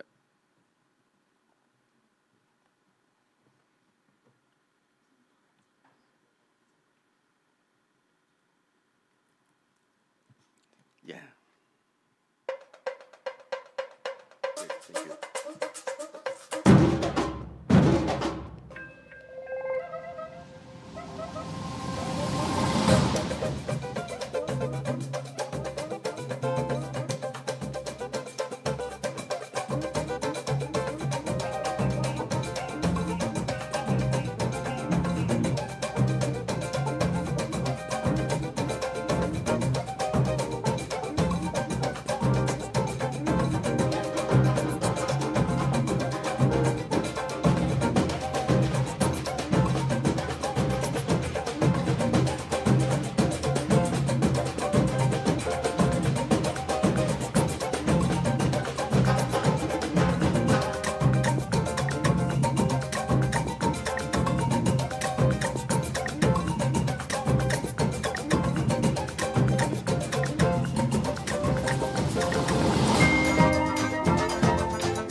Yes, in the end, I'd like to say that we have and use every day our key message. The key message is philosophical and simple, is tomorrow is today.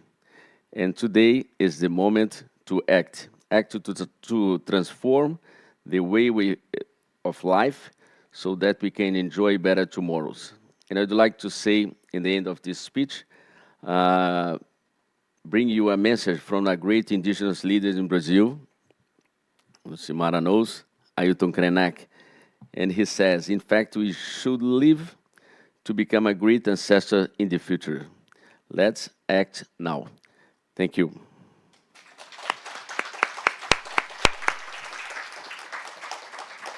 Thank you so much, Ricardo, for your presentation. And we are seeing that even if we are in a prosperity panel, we are seeing a lot of connection with partnership, with people, with planet. So it's very difficult to stay in one P. We are taking spaces and enlarging our concept and visions. Now it's time for our third panel sessions, with Winnie Chang. Please, Winnie. And she's the director, the CEO of the National Heritage Board in Singapore. And she also has many roles in her country and with her job. She develops the concept also for many museums, and also she works with urban planning and how culture and museums are really relevant to develop urban areas. She is focusing in her speech on museum heritage, fostering innovation and collaboration, inspiring culture and creative industries. Please, the stage is yours. Okay. Good morning, everyone. First of all, I would like to thank ICOM Korea, ICOM IMRAC for giving this opportunity to speak at this conference and this opportunity to learn so much from all the very insightful presentations and discussions so far. So today, I will speak about the economic role of heritage and museum in relation to the work that we do at the National Heritage Board in Singapore. I'll share our recent efforts in fostering innovation and collaboration with the wider cultural and creative industries to spark creative and inclusive growth. So to set the stage, let me provide an overview of the role of the National Heritage Board, or NHB, in Singapore. We have been forefront in preserving and celebrating rich heritage through our heritage institutions and museums. So this includes the museums and heritage institutions managed by NHB. We also lead Museum Roundtable, which is a network of more than 50 private and public museums to promote the museum-going culture in Singapore. We also oversee a heritage conservation center, which manages and preserves national collection of artifacts. So in 2018, we launched our SG Heritage Plan. This is our first master plan for the heritage and museum sector.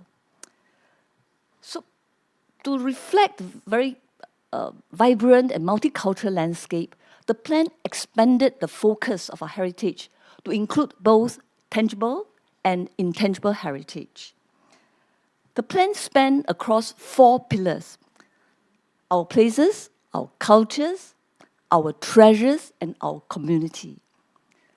And since then, we've seen a remarkable expansion of our people's understanding of heritage.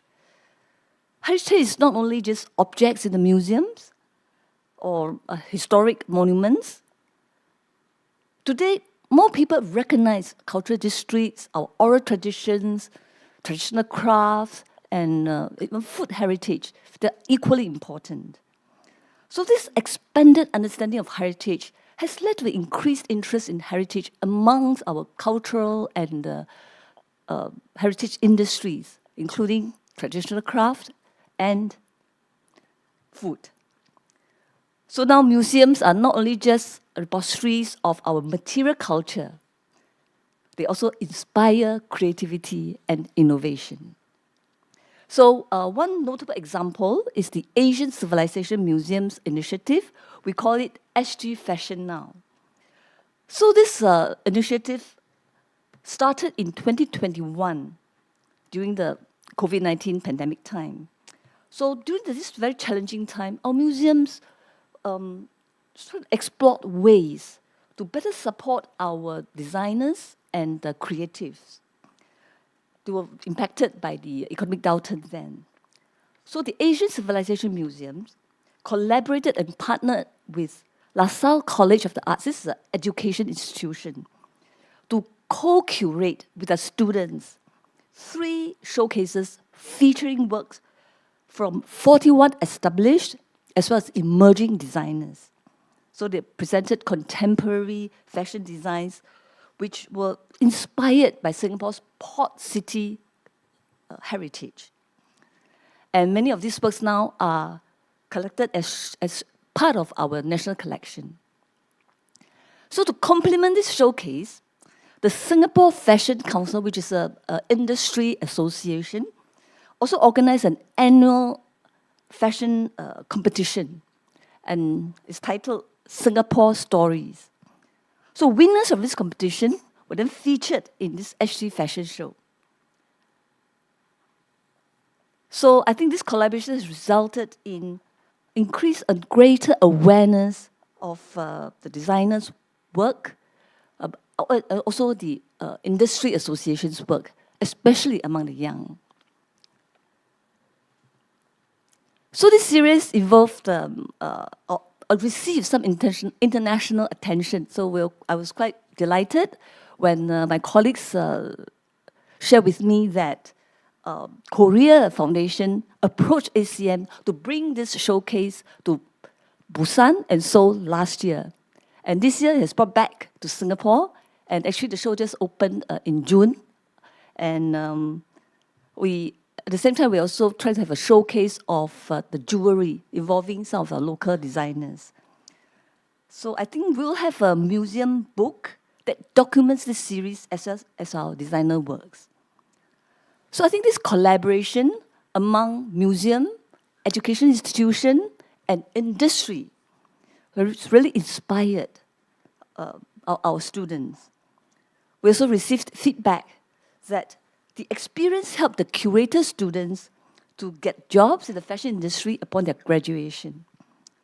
So overall, I think the series attracted new audience for the museum, for the designers, and for the partners. During the COVID-19 pandemic period, we also sought to support other stakeholders, especially as many of them transitioned to digital content during the time. So one such example is our DigiMuse program, which was first initiated in 2017 to engage the wider technology sector to work with museum and the heritage sector. So in 2020, we launched the Circuit Breaker edition of the DigiMuse. I think Circuit Breaker was a time of very strict restrictions of movement. We therefore invited local freelancers, companies, Singaporeans to submit proposals on how to celebrate our heritage and our culture digitally from our homes. So in the end, we shortlisted 20 creatives whose works were subsequently featured in the virtual showcase.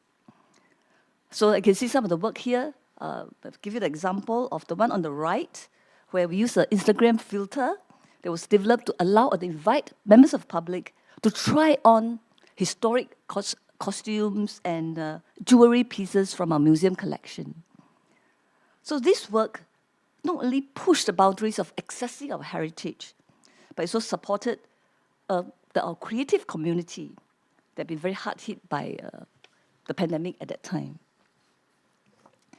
So building on the momentum, we embarked on the second iteration of our master plan.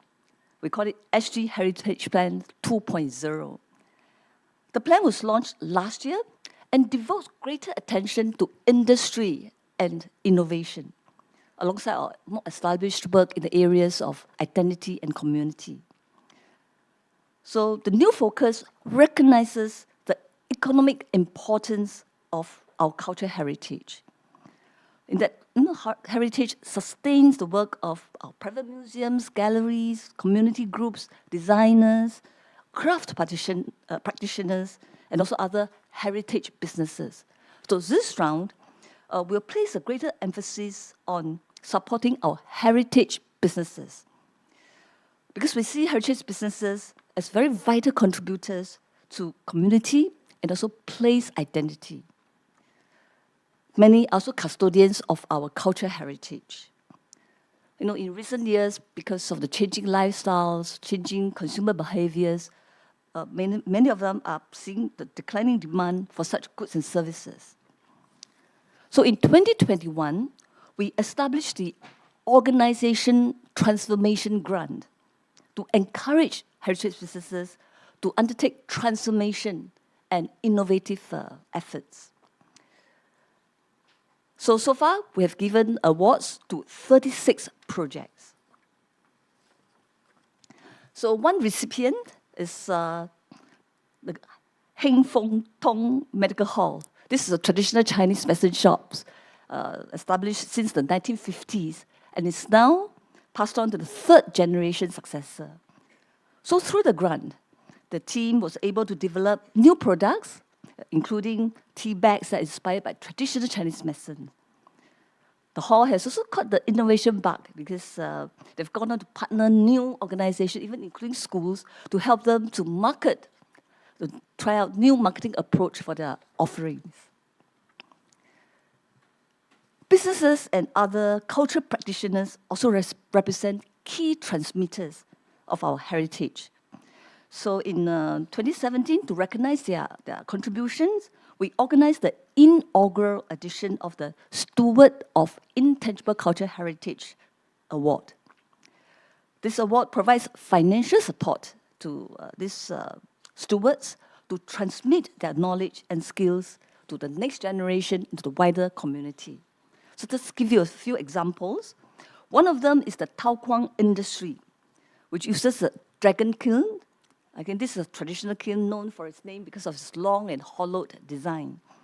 So Tao Kwang has withstood the test of time and actively transmits the intangible cultural heritage of wood fire pottery making. So with the grant, they're able to develop a virtual tour of the kiln and also so that they can broaden access to this practice and also attract new audiences. We also had Mr. Balakrishnan, is a volunteer at one of our Indian temples in Singapore. He's been designing and tying karagan, which is a ritualistic vessel used for religious festivals. So with the grant again, he conducted workshops, and participants included even different ethnic and religious groups. So they can learn more about this tradition. The third example is Michael Kerr. He's recognized for his traditional handmade popiah. This is one of the Chinese snacks. And he used a grant, again, to organize popiah making sessions and reached out to the underserved communities and to increase this awareness and also the transmission. So heritage can also foster new collaboration between the industries. So the Craft X design, which we piloted in 2021, was this attempt to bridge traditional craftsmen with contemporary design studios. So again, give you one example. This is a contemporary dining lamp modeled after a traditional Chinese lantern. And it's created by a traditional Chinese lantern maker with a designer from an industrial design company. And it's really, they're inspired to develop a multi-layered lamp structure based on antique Chinese puzzle balls. And since then, they've gone on to won quite a lot of accolades and awards. So with this success, we are going to launch a second iteration of this initiative. And this time, we'll aim to explore the retail potential of this collaboration. Recently, we also unveiled our inaugural collection of merchandise inspired by our national collection. So this is done in collaboration with our partner. And this was conceptualized by a Singaporean artist and print designer called Thesis Chan. So as you can see, each piece was inspired by objects from the national collection, such as our traditional garments, fabrics, photographs. That included, the Peranakan wedding cloud collars, batik, traditional saris, and also even a dragon robe that's from the Qing dynasty. So this kaleidoscopic motif and prints from these artifacts have been boldly interpreted, reimagined in very vibrant colors, and juxtaposed in delightful ways to create all this line of merchandise. We have also announced our plan to develop a design collection in collaboration with our other partners, span across a whole range of disciplines, including craft, industrial design, and architect. So I hope it will serve as a platform to encourage and nurture our local designers. Okay, to conclude, we hope that our collections and our museums will continue to nurture the entrepreneurial and the creative spirit of our heritage practitioners. And in turn, this can spark economic growth among our practitioners, our stakeholders, and our businesses. So in the coming month, we will commit to doing even more under our heritage plan. And I think listed on these slides are some of the actions they will be embarking on to realize them. This includes working more closely with our partners, economic agencies, infra agencies, to address more wider challenge of our heritage businesses. I'm also looking forward to some new schemes, for example, a apprenticeship scheme to develop a pool of craft practitioners, and destination scheme to recognize heritage businesses. So in conclusion, NHP remains very committed to fostering innovation and collaboration and inspiring our cultural and creative industries. And I'm optimistic about the role that museums and heritage can play in the economy. Thank you. Thank you so much, Winnie. Thank you. So we have now 9-10 minutes of questions and answers. So for our discussion, maybe the other speaker can join Winnie on the side. Any questions? Yes. To there, Carol and Lucimara.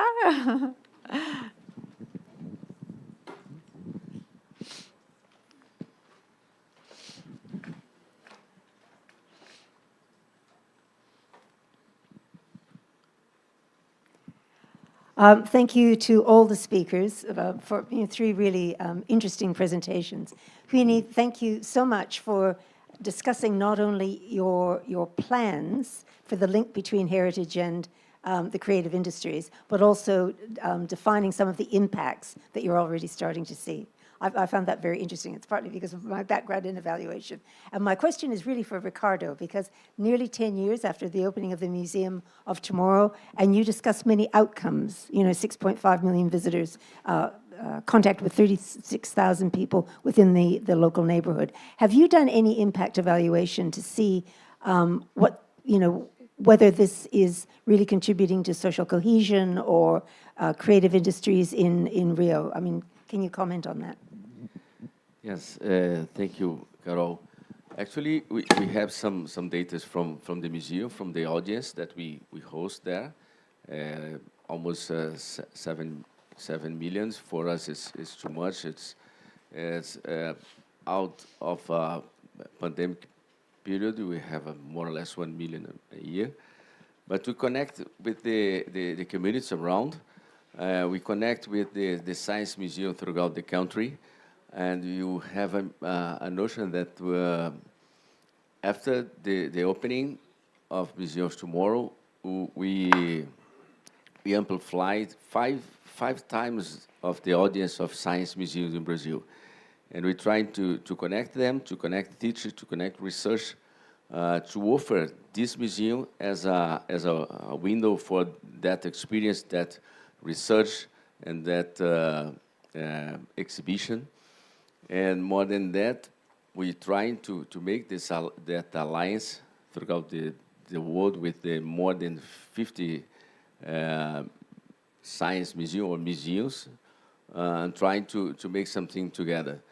And so we have these dates through the Federal Institute of Museums, and we say that we change the vision from that authorities with the museum, the science museums in Brazil. In the community, as I show, we have a strong relationship with them. I think I forgot to mention that we have on some programs to host more than 2,000 students from that communities to visit the Museum of Tomorrow, and 20 museums as an alliance inside the city to show these museums, including now we go further, and now we invite the mothers and grandmothers to visit that museums in other parts of the city that have no chance to do before.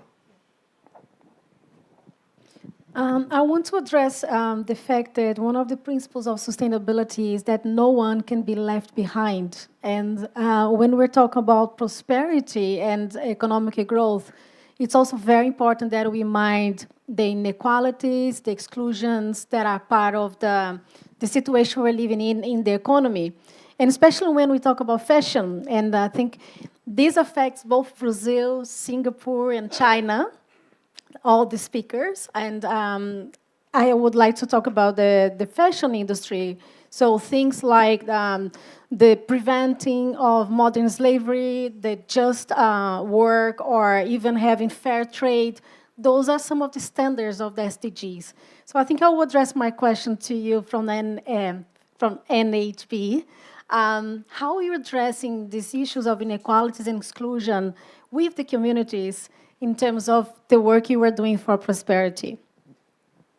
Actually, maybe I want to take this opportunity to say that we recognize that a lot of our traditional craftsmen, heritage businesses are actually micro entrepreneurs and very small businesses. And so we recognize that in terms of economic prosperity, in terms of GDP and economic value add, they will not contribute as significantly as other part of the creative industry, like gaming industry, or for the matter, Taylor Swift concert. Recently they just generated billions of GDP. So very much is because these are micro entrepreneur. We would really want to leave no one behind. We want to uplift everyone's skill sets and try to generate demand so that they can continue with their trade. So that's also the motivation of the inclusion.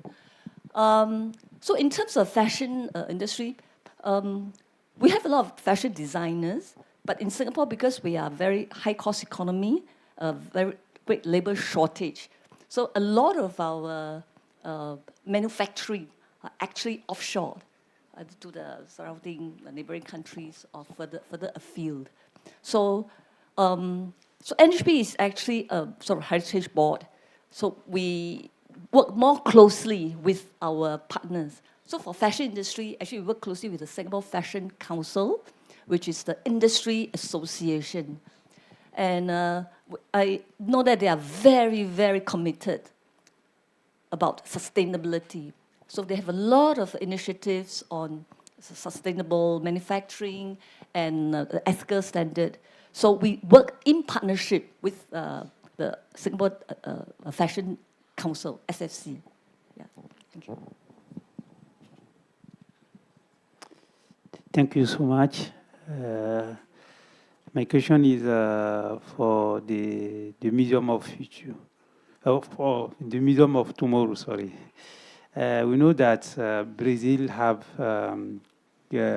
strong connection with Africa, and I want to know what is the connection of your museum in Africa, and also in terms of the building of tomorrow. If you talk about it in your museum, I really want to have an idea. Thank you so much. Thank you for your question. We'd like to say that we have a strong relationship with Africa because we lies in front of the bay, but inside of that area that we call Little Africa. beside it, 500 meters, we had a port of the main port of slaves in Brazil, or maybe in the Americas, that hosts almost 2 million slaves from Africa. But from that area, they create the strong part of our identity, to mix the culture, to offer the knowledge, the wisdom from the Africa for our culture. And so we have this connection. We developed one project to revitalize and to improve that site, the historical site, recognized by UNESCO in 2017 as a World Heritage. And so we have many programs, and more than that, we'd like to connect more from Brazil to Africa, and to discuss and to debate some reality of design of the world that we mentioned yesterday. Design of the world is not running well. You know that 2% of the humanities, the inhabitants in the world, have more or less 80% of the economic assets in the world. It doesn't work like this. And so we have some data inside from the research, from the experience of our audience, that show that we have to connect. We have to talk much more between Brazil and South America and Africa. Let's try to do. Thank you very much. And now we are at the end of this interesting session. Please. All right, thank you so much. That was the prosperity session. Let's give it up once again for our three speakers and our moderator, Ms. Michaela Roda. Let's give it up for them once again. All right, I know we are 30 minutes behind on schedule. I know you must be hungry. I'll let you go for lunch. Lunch was scheduled to be 90 minutes, but we will resume on schedule by 2 p.m. As per yesterday. Please find restaurants of your choice outside of the site, and distinguished guests, can you please look for staffs to be guided to your luncheon place. Also return your receivers so that they can be charged during lunch break. I also want to tell you about two exhibitions that are ongoing right now here at the museum about cats and fathers. And there's also our permanent exhibition that's ongoing. So take a look at that, and let's resume at 2. Thank you.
잠시 후 2시부터 At 2 p.m., we would like to resume the afternoon session. I would like to invite all the participants outside in the lobby to come inside the venue and take your seats.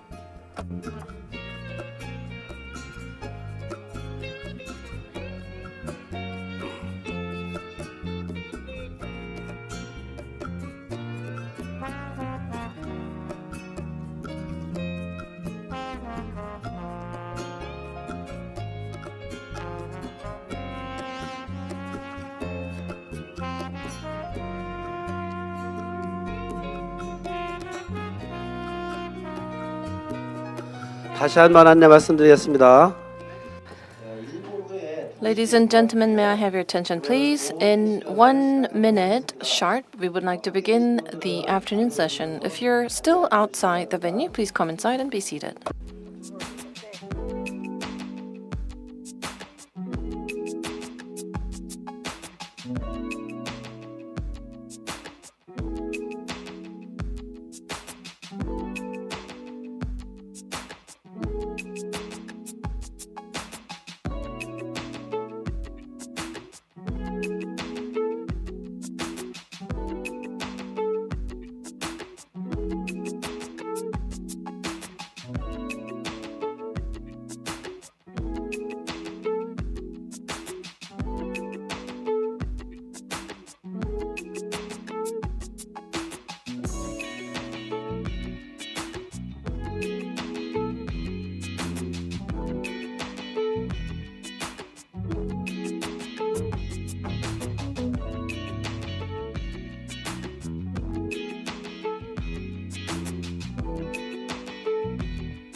네, 점심 맛있게 드셨는지요?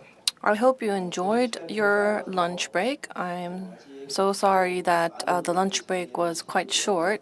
That is why I believe not everyone is inside the venue, but because we have to follow the schedule, we would like to, without further ado, begin the session 2, the afternoon session of today's conference. I can see that many are joining and coming inside.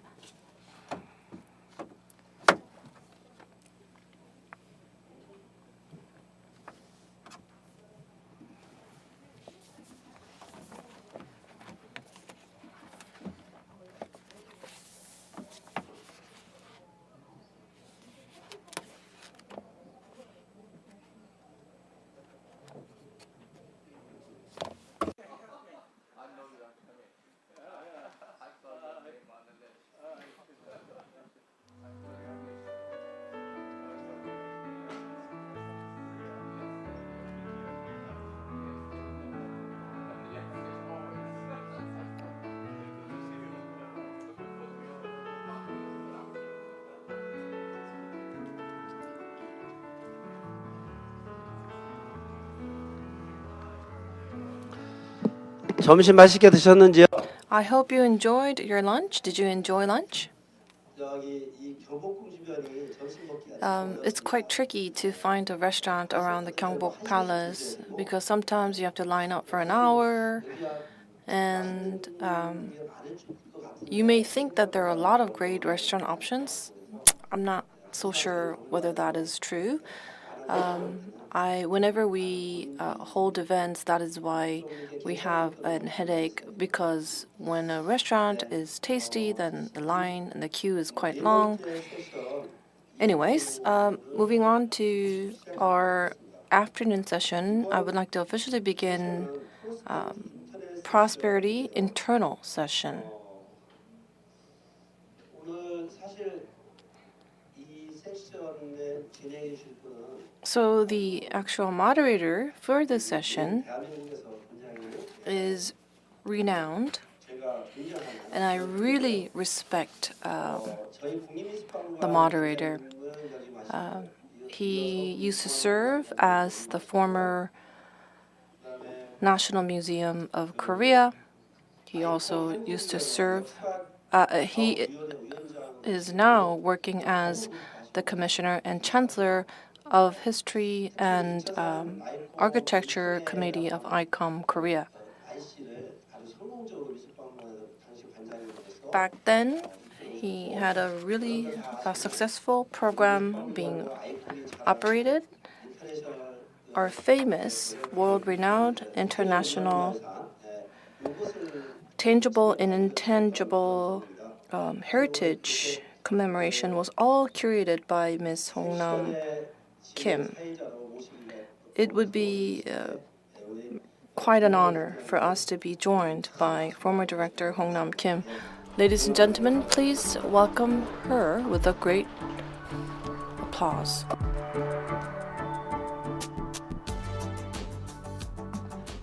소개가 너무 장황했어요. I think that was quite a lengthy introduction. Nice to meet you. My name is Hongnam Kim.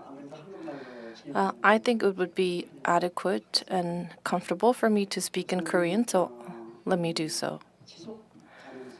In the case of sustainability, under the title of sustainability, I believe there were a number of conferences being held. So sustainability, the word or concept itself is quite familiar, but there was always something mixing. However, this particular conference has been giving a great inspiration and touching to me, and I've been learning a lot. To delve into what I have been learning so far, I think this conference is quite substantial, and the conference is going to the core, and it is also addressing a number of action plans related to sustainability. So unlike many other so-called sustainability conferences or events or meetings, I think this is quite influential and useful as well.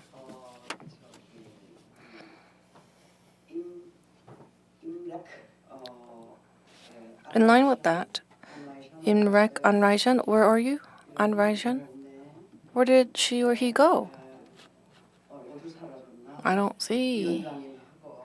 Yeah, so with the chair of IMRAC, we have been deliberating and organizing the current program, and we are joined also by Chair Carol Scott, who put in tremendous works and dedication for this to happen.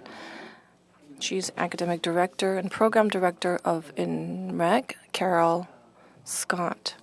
I would like to provide my sincere gratitude and appreciation to Ms. Carol Scott. And also, there was one clapping over here, Sun Jung Kim, chair of ICOM Korea, and vice chair, Mr. Kwano Lee. The two of them also spent a tremendous efforts in organizing this. Thank you and congratulations.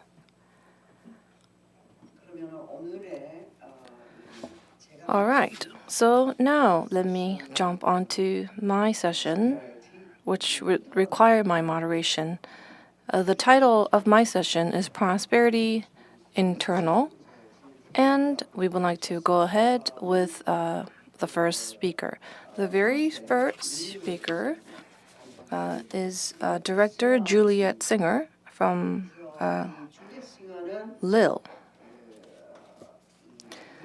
Ms. Juliet Singer has been working hard and contemplating how we can plan green transition and how influential the exhibition design is towards that particular goal. Ladies and gentlemen, please welcome her with a big round of applause.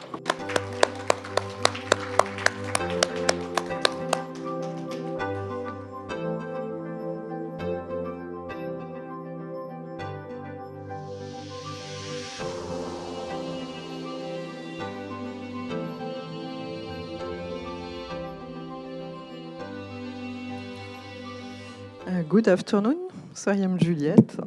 여러분 안녕하십니까? Really want to thank you, ICOM Korea, and it's my first time in that country. It's amazing and it's very learnful. I've learned a lot of things since yesterday, so I'm very happy to share that moment with you. Thank you for the invitation. So I'm very new in my position since I started my new position only 2 months ago. But the previous director of Palais des Beaux-Arts was Bruno Girvaud. He was very involved in all sustainability. So that museum, it's now very well known in France and even abroad because of his engagement. It's in the north of France, and I'm director of 2 museums, this one and another one, but I will focus on Palais des Beaux-Arts de Lille. Palais des Beaux-Arts de Lille, it's dedicated to many collections. It's more than 60,000 works. It's a fine art museum, and many visitors. And of course, it's very involved with ICOM on ICOM definition in 2022. But the engagement of museum in sustainability started before. Actually started very strongly in 2018. At this time, of course, before the museum already had some action, like, changing bulbs for LEDs or trying to reuse some materials. But in 2018, the museum decided to focus really on sustainability, not like a side question, but really in the heart of the museum. It means that everything was questioned again. So we had to focus on everything to have a systemic approach. If you don't look all together, you cannot be very efficient. You cannot have a real sustainability approach. So we were looking at the building, production methods, the collections, and we cannot separate what is environment and what is social abilities inclusion. So we have to be inclusive, to learn, to engage our audience, to listen and share the public.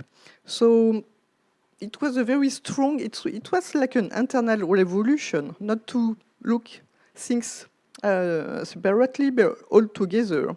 So we decided to have different ways of operating. It means raising awareness and questioning, reduction and optimizing, reusing and recycling, calculating and objectifying. At this time, we decided to make a grid of analysis to know what was good or bad, what can be efficient, because managing, it's to knowing. You need to know what you are speaking about to make change, to make progress. And so there were different identification about transmitters or destructors and profit factors. So it was possible then to interrogate and to make some decision, like how we manage the place, and the resources we consume and use, the way we produce our activities, and also inclusion, modes of transmission, to commitment, position, to work all together. So it was a possibility with that focus to make an internal challenge. So every team now was concerned. It was not only one part of the team, but everybody, everyone, everything had to be concerned with sustainability. So we had to rethink the organization. We hired a sustainability project manager, a sustainable manager for collection. We had to change the management, to train, and to change the mentality and the attitudes. So it changed in intern team, but also relationship with partners and suppliers. For example, when you make an exhibition, you have to ask what is the quality of the materials, where it is coming from. If you have coffee in your museum, you have to ask, okay, where is your cups coming from? What are you, the coffee you are drinking? Is that, what is that coffee? Where it is coming from? So we have to create new ecosystems and to rethink the organization. It became a paradigm shift, so that changing, of course, had some consequences, and especially in exhibition, because exhibition, of course, you are making things coming in your museum, so a lot of transportation. So different decisions were taken to slow down the pace with a slowing down creativity and innovation. We decide to show less artworks, but to protect creativity and innovation. So the decisions are not, focused in one shot, but you have to think within 4 years, for example. So even if one exhibition needs a little bit more works, 1 year, the year after, you slow down, but you don't have to separate things or to be too dogmatical. You don't have to have any a priori. You just need to think about everything and to find the best balance and to slow down less and less within the time. You have also to focus more about the permanent collection, because public are coming here and it is works which are here, and you have to help the visitors who have a better experience. They don't need all the time to see so many things or new things, but maybe to look better of what is actually in your collection. And when you have temporary exhibition, eco-design has to be at every level. You have to think about, yes, the material, the transportation, everything. So the final production of this reflection was that kind of structure which I built with a small environmental impact, and it stayed many years, all the time in the same place, so not the less impact in the environment. And it was really successful because we had also that as a support to speak about environment, to show different things inside. Sometimes it was screening, sometimes it was works. So we use that also not to think only about carbon footprint, but also about the life cycle assessment, because it stays in the same time, so you don't have to change it all the time. What was very important, it's also to take measurement and to know exactly what it is, what you know, to know what you are speaking about. So to measure impact of everything, to share the data, it's a very key point of the reflection. We also made the decision to make communication on all that approach, because at this time, some museums were very afraid to speak about those things, because people can be afraid of that or can find it negative. But we wanted to show that it was very important to be engaged and to develop ecological awareness of our audience. So visitors, and especially young visitors, were very, very happy and very supporting. So for us, it was like an encouragement to keep on with that. And we tried to communicate humbly and sincerely, not like a marketing communication, but especially to say, yes, that was good, that is not good, or maybe we can do better next time on that point.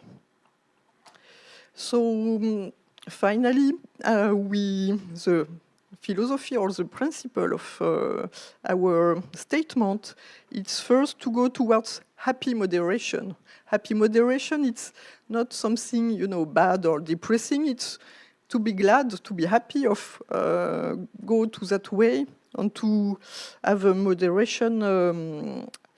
Yes, like happy, and to write an exciting and inspiring story of sustainability, you know, to feel a pioneer on that way, and to turn constraint into opportunities. The second, it's to have less artworks for a better understanding and for a best possible visit experience.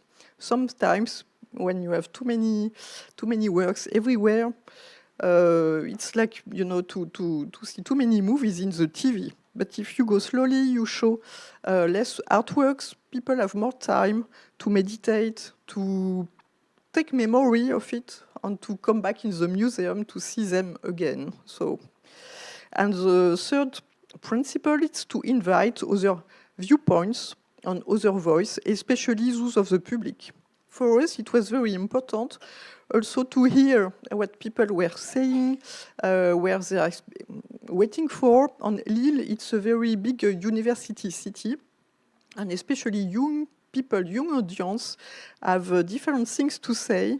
So it's very important also to listen, because we have a lot to learn about other people, and especially the public. So at the small scale of a museum, we hope that we will do best and best in that way of sustainability, to speak together. And I consider that me coming here to speak with all very interesting people during lunch, or see all those conferences was very nourishing and very important to do better, to have new ideas to exchange. So thank you for you, and hope to see you soon. Thank you.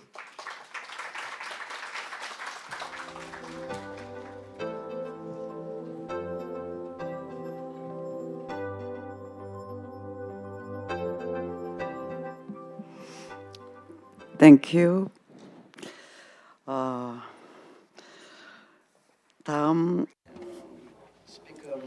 Next, before we move on to the next speaker, I was actually thinking to myself sitting down, you know, museums on their own have this whole discourse on sustainability. We are doing our best to find ways and strategies towards sustainability. And then we have universities.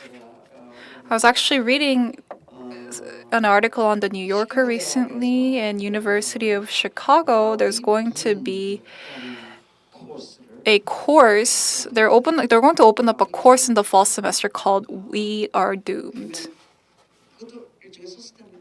I think that in a bigger picture is going to encompass the topic of sustainability. So yes, we know now that this is more of an everyday life matter at hand. So moving on to the next speaker, I'd like to invite Manager Seung-hee Lee of Communications and Audience Department at the National Museum of Modern and Contemporary Art. She will be talking to us about a partnership with the private sector in securing funding and how museums are creating what sorts of partnerships to achieve this goal. Years ago, I actually hosted an exhibition with the Asian Society. I was actually the curator at the Rockefeller Center in New York a couple years ago, years and years ago, and one entrepreneur posed a question to me. The entrepreneur was from a tobacco company. It was a very big tobacco company. So there was a demonstration going on in front of the building by the anti-cigarette smoking activist group. I think that's another aspect or element to think about when we are trying to involve the private sector. So I'm very much interested to hear what Ms. Lee has to say. So without further ado, please join me in welcoming Ms. Lee up to the stage.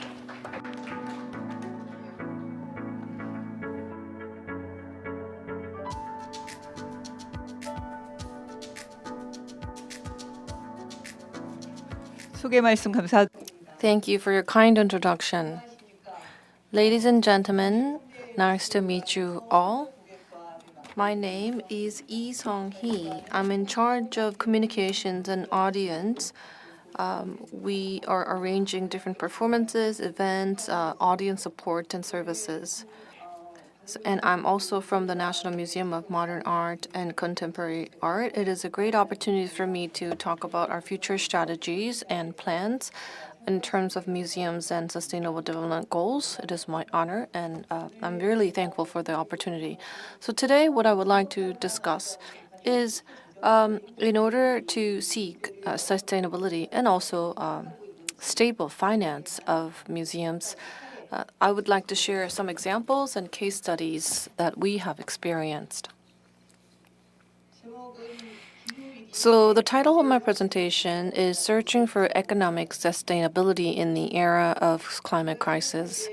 In my personal opinion, after the Paris Protocol was adopted, the concept sustainability was not relevant to us, but the entire entity, society, community, globally and locally. If you think about the environment and nature, we are one. We are connected as one unit, and everything is impacting our daily lives. I believe no one will disagree with the importance and the fact that they are all correlated. Especially after we experienced the pandemic, even diseases have a close correlation with the climate crisis. And because of that, we are now witnessing different changes and how these climate differences are impacting our museum activities differently. So first and foremost, to briefly introduce the National Museum of Modern and Contemporary Art, the reason why I wanted to introduce briefly about the institution is because of the identity of our organization. If you think about NMMCA, we are the only public museum, and we are supported and funded by the public institution. So unlike other private museums or other types of public institutions, we're economically less worried, less concerned, less tight. However, even with this privilege, we do have our own concerns and issues. If you think about it, we have 4 different venues: Gwacheon, Deoksu Palace, Seoul, and Cheongju. The Seoul Museum is very close to where we are right now, and we hold around 22 to 25 different exhibitions every year. And in the case of Changdong and Goyang, we have residency, and in Gwacheon, we have a separate children's museum building. If you look at the annual average, we have around 3.2 million visitors per year. And this number came from last year.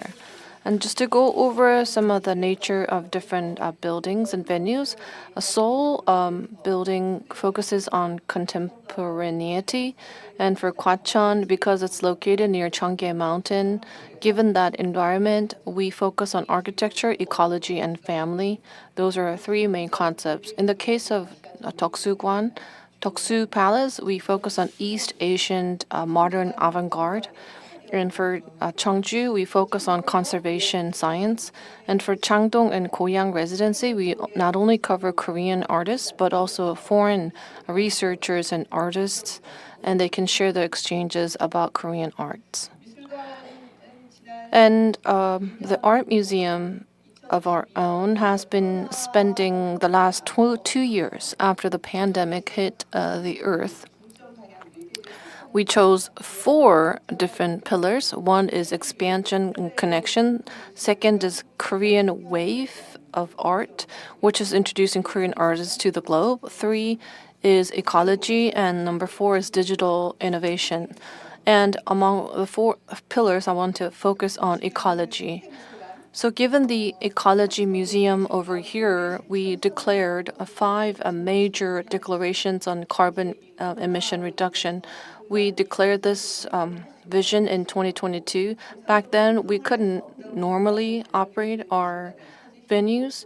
Even if it wasn't under normal conditions, there were still audience who were coming to us. However, we had a very minimal and restrained operation of the venues, and we wanted to realize and adopt ESG elements in terms of operation. And from that spirit, we declared 5 different visions. Number 1 is eco-friendliness. Number 2 is banning the use of vinyl and plastic cover for exhibition catalogs. And for leaflets, we started using paper and recycled paper. And number 4, we minimized the issuing of paper tickets, but rather adopted electronic ticketing system so that we can become more ecologically friendly and respond to climate crisis in a better way, set examples for other organizations and institutions. And we also adopted the use of tumblers instead of one-time usage cups. However, executing those visions was not so easy because we seek visual aesthetics, and we always aim for the essence and the climax of visual aesthetics. We couldn't just give up every visual element. And because we're a public institution, we had to make sure that many walks of people could come here without any hesitation or limitation. That is why, among all our carbon emission reduction efforts, you can see that QR tickets, QR leaflets were introduced, and by doing so, we use 70% less paper. But there are audience, especially senior citizens, who are not so comfortable using electronic devices. We couldn't 100% ban paper, but still we reduced by 70%. And we reused exhibition tools and furniture and amenities, and we would send it to other institutions for reuse. And we also banned the use of plastic cover for exhibition catalogs. And we also had to ask for the understanding of the audience. That is why we launched the campaigns for carbon emission reduction, awareness raising. And one of the campaigns of this year is called MMCA Run Ditto. This was joined by a famous soccer player and celebrity, Ji-sung Park, and 16,000 people came. Even though there are online activities, there were some on-site activities as well. The reason why we launched this Run Ditto program is not just for our institution. Everyone who participates in this Run Ditto campaign, whether it's a museum or art museum around, all they needed to do was to prove that they walked to the location rather than taking any transit. And we were able to reward them by doing that.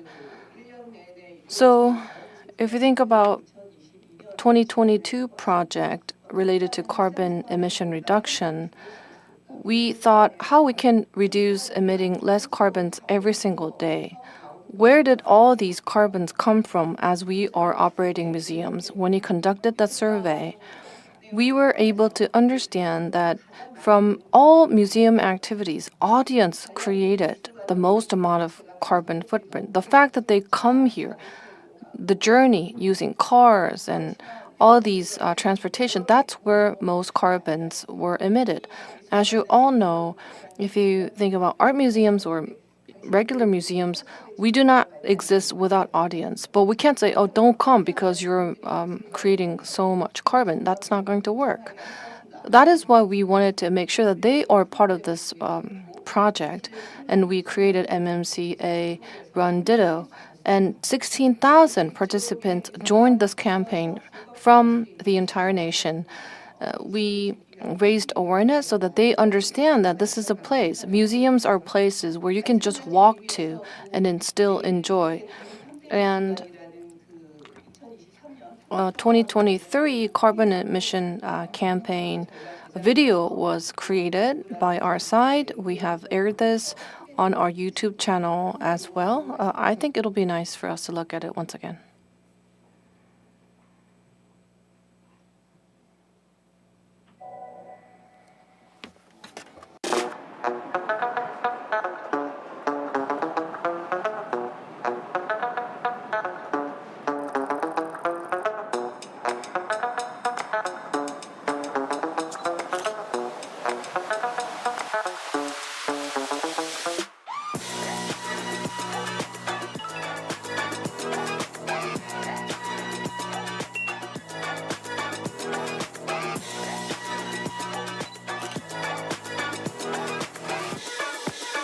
피터 바이벨의 대표작으로 손꼽히는 이 작품은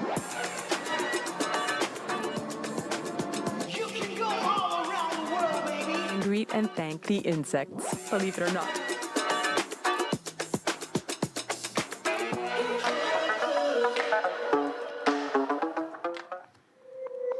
감사합니다. Thank you. So by running such campaigns, what we wanted to tell the audience was that museums are part of carbon responses, and we want them to be part of that efforts as well. And if you recall my very first question, how are we going to secure economic sustainability? You might ask, how's it related? How's economic or financial soundness related to carbon reduction campaigns? When you want to reach financial stability or soundness, there's only two ways to achieve that goal. Number one is to reduce costs as much as possible, and number two is attracting as many capital and funds as possible. So carbon emission reduction campaign is not necessarily only about cutting costs. So no matter how goodwill you had, any carbon reduction activities at museums, it could be one way to reduce cost. Meaning you should be enthusiastic and more active about adopting such practice. All right, so do you think this is enough just to cut costs? No, it's not enough. Because if you look at this particular slide, you are seeing the Doksu Palace's embroidery exhibition. You can see that media and audience, they love this Korean modern and contemporary embroidery exhibition. Just to go over to the purpose and objective of this exhibition, if you think about women's embroidery, it may be considered just small works that happened in the house.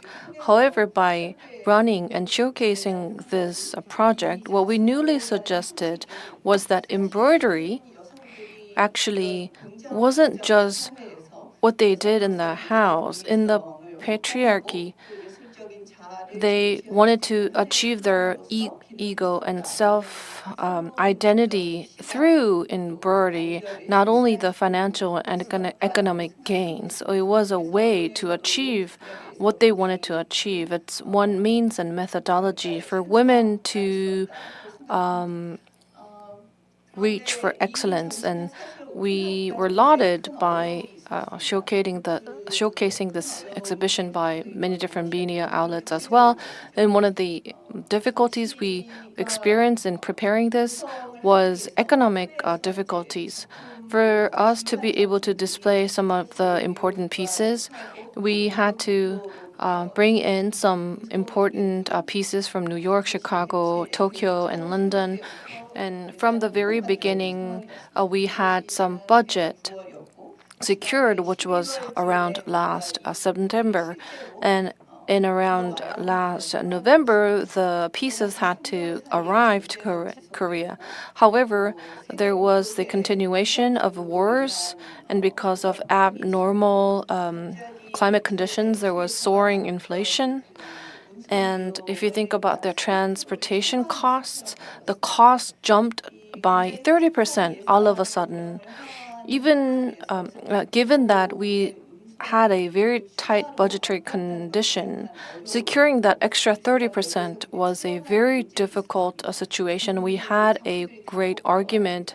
Do you really need all that? Or maybe we can skip some of the pieces from Metropolitan Museum. And after going through many different debates and discussions, finally and ultimately, we came to conclusion that we needed all pieces, and we adjusted some budgets from other items, and the other cost saving was asking for other partners to give some discounts in terms of making catalogs, we were able to finally carry out and run and prepare the show. And for that 3 months, we had such fierce debates and discussions. When transportation costs soar up, what to give up, what not to give up were discussed. If we're not going to give up, how are we going to source those fundings and finance? And I think, personally, it was a great opportunity for us to seek different ways to overcome such difficulties. And one way that I would like to lay out is that we need to be able to collaborate better with corporates. You may all know that the Contemporary and Modern Art Museum, compared to other ones, we are in a very lucky environment and when it comes to our finances. However, if you're going to use government budget, there's always some sort of restrictions, and you have to have a great objective and purpose for each spending. Unlike other museums, our entrance fees are extremely low compared to other museums because we should be inclusive towards culturally marginalized groups of people too. That's the cause, that's the purpose and calling as a public organization. However, despite this environment, when we know that things are going to become more costly to throw an exhibition, and when we have to carry out conservation works with other museums in Korea, how are we going to overcome such restrictive financial conditions? We thought, as a result, decided to carry out the SWOT analysis. I know that the SWOT analysis is often used in the marketing segment, but we still did it. If you look at our strength, we are the only national art museum. We have financial stability, we have professionalism, we carry out 20 high-quality exhibitions every year. That's our strength. However, we do have our weakness. We can't really expect any profits from selling tickets. We're not supposed to use ticket sales for our own purposes. We have to give everything back to the government. And our budget is not flexible at all. We can't use our budgetary items to different areas. However, we do have opportunities. Our opportunity is that globally, people are paying attention to K-culture, and in line with that, more and more people are showing attention to Korean arts. Last year, we had some foreign exhibitions focusing on modern and contemporary art in LA, San Diego, and New York. And we gathered more than 400K audience in other countries. And the other opportunity we see is that in the Korean arts market, the market itself is boosted, gaining momentum, and many more young people are liking and loving arts. We talk about millennials and Gen Z. However, the ones who are staying in the house after the COVID, they're young people, but they still can't afford to come to the museum. They enjoy art. They would like to purchase arts and pieces. And the fact that this market is growing is a great element that we have to utilize in terms of our marketing. Still, we do have threats. In many different parts of the world, disastrous natural events and disasters are happening, and protective trade conflict is rising. High inflation, high cost, high foreign exchange environments are continuing, and these are causing economic uncertainties globally. And despite these environments, we have to satisfy our audience who still come to the museum. So after going through the SWOT analysis, we wanted to focus on the opportunity. If you think about donation or partnership when it comes to finances, we wanted to change the paradigm that we have been adopting. We should not rely on goodwill. We should give opportunities back to the sponsors. Maybe many of you might think of the series that we did with Hyundai Motors. MMCA Hyundai Motors series lasted for 10 years from 2014 to 2023.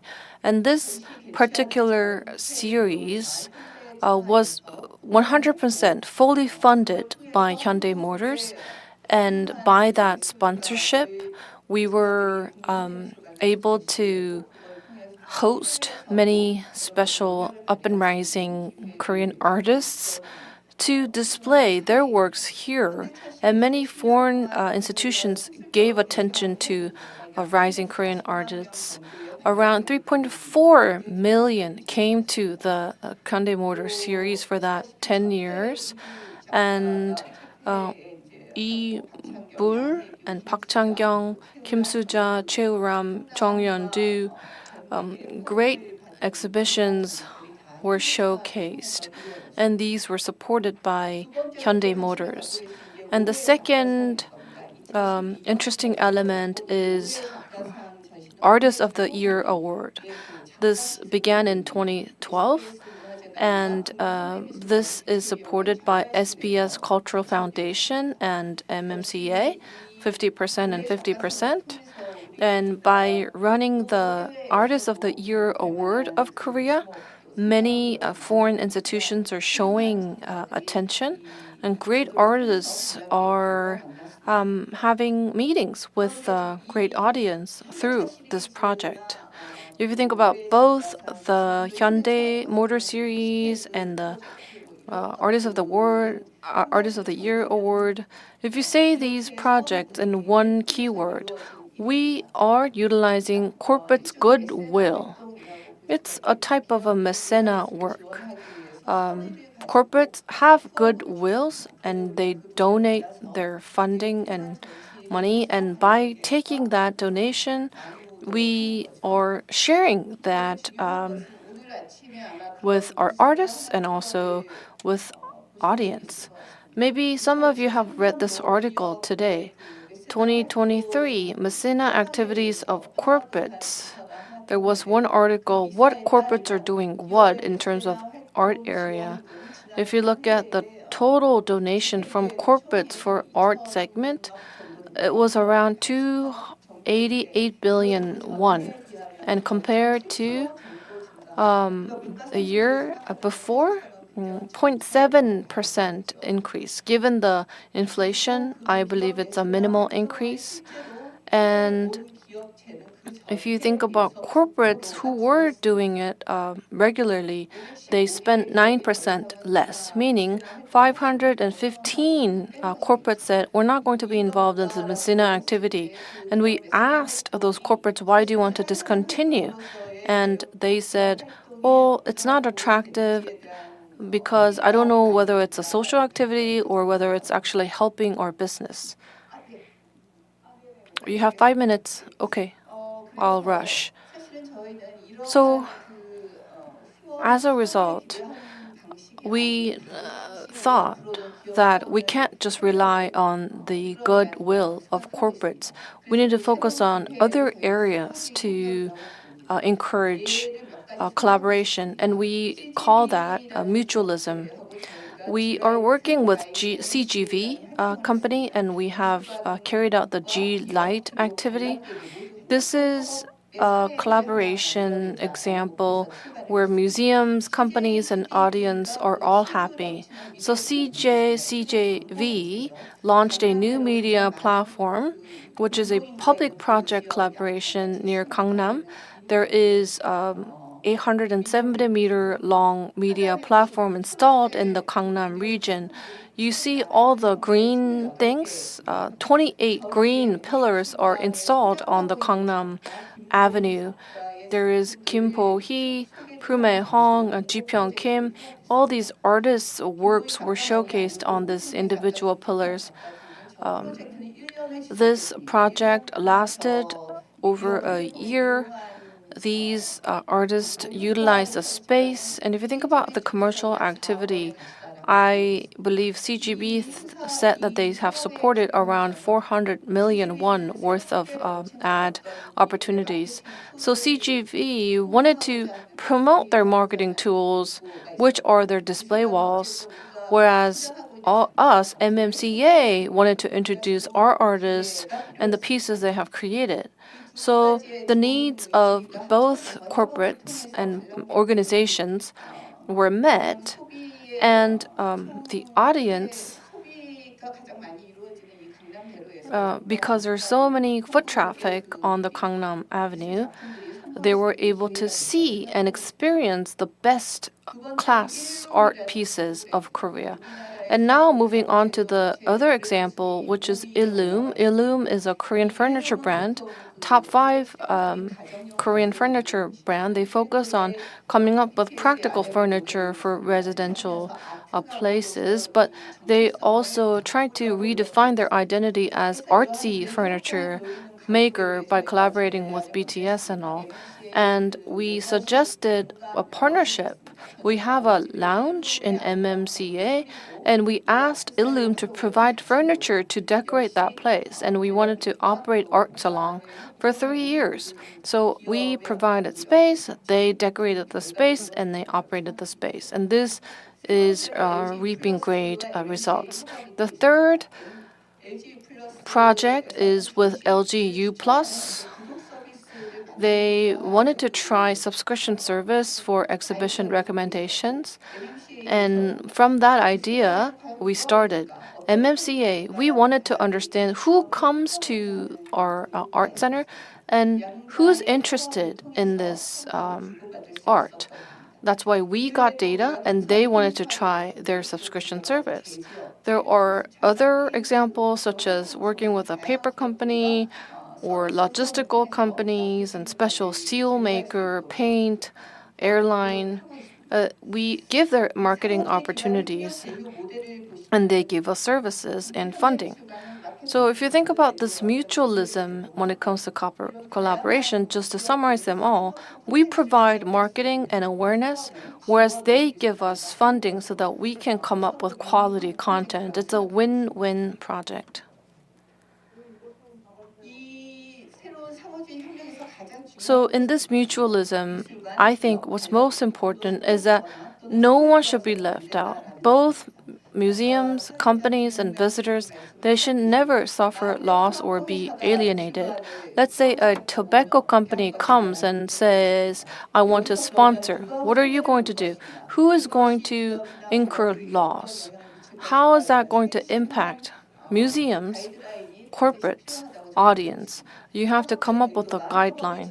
We have to make sure that there are clear guidelines to ensure that commercial intentions do not undermine the sincerity of our collaboration. We need to provide opportunities and pursue common achievements instead of expecting goodwill or charity from companies. By this way, we can attract more sponsorship from corporates. Thank you.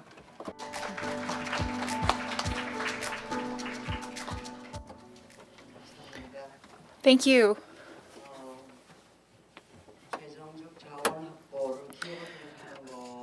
She talked to us about how to look into the corporate aspect of the element of the landscape in securing funding, but actually this is a topic that will stretch over to the next presentation as well.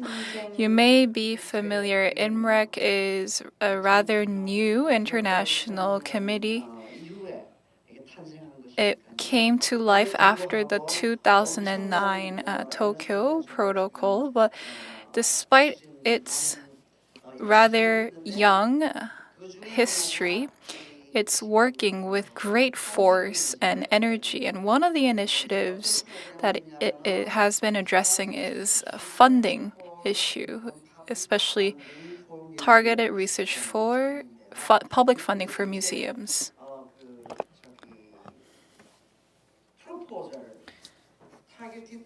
So IMREC has made a targeted or commissioned a targeted research proposal. And the winner of that commission was... Is it in Vancouver? No. Where are they situated? Montreal. The Quebec University, located in Montreal, submitted a proposal to participate in the target research, and they were selected to carry out this research over the past year. I think it did come to an end. So they will be talking to us about the interim report on that came out of the research. One thing that is interesting, the project was divided into two subsections.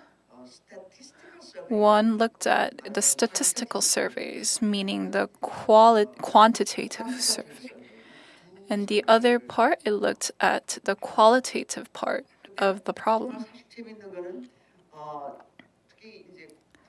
So one interesting thing is, how are things different when the funding flows out of public institutions, i.e. the government, 100%?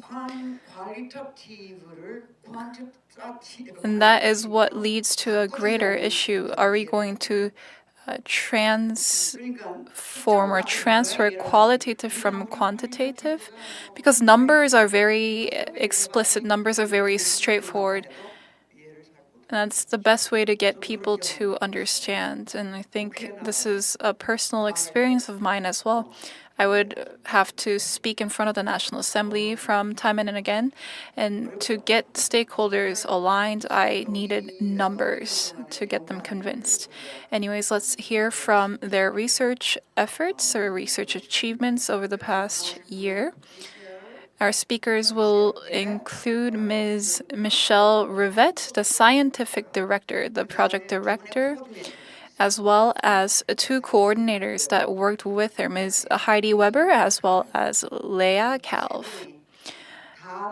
The three of them will be talking to us about the ins and outs of the project.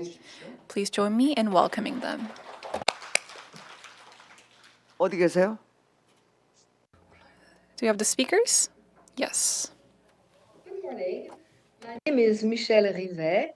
I am representing the International Research Alliance on Public Fundings for Museums as the Scientific and Executive Director. I will be talking now about the research we undertook on the state of public fundings for museums all around the world. As we all know, public funding has always been one of the foundations for the development of museums. Since 1970, there has been a boom in museums around the world, with more museums created almost every day, and also maybe a bit almost everything. The diversity has given rise to new management models that oscillate between, first, public museums financed by the various levels of government, and second, private museums, either being for profit or for non-profit organization.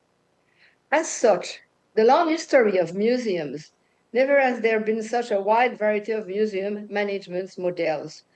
We can identify, I think, three types of logic that structure the financing of museums. First, market logic. Second, logic linked with public subsidies. And third, for donation logic. As we also all know, in 2007, 2008, the world and museum was hit by a major financial crisis. Since then, there have been major transformations in the methods of financing museums. Independent revenue became an integral part for many museums.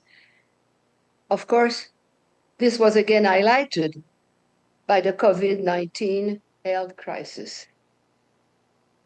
In short, in this context of health, economic, political, and social crisis, culture and museum in particular are weakened by a perceived decline of public funding.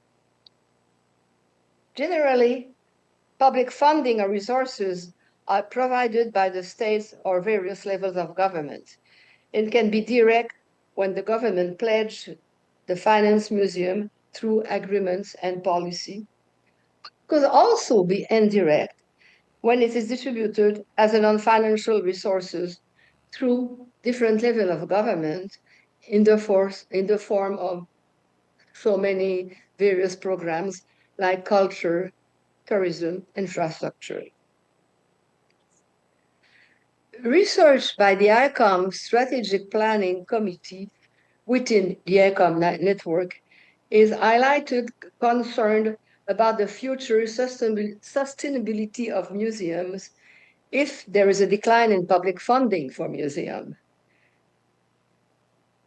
There is no overview of the extent to which this is a global trend and also the degree to which it may be occurring and with what impact.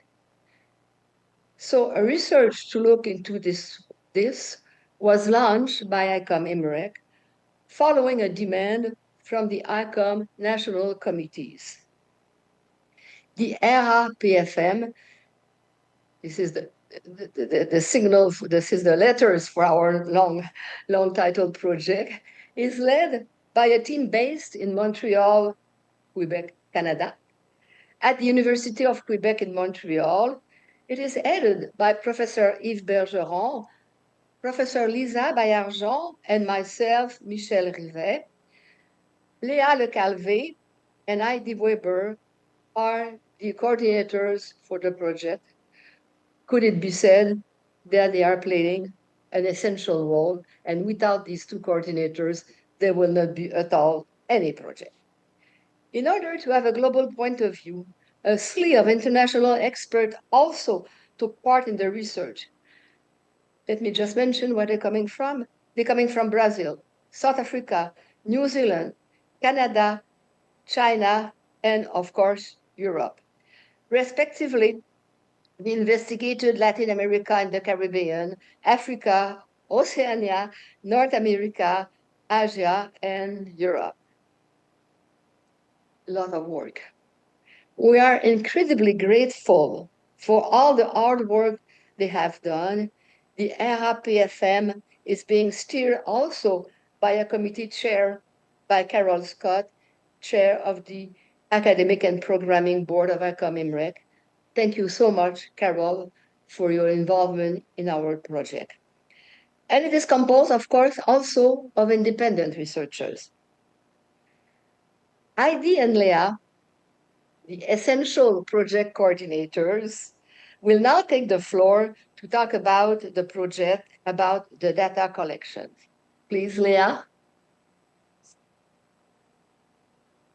Thank you, Michel. Our research will answer the following questions. First, what does the term public funding encompass, and how is the term understood across the globe? Second, is declining public funding for museums a global phenomenon? Third, where declines in public funding are evident, to what extent are they occurring and with what impact? Fourth, how are museums responding? Are sustainable new business models emerging? The ERA PFM responded to the call and undertook to answer these questions. An ambitious research, as you understand, and to answer these questions mentioned previously, a two-tier methodology was put in place with two surveys, a quantitative and a qualitative one. So, thank you, Léa. First, we will talk about the quantitative survey. So a statistical survey was prepared to have an overview of the state and recent evolution of public funding for cultural institutions. The different sections will allow a comparison between the pre-pandemic period, so 28, 29, and 2018, 2019, and the post-pandemic period, 2021, 2022. It was sent to the 124 ICOM national committees using the emails found on the ICOM website. The first survey was sent out in June 2023. After reviews and comments from various partners in the research project, modifications were made to the survey to better reflect the situation, and the modified questionnaire was sent in November 2023. The following months, all the way through March, were devoted to contacting the national committees through various means. At the beginning, we wanted to question the ministries responsible for museums funding in each country with national committees. This double look would have highlighted the points of convergence and divergence between the vision of the state and the wishes of professional communities. However, it proved impossible to contact them, and we were forced to abandon this avenue. In the first stage, from June to October 2023, we only had 10 answers, which caused the modification previously mentioned to the survey, because we suspected it was too long. The second iteration of the survey was shorter, but we still had difficulties in getting responses. The research assistants were very active in contacting the committees through various means and involving as many people as possible to get the word out about this survey and research. As a result, as of May 1st, on 111 reachable committees, there are 59 responses, so a 53% response rate, which we're very pleased about. 44 committees have not answered. 8 committees started to answer but did not complete the survey, and 13 were non-reachable. As you can see on this map, we have a good representation worldwide with answers on every continent, and we were pleased to have an answer from Korea. So let me explain a bit more the qualitative survey. The qualitative research is complementary to understand how the museums are responding to the decline in public funding. The qualitative survey of museums will enable us to better identify the main factors having an impact on public funding and the operation of museums. The objective is to identify and document new financing and management models.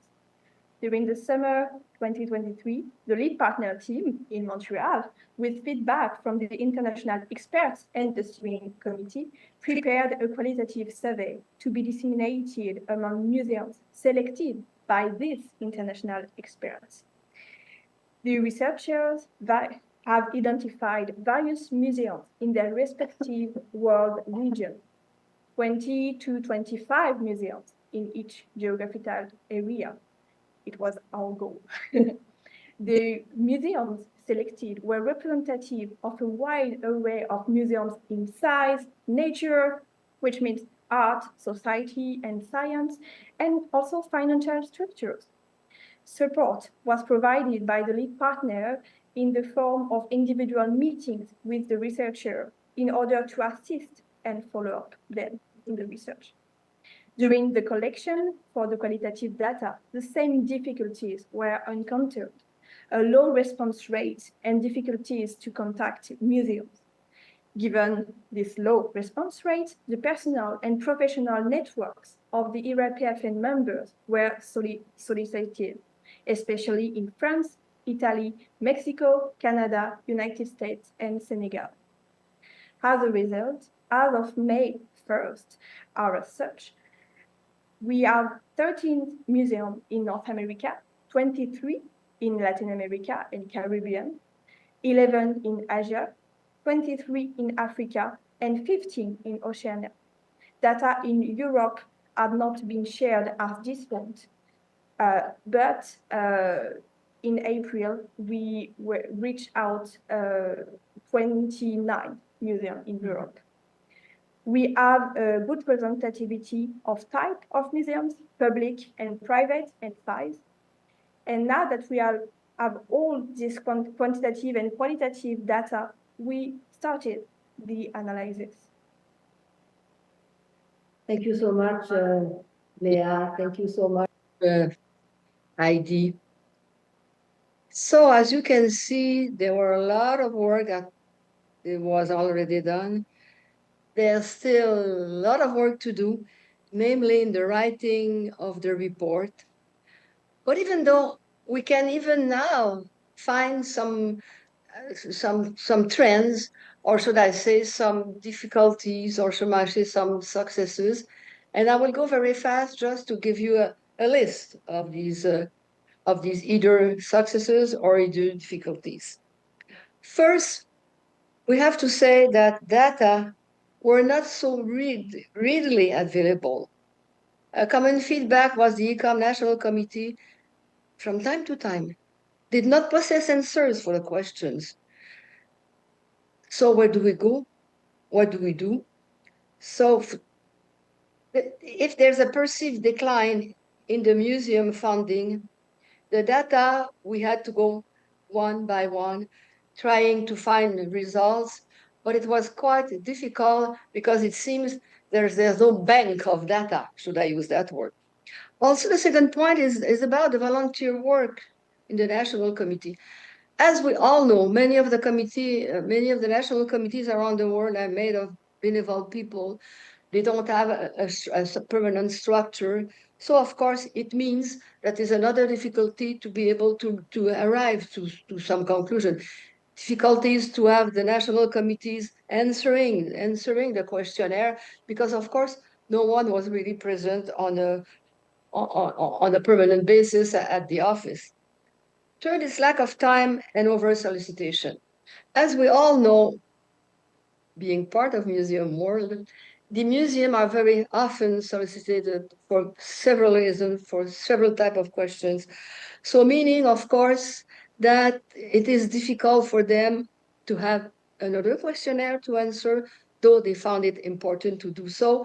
But we have to, should I say, come to them in many, many occasions. And in the report, we will detail the series of work that have to be done just to arrive to a certain number of answers. Though I have to say, and I applaud the work done, we have to say that we have number enough that will be able to give some statistic, some data that will be, of course, for the good of the museums. And another point also, it's about the importance of the network. What we realize, either in the qualitative survey or in the quantitative one, is that if you know someone who knows someone, it's always easier to get answer. So of course, this is a way in which we proceeded. And I have to say that I'm very pleased, and Leah mentioned that I'm very pleased by the numbers of museums who have answered. And it is so important that the museum answered, because the museum all over the world will give me ideas how to improve the financial, some innovative practices. So it seems that is of the utmost importance. And I think, well, I'm convinced that the report might be or will be an excellent one. Finally, of course, the difficulties and the reality is that the museum have so many roles to play at the same time. So meaning that they are constantly asked to do something else. And despite growing this responsibility, museums have often to manage these tasks within the constraint of existing budget, even in the absence of funding, so declining. Consequently, it is imperative to investigate how much our museum budget are allocated and which project receive funding. And this is exactly the purpose of our work and the purpose of that report. These are the first trends we have found. We hope that this presentation has shown the potential of the research in answering the questions and a good teaser for the final report. The report will address recommendations to museums, funding agencies, national government, as well as regional or international bodies based on the qualitative survey, as I just mentioned. To disseminate these answers, the RAPFM will propose a series of many webinars and conferences in partnership with museum association, local partner, and national committee. Of course, for all their recommendations, it will be up to the different organizations to implement them. So we're really looking forward for your involvement. We're here in Korea because we want you to be so much involved. And thank you so much to giving us the time to present you our project.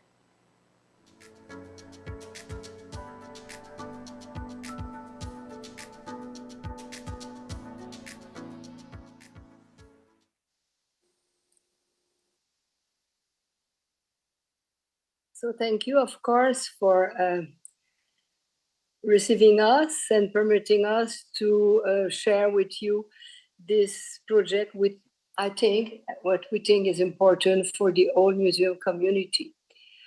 I just want to have very briefly, because I know that we have some time constraint, I just have to focus on some data that we have found since the video was recorded. So on the statistical highlight, 2/3 of the respondents' countries, as you can see on the screen, says that museum combine public and private funding. In 42% of the respondent countries, funding had declined. Self-financing is emerging as an essential trend, and more museums are now adopting it in order to maintain their activities. 51% of respondents indicate that governments have supported museums through special programs during the COVID period, the COVID times. Museums that depended on their own source revenue were forced to cut position and reduce or even cancel public programs. 39% of respondents after COVID report that museum budgets have decreased during this period, and 37% indicate that their budget has increased. The current situation also reflects a greater diversity of source of income. Next page, please. So some key highlights. As I just mentioned, and we found that very strongly, the decline in public funding is a widespread issue affecting museums globally. But the extent of funding cuts varies, with some regions experiencing more severe reduction than others. So museums are diversifying their income through private donations, corporate sponsorship, digital engagement, and community partnership. And despite challenges, we notice very clearly that museums are adopting new business models and leveraging technology to ensure financial stability. Continuous advocacy for increased government support is critical to maintaining the cultural and educational mission of museums. And my last page, I will go very briefly. Innovative responses example. Last page, please. Can I have it? So first, the digital engagement. We saw that in many museums. We give on the screen some museum. I'm still on the innovative responses. Is the slide before? Is the page before? I'm sorry. So we have examples in Japan. We have example also in museum in Korea about the digital engagement. There's also the community engagement. There's also some sort of commercial activities that I put forward just to expand the revenue, including hiring and retail shops. And also, museum will find other ways to increase their revenue, like ticket sales and events. And finally, some museums also have green initiative, and they invest in solar panel and green building certification. What you see now on the screen is the last slide, is the advocacy for support in museum, lobbying and policy engagement, forming coalition and partnership, raising public awareness, demonstrating value to society, community engagement, advocacy in action. Of course, I can speak for long about this project, but I just want to thank you again to permit us to give you that overview. And the report will be released after a series of changes, of course, will be released by October, and we will be very pleased to share it with you. So thank you so much, and I really appreciate being with you, even if it's the middle of the night where I am in Montreal, Canada. Thank you.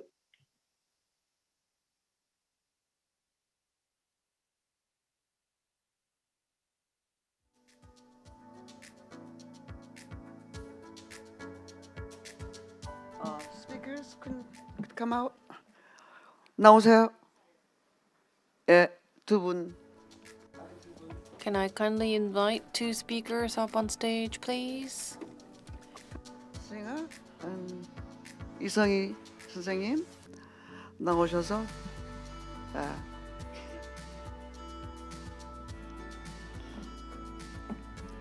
지금 시간이 많지 않습니다.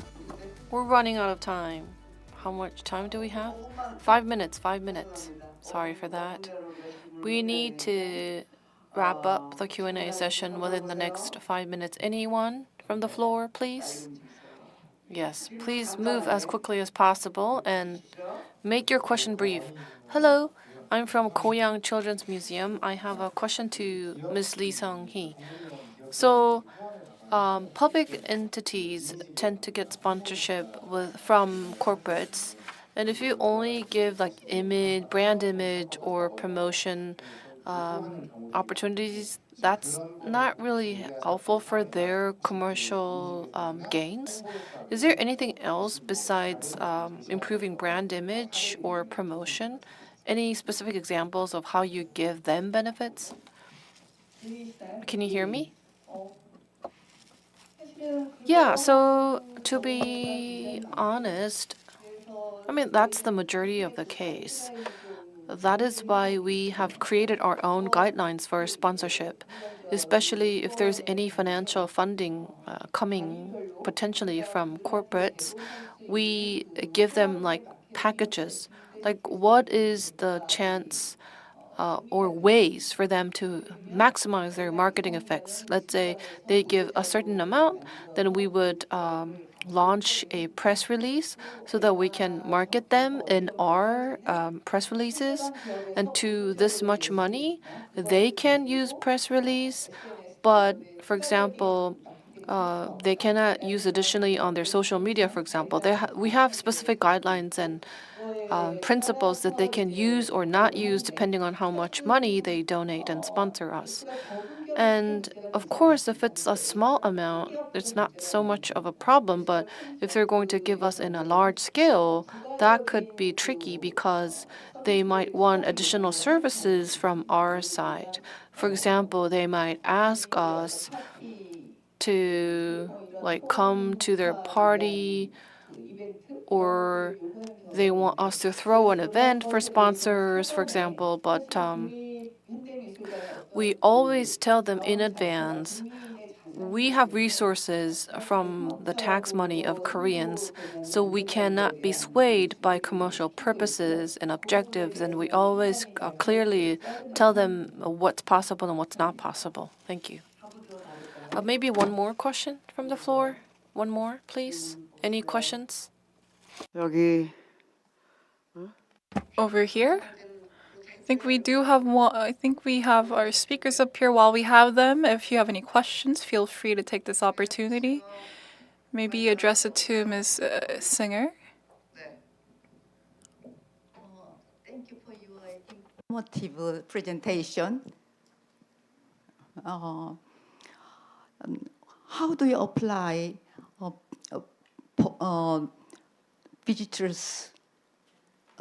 visitors' opinion to your work?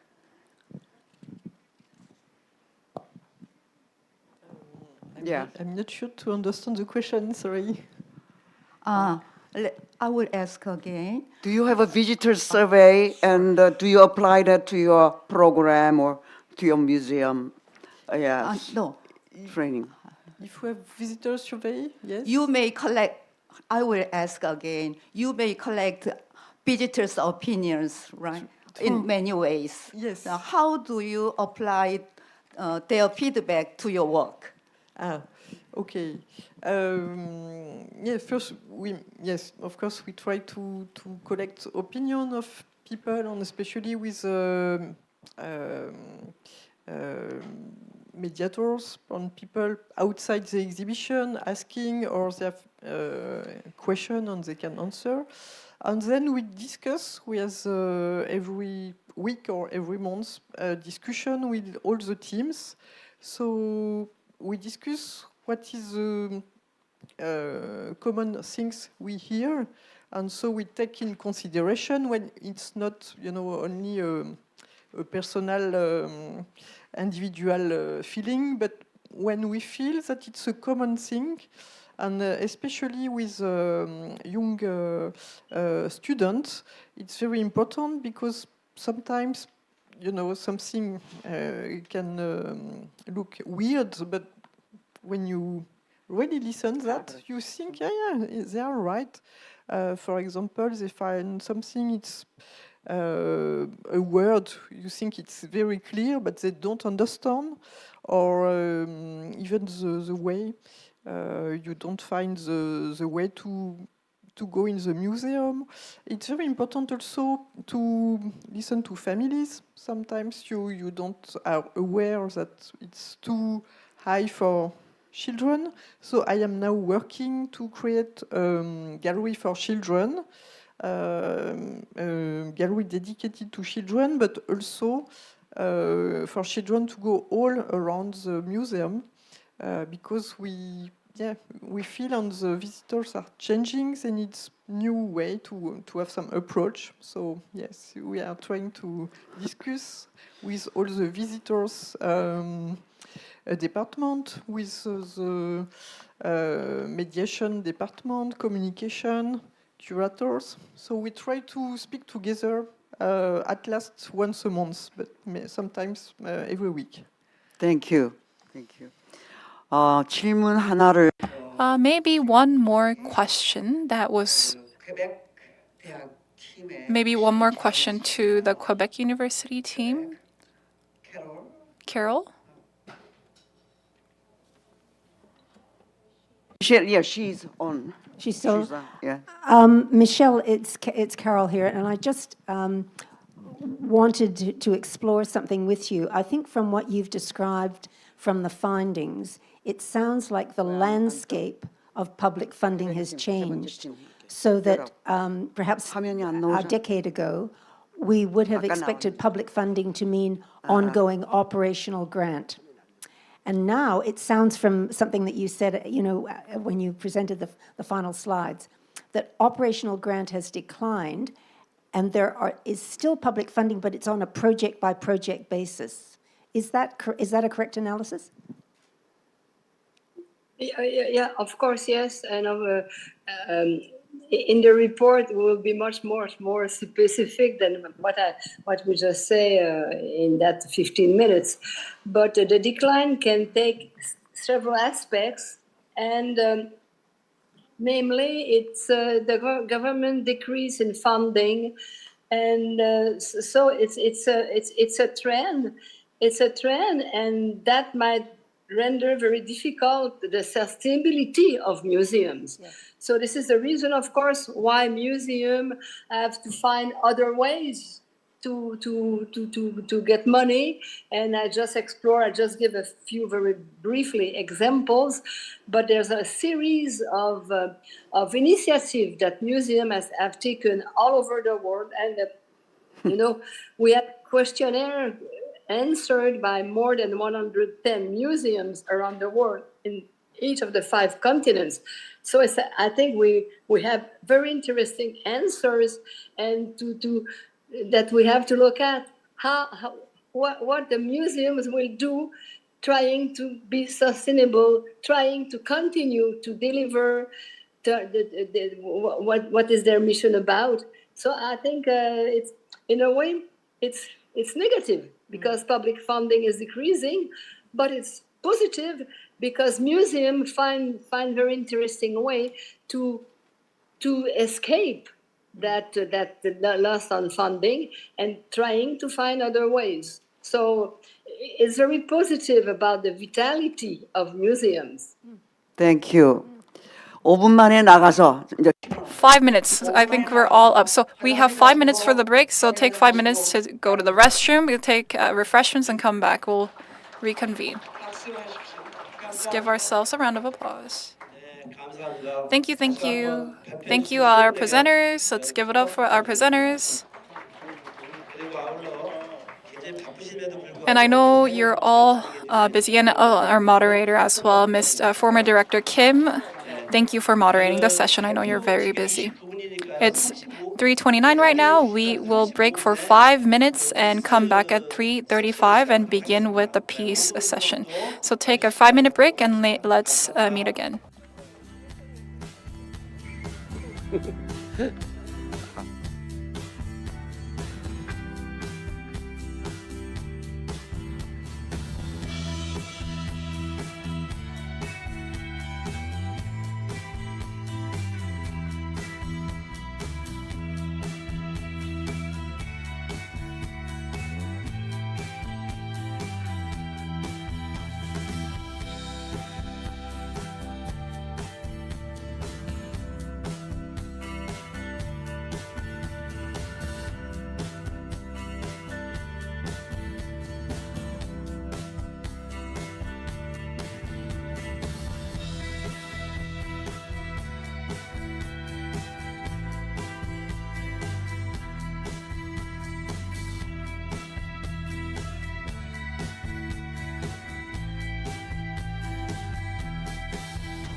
자, 우리 진행 요원들은 밖에 계신 분들 I would like to ask our staff to inform our participants outside to come inside so that we can resume our sessions.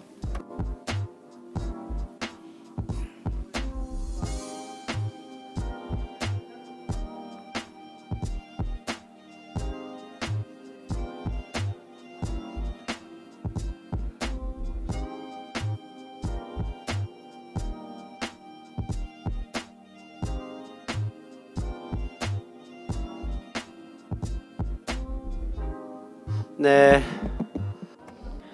All right. The National Folk Museum of Korea, ICOM, and ICOM IMREC are co-hosting this symposium, and we have seen a series of heated discussions throughout yesterday and today. I think your energy is reverberating all throughout the city of Seoul. So now that we have gone through the prosperity session, we have to move on to the peace session.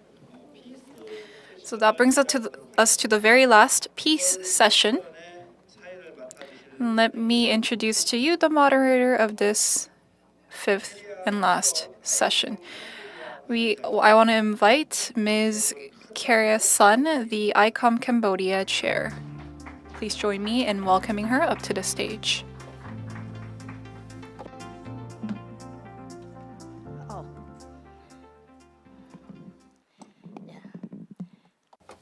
Good afternoon, everyone. I would like to thank ICOM Korea, ICOM ASPAC, and National Korean Folk Museum to invite me to be moderator of this panel, very impressive panel, because we have Professor Ki Dong-bae, that we all know him. I will introduce him later. And there's a small change in the presentation because Madame Oh, she has an obligation, so she will start. And the professor from China will talk the latest, okay?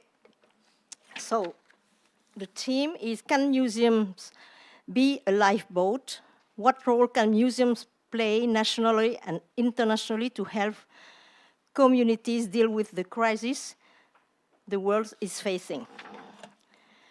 And that's true that this panel is, we can call it peace. But I would like to talk first about the presentation that try to keep peace for heritage is the Blue Shield, presented by Professor Ki Dong-bae. For me, museums are created to preserve heritage because even it's not armed conflict, you have, especially in my country, Cambodia, we have a lot of lootings. And especially during the wartime, but even in the peacetime. And the two other panels, for me, is after peace, to sustain knowledge. And sustain knowledge is sustain development. So,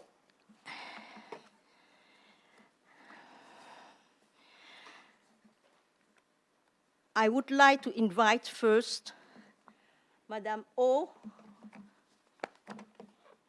Moonson. She's got a PhD in folk studies. She is currently serving as the head of education and communication division at Seoul Museum of Craft Art. She is also chairman of Seoul Folklore Society and professional member of Seoul Intangible Cultural Heritage Committee.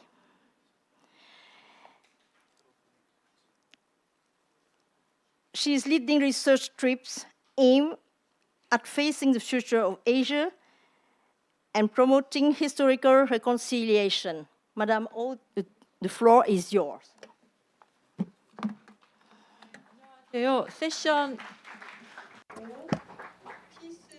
Hello, everybody. I am the first speaker of session 5, which is peace. I am in charge of programming and children's museum, training and international collaboration at the Seoul Museum of Craft Art. My major is folk studies, and among all my studies, my focus is humans. And since Asian countries are poised in many different types of conflict, I have been participating in many research and study groups so far. Today, by reflecting my work and my interest, I would like to present to you about the role and meaning of crafts for the East Asian community, and thank you very much for this opportunity. So today, my presentation is divided into 3 different aspects. Number 1 is finding the way for realizing imagination as an East Asian community. Because we do have many different types of conflict and tension, it is very difficult to seek and realize peace. However, despite these difficult circumstances, we have to have optimism with intent. And the second aspect is the common denominator of East Asian community, which is craftsmanship and craft. We need optimism, and to bring in optimism, we need to look for common denominator, which is craft. And thirdly, when it comes to the East Asian community, we need to cross borders and should be able to look at one another. If you think about specific types of coding of our furniture in Asia, we need to try to stay existent peacefully and harmoniously. So I'm going to give and provide many areas of coexistence. Najan and coding boxes will be introduced in my presentation. So the very first part of my presentation is finding path for imagination. If you look at how discourse has been carried out, it began all the way from 1990s. If you think about how we were, the main focuses were Korea, Japan, and China. However, now when you say East Asian community, we also encompass other Asian countries, including the Southeast Asian region. There are many different interactions, and we see ourselves as East Asians. However, the identity as an East Asian, that could be very diverse. Some people may think that it could mean the regional collaboration in East Asia. Some people think that it's rather social or economic or security collaboration, which is more of a functional approach. And aside from that, there are some alternative understandings and models as well. When you think of it as an alternative approach, given the distorted history, we need to come up with a new civilization, new culture, and we need to bind East Asia as one unit so that we can cross and overcome the limitations that are given and provided by the existing borders. So that alternative understanding or approach is different than economic or security collaborations. We're not necessarily limited by jurisdictions. However, if you think about East Asian community, I don't think it's such an easy path. There are many different tensions and conflicts everywhere around the world, and you can very easily find those articles available on media outlets. We also have to think about our history. Historically, there have been many wars between countries, and you may think that establishing this alternative approach is rather imaginative instead of being based on reality. However, despite such environment, I believe that many people agree that we need to gradually form this community as one community for peace and future.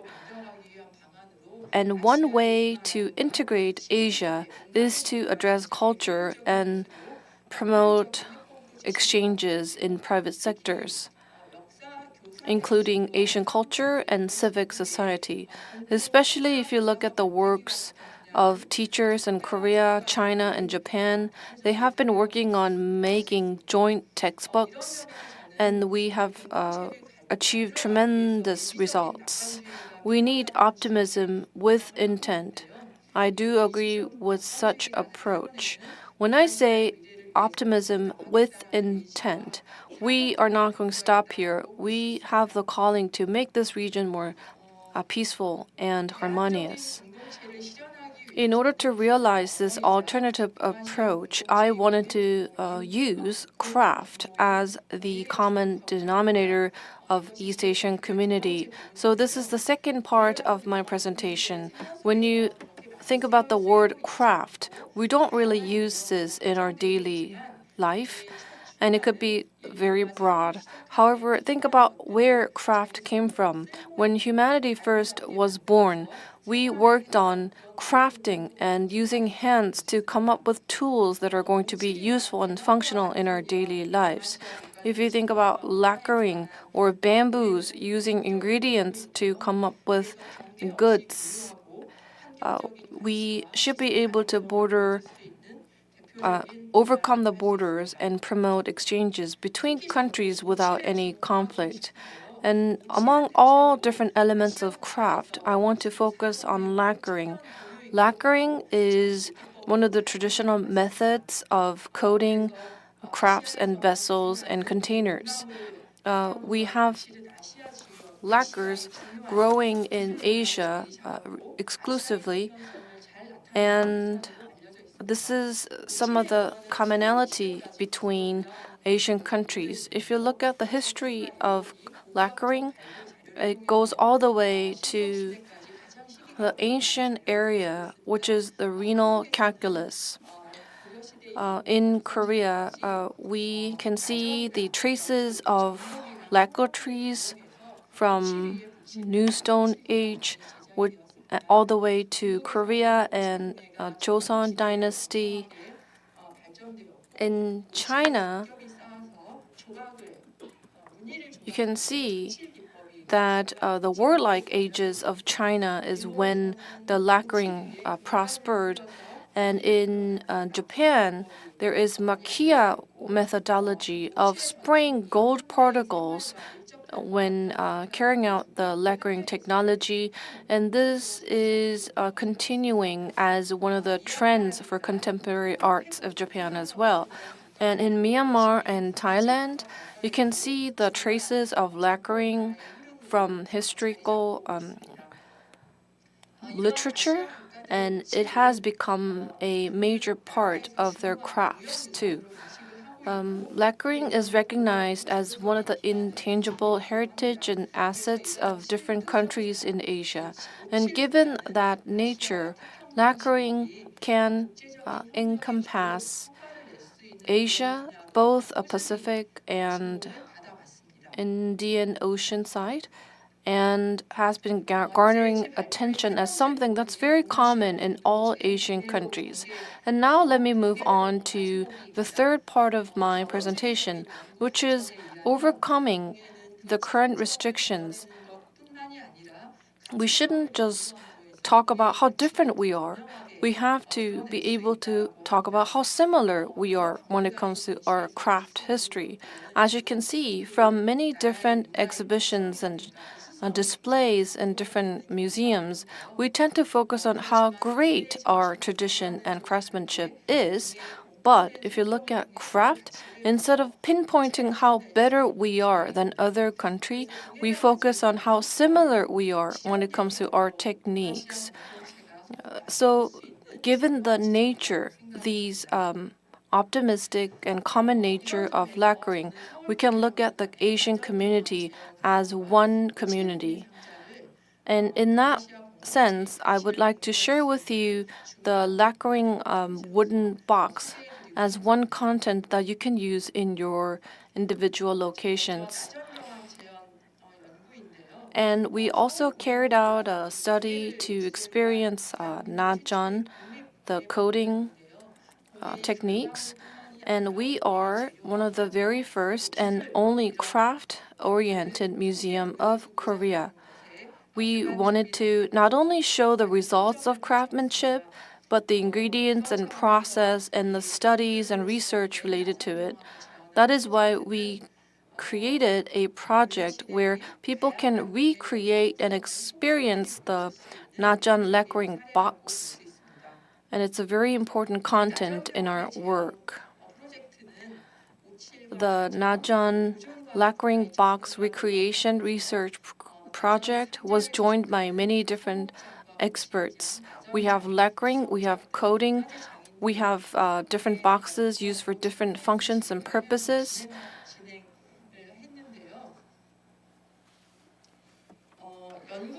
And during the research process, that process itself was sponsored and tracked and documented by the Seoul Association for Craftsmanship. And the records are now displayed in the Craft Museum of Seoul. And another content I would like to address right now is Seoul Craft Museum's lacquering box. This box has the same ingredients that were used in the Korea dynasty and Joseon dynasty. You can see different steps and stages and materials, different colorings, pigments, and the density, dilution materials, and different samples and standards. In this box, you can see what is inside and how you can create samples on your own. In the different type of box, you see the manual of many different types of lacquering boxes. A total of 57 different styles are described. And other boxes are showing tools that were used for lacquering process, and media search kiosks are installed to understand each sample's characteristics. So from this Najan lacquering experience and lacquering box experience, depending on where you are in Asia, you can see how differently but also similarly we have been developing lacquering processes in each region. So now I would like to wrap up my presentation. If you think about East Asian countries, it's quite difficult to seek a horizontal collaboration. That is why alternative approach has been always chosen and has been garnering attention. But even for the alternative approach, it's based on cognition, theoretical. But there are realistic obstacles, and we need to come up with a future vision. We need to set direction fully and newly. And in line with that, as a medium for creating the East Asian community, I believe craft and lacquering should be looked at together with all experts and from different countries, so that we can stay in parallel. We can look at each other without any prejudice. And I want to ask all of you to show interest in this project. Thank you.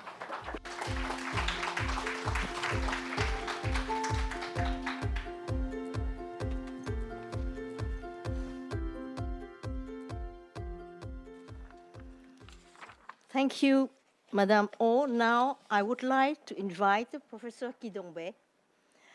I think that we don't need to present him anymore, but I would like to say that he held positions such as Director of National Museum of Korea, when I visited 8 years ago, President of Korea National University of Heritage, President of the Korean Museum Association, Chair of ICOM International Council of Museums of Korea, President of UNESCO Asia Pacific Center of Education for International Understanding, Vice Chair of Blue Shield International, and share our icon as back. And about Blue Shield, I'm very happy to have this panel with Blue Shield because it's one of my main work as a protection of heritage, and especially with the country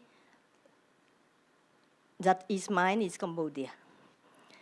You know that we have so many conflicts, and sometimes thanks to Blue Shield, but sometimes not, because Blue Shield is not always effective in the field.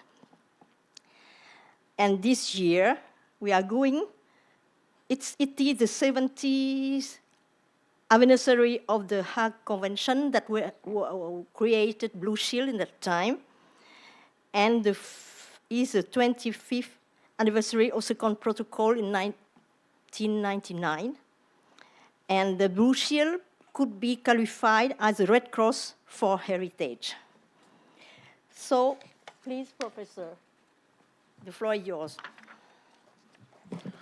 Okay, thank you very much for your long introduction about myself. And I could, this is Ki Dongbae. It's a great for me to be here and to see all the friend face from foreign countries and also our colleagues in Korea. So someone may complain about me's always presence in the International Conference of Museums here, this time Blue Shield. Yeah, unfortunately for me, so when the Blue Shield restart in the 2017 at the Vienna,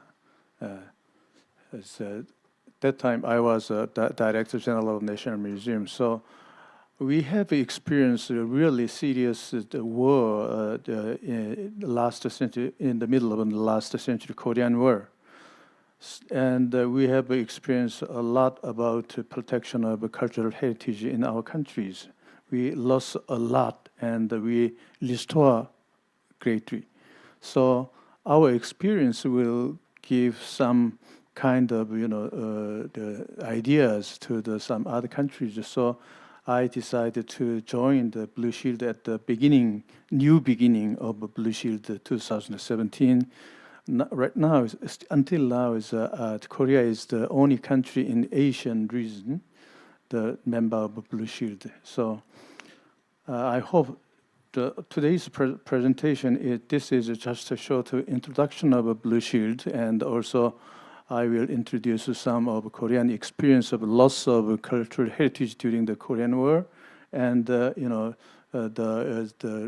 preparedness of Korean people during the war and after war. So I hope this kind of the Korean experience provides some kind of lesson to some other countries who are dealing with the heritages, especially during the war and the social conflict and by natural disasters. So here is the most important part of we have to understand that is the save human memory for peace in peacetime, not during the war. If war broken, then you have to save people first, not the cultural heritages.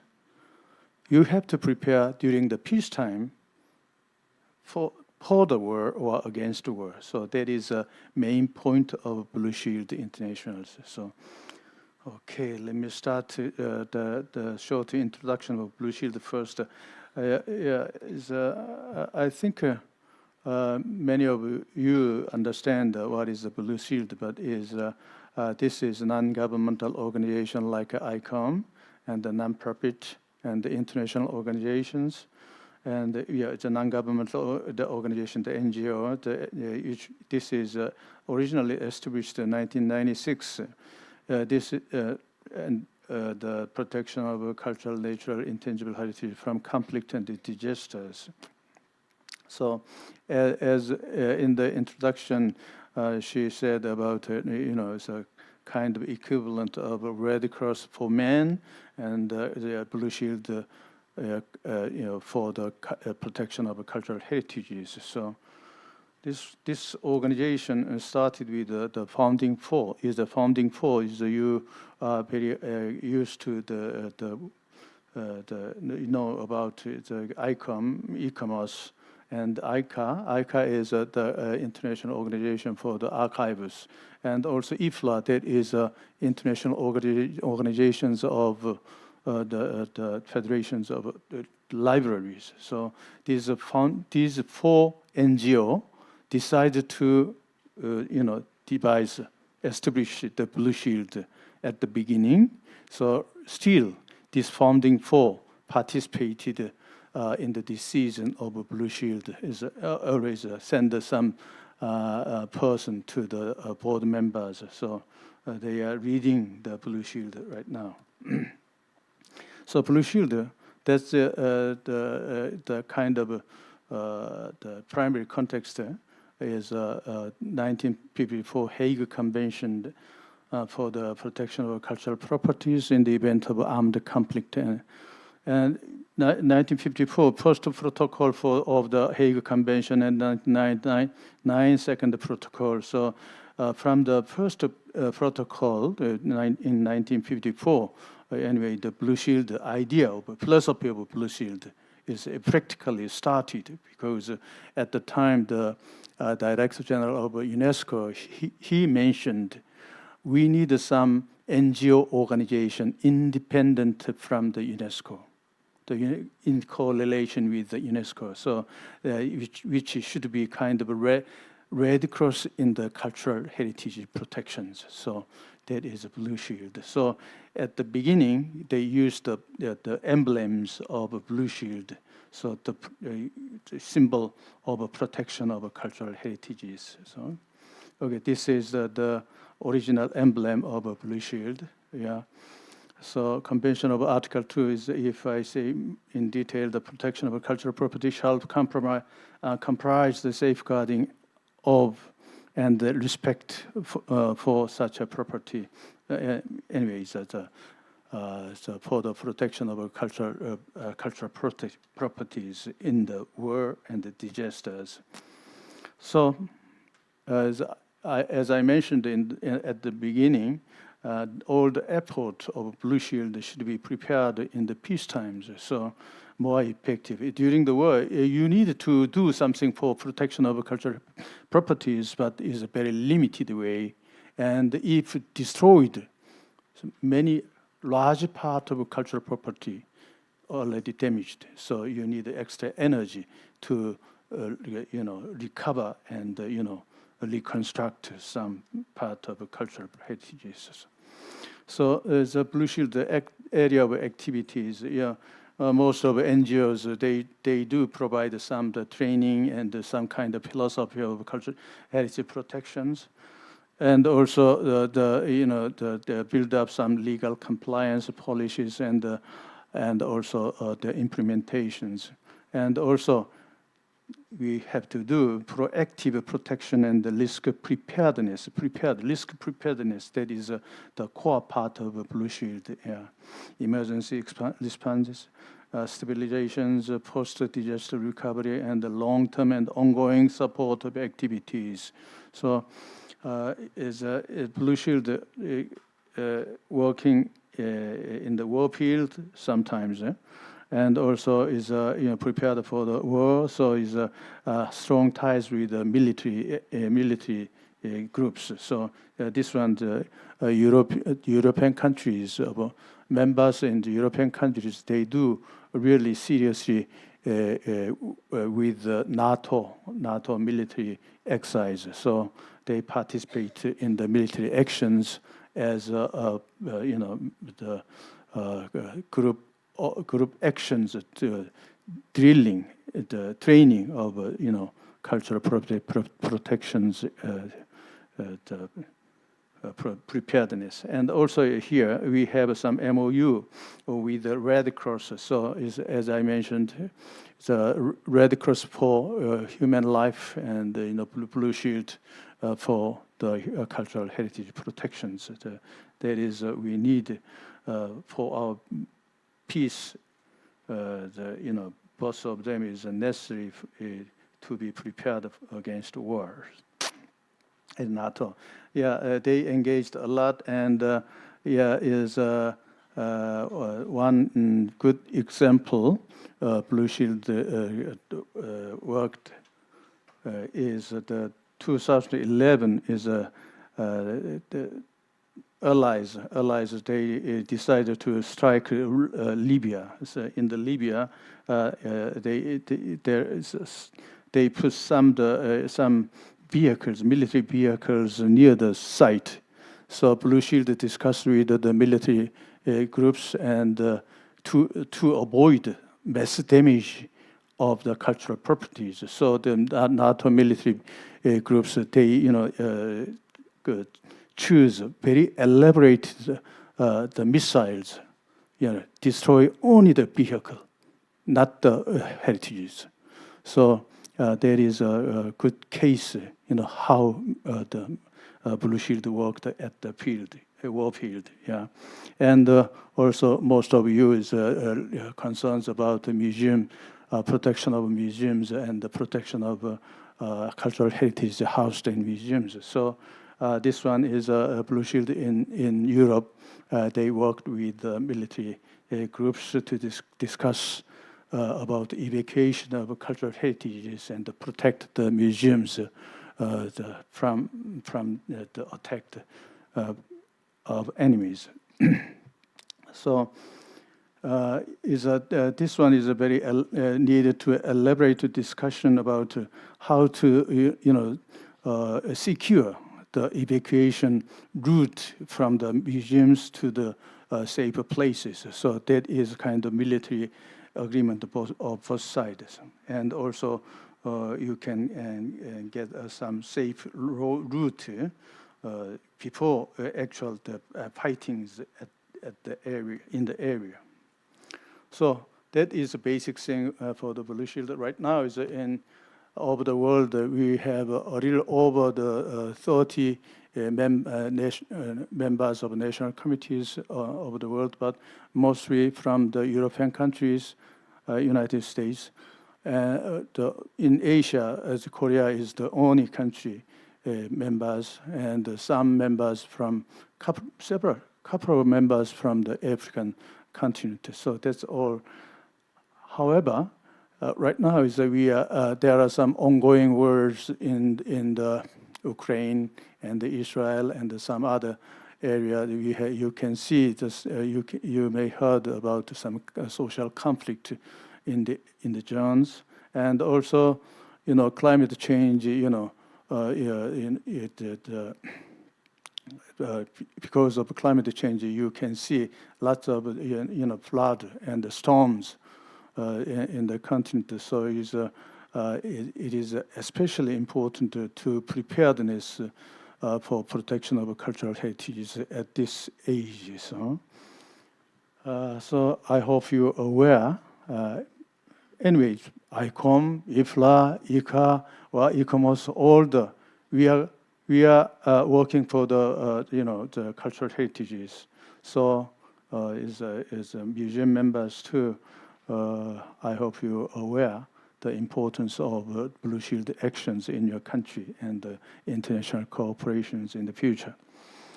Okay, now I turn to my country's story, Korean Peninsula battlefield in the East Asian history. So Korean Peninsula, that's kind of is a land, the elongated land piece connecting to the continent and facing the sea. So it's two the big powers from the continent and the big powers from the ocean, Pacific Ocean is colliding in the Korean Peninsula. We experience lots of wars in our histories. So is in early history is we have some words is word for was for the unification within the country, within the Korean Peninsula. But in the Middle Age, we have the Mongolian invasions, and during the Joseon Dynasty, we have some invasion from the Japan, and the Korean War, that is a kind of a global war, conflict between the global conflict between the Communist Party and the freedom countries. So there's a serious war occurred in the Korean Peninsula. By this serious the wars and the conflict, many of our heritages disappeared and destroyed. So, okay, you can see the maps, the red lines along the peninsula that indicated the battlefield at the time. So you may not need the age of this, the data of these words, but anyway, the root is almost the same as in many different words.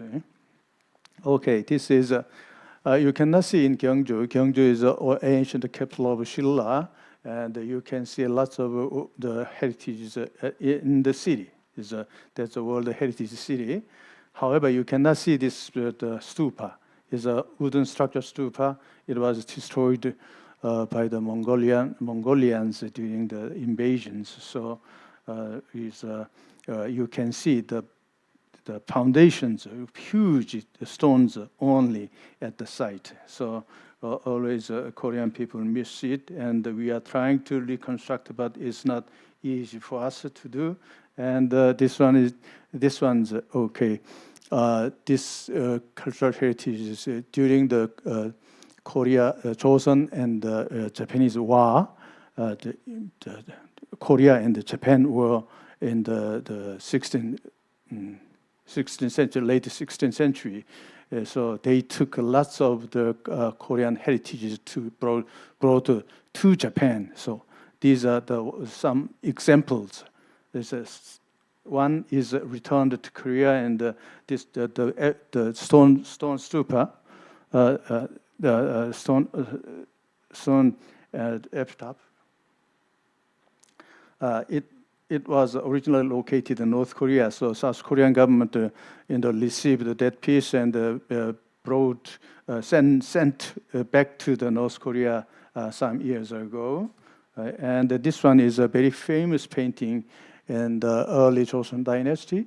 So it was housed in the Tenri University in Japan, but it is unknown how it brought back into the Japan, because it is a royal, owned by the royal families. So definitely it was taken during some turmoil period, so by the Japanese soldiers or something. And another thing is a very famous one is this Buddha's sarira, as housed in the one temple, Tongdosa, in the southeastern part of the Korean Peninsula, the huge temple.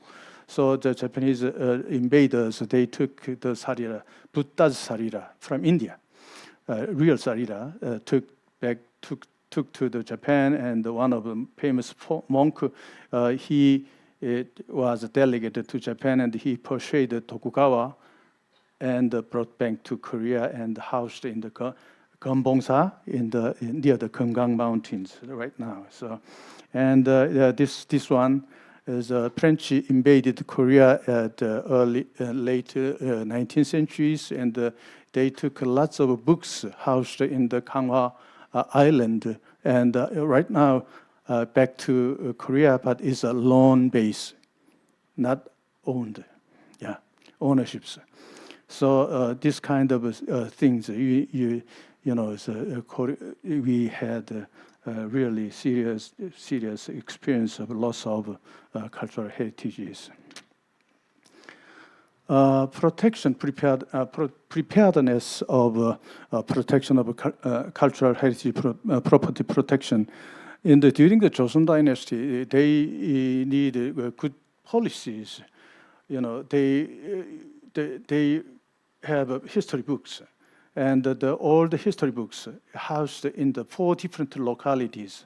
Even though one of them is destroyed, then they can keep the contents of Joseon Dynasty history. So that kind of thing is a kind of a preparedness devised by the Joseon Dynasty.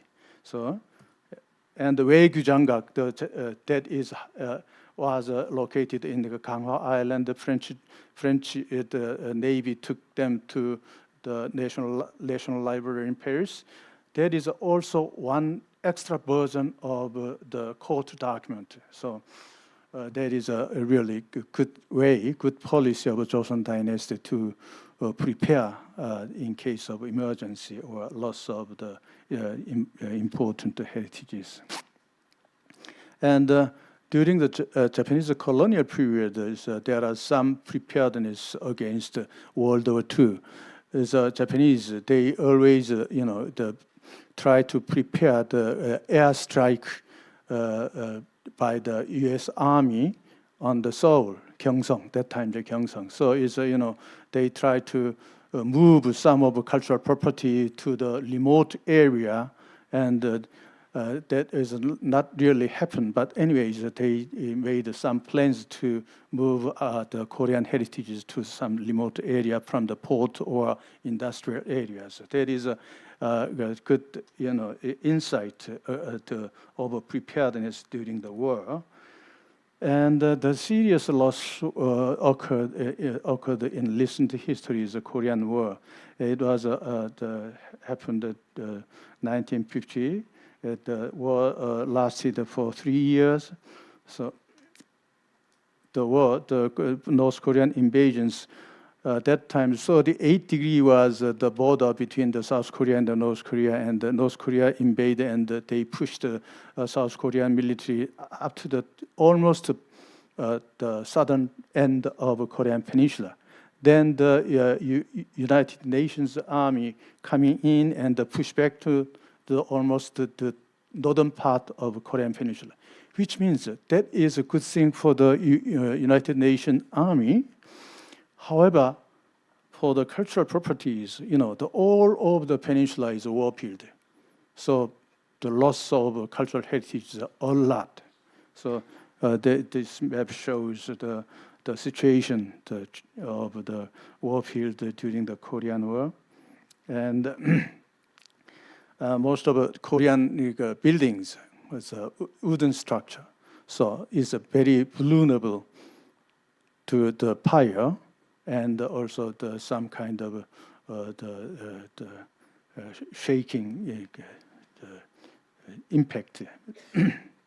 So the architectural heritages, especially the temples and palace, all those kind of things during the war, lots of burning down. So the lots of heritage inside the building is also burnt down. So lost a lot.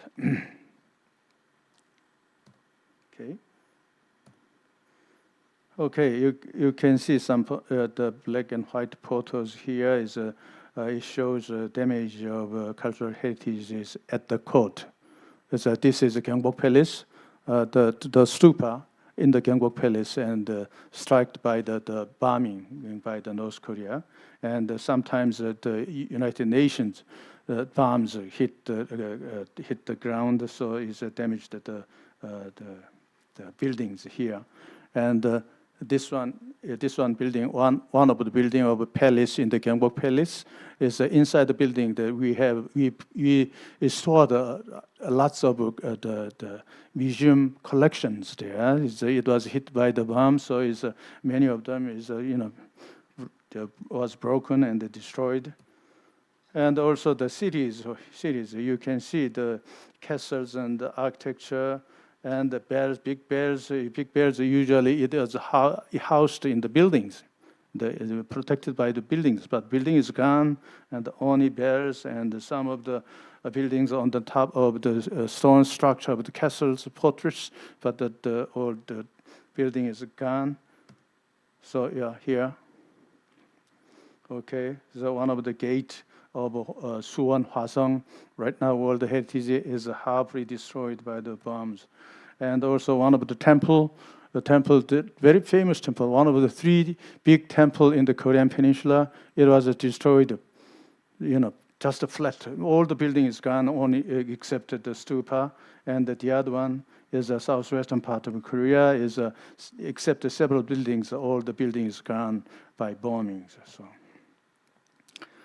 So it's recently the Buddhist Cultural Foundation, they surveyed damage during the Korean War, the damaged temples during the Korean War. As in Korea, the major big temples counted 400 the Buddhist temples in the mountain and in the cities. So 100 temples is totally destroyed during the war. Some of them are reconstructed, but is still ongoing reconstructions. And also the 8 national treasures were disappeared. So is the countries, the cultural heritage is burned down or looted by the soldiers and some other bad peoples. And sometimes it was found in some other countries. So stone monument you can see around the Gyeongbok Palace too. You can see lots of holes on the stone structures. That's blood holes. Yeah. And also is some of the metal pieces burnt down because wooden structures, when it was burnt at high temperature, so is the metal bells melt down. And the museum collections. The National Museum, so they prepared to evacuate some of the collections, not all of them, because right now the National Museum is almost a million collection, numbers of collections, millions. So you cannot transport all the collections to other places. So, however, it's important things need to evacuate at the time too. So, however, during the war is from Seoul to the safer place, a very long way to go. So they need some kind of transportation. But one of the soldiers of the UN, U.S. Army, he arranged some special trains going to the Busan, and they evacuated some of the important pieces to the Busan, and this pictures. The major museum steps, you can see some of a familiar face here is Kim Jae-won, Kim Eun-yong, and Hwang Soo-young, some those Jin Hong-seop and who is Choi Sun-woo. So all the big guys of director of national museums, and the UN and the Korean government worried about the loss of important cultural heritage during the war. So they made a plan with the UN to evacuate some important pieces to San Francisco, the Bank of American Vault, but it's not really done. But anyway, after the war, some of the collections traveled to United States. Okay.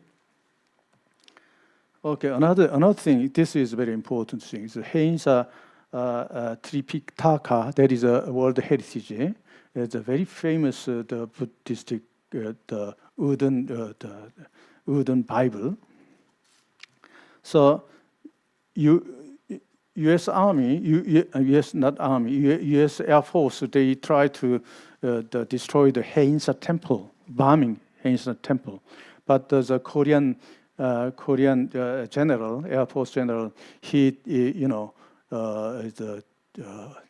not obeyed the order from the UN military base, so he was punished. But anyway, he could save the World Heritage at the time. So is that kind of the actions we have to consider. To train the soldiers, what is important, how to act, such a thing. Yeah? And another thing is the person up there is a policeman, and he was ordered to burn down all the temples, Hwaumsa temple. The Korean people understand where the Hwaumsa is. However, he was afraid after war. He was punished by the public. So he just taken out all the doors and the windows, leaving the whole structure as it was. So he is really respected by the government after war, and he was honored. And right now is the Hwamsa Temple is very beautiful, and also some of the evacuated collections, the temporary storage system is not perfect, so you need to be very careful. So the pious neighborhood is expanded to the storage and is burnt many important relics. Afterward, we did some kind of research about the damage. However, it's not fully surveyed. So still, we need to go for the surveying research on the damage and keep the record and repatriation. And this one is a Joseon Royal seal, and is coming to the auctions in the United States. This is the Korean government purchased and back to Korea. That is, absolutely taken during the war by a soldier. And this one is Lakuma. They house the paintings, and it was from one the Buddhist temples in the eastern coast, absolutely, because there is some inscriptions. So they decided to send it back to Korea to the temple. Building up cooperation between central and the regional government, heritage sector, and the emergency department. That is very important to be prepared, and the education and the real professional and the public. This is really essential part of preparedness against the disasters. And the Korean government, every year we do some urgent drills, but the heritage protection is not seriously considered. So we are trying to persuade the Korean government to more active in protection of cultural heritages. So, okay, how is long? Okay. Protection of cultural heritage, promise of sustainable future of human society in peace and prosperity. Thank you very much.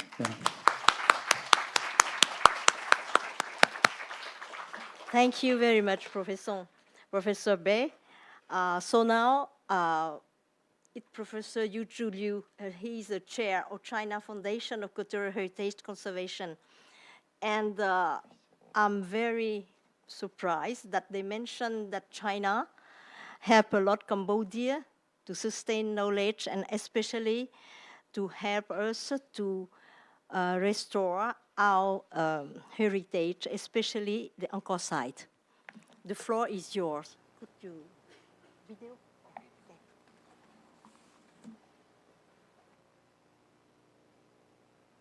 很高兴通过视频方式参加此次活动。文物是全人类共同的遗产，博物馆是保护和传承人类文明的重要殿堂。我对此有深刻的感悟。2019年5月，亚洲文明对话大会开幕式前，习近平主席与外方领导人共同参观了文物展。习近平主席亲自担当讲解员，向外方领导人讲解文物背后的故事。外方领导人也向习主席介绍了来自家乡的文物，留下一幅各美其美、美美与共的历史画面。作为亚洲文明对话大会的重要展览，中国与亚洲46国以及希腊、埃及合作举办的大美亚细亚亚洲文明展在中国国家博物馆展出，精彩纷呈，轰动一时，成为人类文化交流与携手共进的重要见证。在日益频繁的交流之外，国际博物馆界还勇于担当，以良知和胆识携手为动荡的文物撑起避难空间。2016年，我曾作为中国政府代表出席在阿联酋首都阿布扎比举行的保护濒危文化遗产国际会议。会上，我代表中方提出凝聚国际共识、完善国际规则、强化国际合作、构建共享机制等4点建议，并宣布中国政府将选择并鼓励国家级博物馆和文物保护机构积极响应建立国际文物避难所网络的倡议，积极承担国际义务，接受濒危文化遗产临时避难避险。中国政府赞赏建立保护濒危文化遗产国际基金的提议，正在积极研究提供资金支持，并将动员、鼓励、支持中国企业向基金提供积极的捐助。这些承诺都得到了落实。中国国家博物馆与法国卢浮宫郎氏分馆、苏伊士瑞士国家博物馆共同成为全球3个国际文物避难所。2018年至2020年，中国为联盟提供了持续的资金支持。国家文物局、中国国家博物馆分别派代表加入联盟董事会和科学委员会，实质参与了管理工作。截至2021年12月，联盟已经在近30个国家开展了150个项目。2022年1月，冲突地区文化遗产保护国际联盟第2届捐助方会议在法国巴黎卢浮宫举办。中华人民共和国政府代表、国家文物局局长李群出席会议并致辞。国际博物馆界对此使命有着一致的共识。阿富汗国家珍宝避难就是一个成功的范例。2001年以来，由于阿富汗局势持续动荡，阿富汗国家博物馆和法国集美博物馆的专家团队精心遴选231件套珍贵藏品，运到集美博物馆进行整理修复后进行展览。这批文物主要来自阿富汗境内4个主要考古遗址：法罗尔丘地、阿伊哈努姆、蒂拉丘地和贝格拉姆，代表着美索不达米亚文明、波斯文明、印度文明、希腊文明、罗马文明、中华文明、游牧民族的文化在阿富汗的交汇、包容、借鉴和融合，展现出了古代丝绸之路的繁盛，见证了超越贸易和商业的联系。阿富汗文物珍宝展从2006年法国展出后，开始转展意大利、荷兰、加拿大、德国、日本、韩国等国20多家博物馆，以巡展的形式加以保护。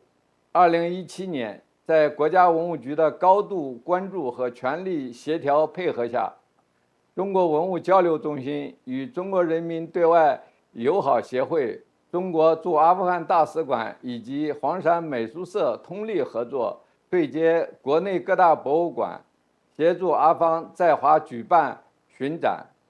这场国际接力变成了国内接力，多家文博机构先后接手，用在中国巡展的方式守护这份人类共同的文明记忆。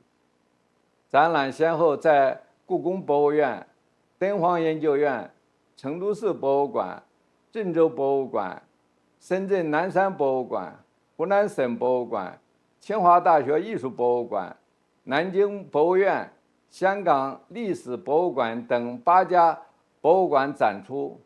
中国人民高度关注，各馆更是以多元文明交汇的阿富汗历史文化为内容基础，从不同角度展示了阿富汗灿烂的历史文化，策划了不同的展览主题，如丝路秘宝、文明的回响、耀世遗珍、祈福物配好无疆。在中国展出时间持续约3年，前后共计超过200万观众参观，仅在成都的展出就吸引了约40万观众。阿富汗国家珍宝展的中国巡展之前并没有列入计划，仓促应接如此展品精美绝伦、借展费高昂、人员接待巨大成本、保险估价高达约13亿人民币的文物展览项目，困难重重。在此过程中，中方始终怀着对阿富汗文明的崇敬之心，以极大的尊重、包容与阿方密切沟通协作，推动了展览顺利进行。巡展的成功是中阿双方共同携手努力的成果，进一步深刻揭示了丝绸之路丰富广博的文化内涵，是一个不仅有文化影响力，更具有社会影响力的典型展览案例。以文化为使者，以展览为桥梁，中阿两国珍宝展合作为推动人类命运共同体的构建起到了积极的促进作用。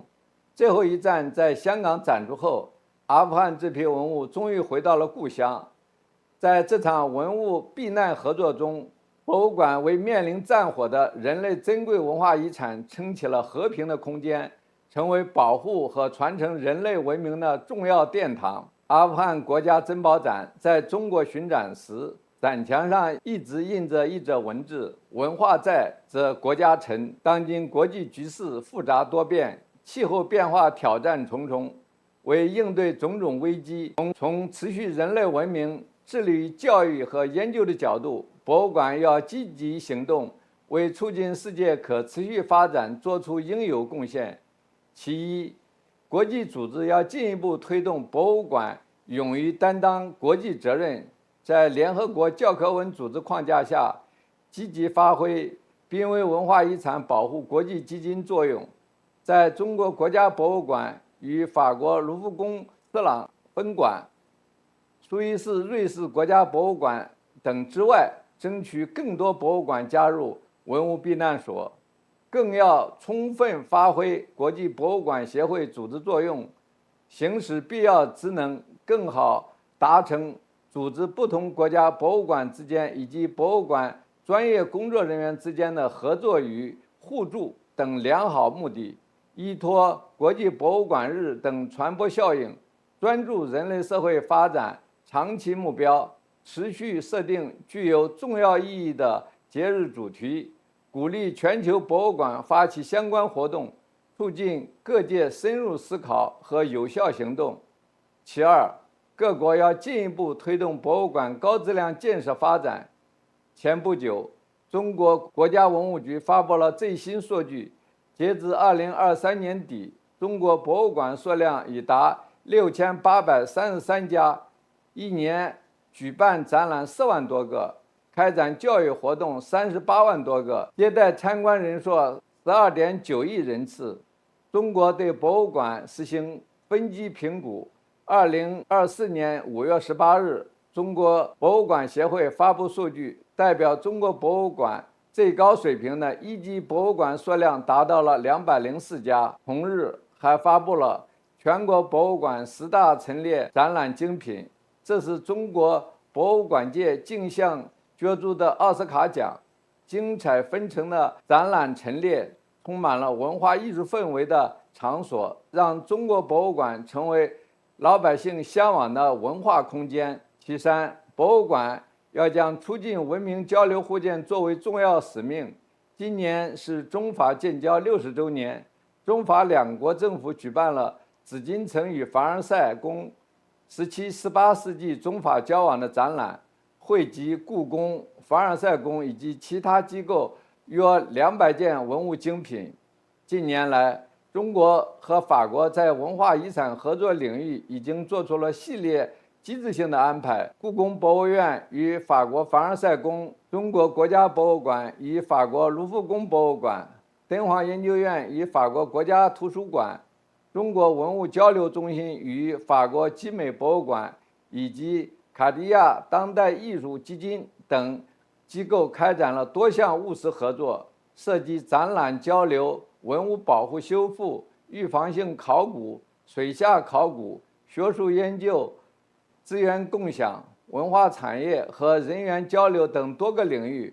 中法之间还将围绕巴黎圣母院和秦始皇兵马俑开展修复和保护研究合作，共同培养文化遗产科技保护的青年人才。中国文物保护基金会是中国文物行业唯一全国公募性基金会，致力于积极引导社会力量参与文物保护事业。在国家文物局支持下，在亚洲文化遗产保护行动框架下，中国文物保护基金会携手腾讯公益慈善基金会、信德集团、泰康保险集团、中国银行、贵州茅台基金会等联合发起，设立亚洲文化遗产保护基金。亚洲基金积极参与亚洲文化遗产国际交流合作，通过资助文物保护项目、合作办展、支持国际论坛、资助联合考古、推动人才交流等方式，加深与亚洲各国的链接，深化国际交流的广度和深度，已先后承办了亚洲文化遗产保护行动开放申报项目，面向全球征集共同愿景亚洲遗产可持续发展优秀案例，开展了巴米扬守护人亚洲文化遗产教育合作网络项目，资助五洲四海一带一路文物考古合作展、海上丝绸之路上的巴巴娘惹文化展等展览项目，以务实行动推进亚洲文化遗产的国际合作交流与保护传承。未来希望亚洲有更多机构能够加入亚洲基金，成为亚洲基金的联合发起人，关注并亲自参与到亚洲文化遗产保护工作中。中国文物保护基金会也希望致力于联手更多力量，与包括国际博物馆协会等各方合作贯通，关注博物馆人才交流培育，助力博物馆事业发展，推动博物馆在促进文明交流互鉴、构建人类命运共同体中发挥独特作用。祝本次活动圆满成功，谢谢大家。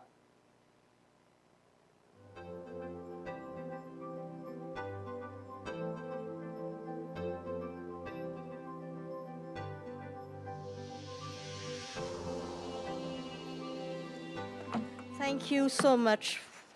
Yes. No, I don't have time to go there. Yes, Sam, yeah. So I just heard that we don't have time for questions, and I would like to thank the three speakers. That's very important that, as Professor Bay said, it's to prepare for peace during peace. And Blue Shield is, in 2017, Cambodia was the president of the Hague Convention. And I heard that it's that time that Korea become a member of Hague Convention, Blue Shield. And so I don't have time to summarize, but I think that everything was said. And thank you so much for your attention.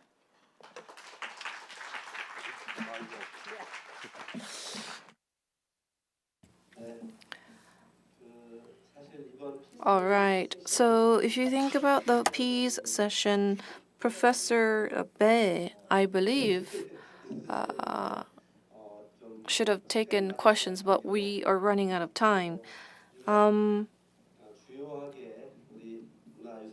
given that there are so many efforts being made in order to protect our civilization and culture and heritages, thank you very much for all your good work. And now it is time to move on to the last session. I know that it's tiring, but it's fun at the same time, right? Can you stretch and also give a hand to all of us? Thank you so much. I would like to thank all three speakers and the moderator, Chair Kiriya-san. Let's give it up for them one more time.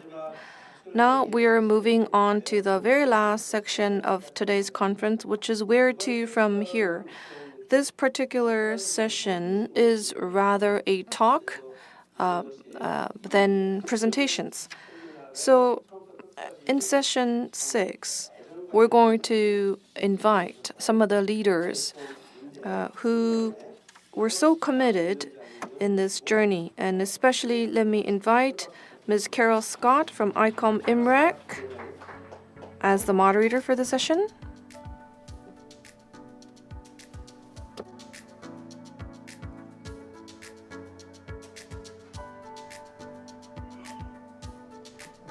Thank you. I'm going to be very, very brief. I have moderated a session which is really a conversation between Robert Janes, who many of you will know as a scholar, a practitioner, and now an author of many books. The most recent is Museums and Societal Collapse, Museums as Lifeboat, and Lucy Mara Letellier, whom you are very familiar with, who is a regenerative consultant and a real change maker in this field. Now, I'm not going to say much more than that. Bob doesn't travel internationally, and so we decided that we would pre-record this presentation, and had a lot of fun doing it, and some challenges as well. So this conversation lasts for about 30 minutes, and then Robert will join us online, and Lucy Mara and I will go on the stage, and I'll just sort of field questions from you. So it's a provocative and a challenging session, but it also has a lot of ideas for where we go from here, and particularly post-2030. So without any sort of further ado, could I just ask for the session to be brought up? Thank you.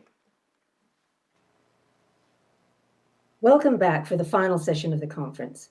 We've learned over the last 2 days that museums are actively involved in realizing the Sustainable Development Goals. We've had multiple examples of contributing to the well-being of people and the planet, building communities, building partnerships, contributing to the economic health of communities, and pursuing the path to peace. And we know that through doing this, the SDGs have actually given us a platform through which we can work in the social sphere. But the SDGs come with a sunset clause. They were launched in 2015, they end in 2030. And after 2030, where to from here? How do we actually use the platform that the SDGs have provided us for social change? How do we continue that to grow? With me today, I have two experts who are going to address that question and help us answer that. Robert James is a scholar, a practitioner, and an author whose most recent book is Museums and Societal Collapse, The Museum as a Lifeboat. Lucy Mara Letellier is a sustainable development consultant and change maker. Together, they're going to address the question, where to from here? So let's start with you, Bob. A lot has changed since 2015, when the SDGs were first launched. In your opinion, what are the most significant geopolitical, social, and environmental differences between where we were in 2015 and where we are now? Well, thank you, Carol. It's great to be with both of you for this discussion. And hello, Lucy Mara. Well, nearly everyone knows that the climate is getting hotter. Recent studies suggest, however, that the rate of warming is suddenly accelerating. Last year was the warmest on record by far. It's also been revealed that the global community of climate experts has actually downplayed the severity of this crisis. Calling it climate change is actually absurd because climate trauma is now part of our daily lives around the world. And yet it's only a symptom of a much larger crisis, which is now being called a polycrisis. We're in the midst of this polycrisis. We're in multiple interconnected stressors, amplify over time, and create overwhelming complexity, including ecological overshoot, ocean warming, biodiversity loss, government incompetence, corporate deceit, eco-modernism, war, the risk of nuclear war, wealth inequality, refugees, authoritarianism, uncontrolled technology, pandemics, and the list goes on. These multiple crises are interacting at the same time, creating the potential now for cascading crises. Yet the cause of the climate crisis is not really widely acknowledged. The cause is our commitment to ever-increasing economic growth and accumulation, which drive production, consumption, and all the associated harm to the environment. There's every reason to believe that our global energy and material growth will end by 2040, perhaps much earlier, and we will then enter a world of material scarcity. This is because the planet can no longer sustain us, as we're already using the equivalent of 1.75 planets for our consumption and waste. In short, things are deteriorating rapidly, and the future of our world is much more dire than most people acknowledge. All aspects of modern life are going to have to change. Museums and all of society in the global north must now commit to a managed contraction of the way we live and work. I fear that society, including museums, see nothing but business as usual, but this is no longer an option. And I want to emphasize at the outset that there is much museums can do to enhance community well-being and address the poly crisis I just described. So although collapse is already unfolding and it may look hopeless, we're not helpless. And I believe that museums have a very important role to play. Bob, you describe an increasingly complex, changing, and very, very challenging world.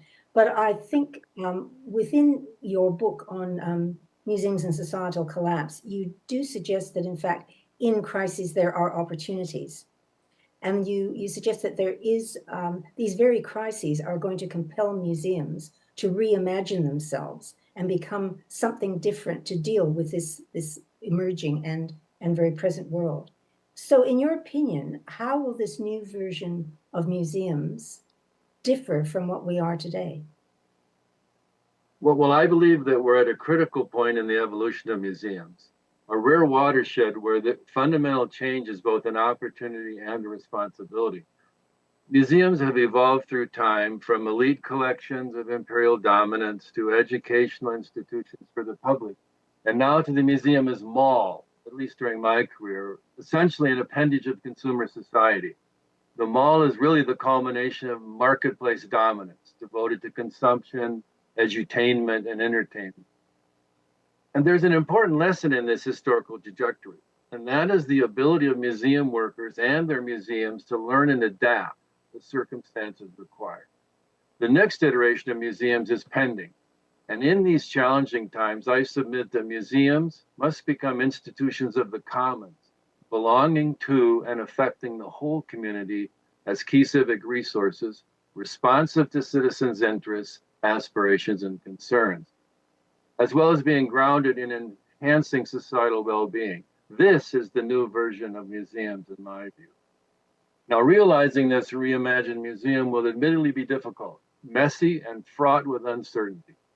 It will require a number of internal reforms, ranging from new leadership models to new organizational designs to nurturing and supporting personal agency among the staff.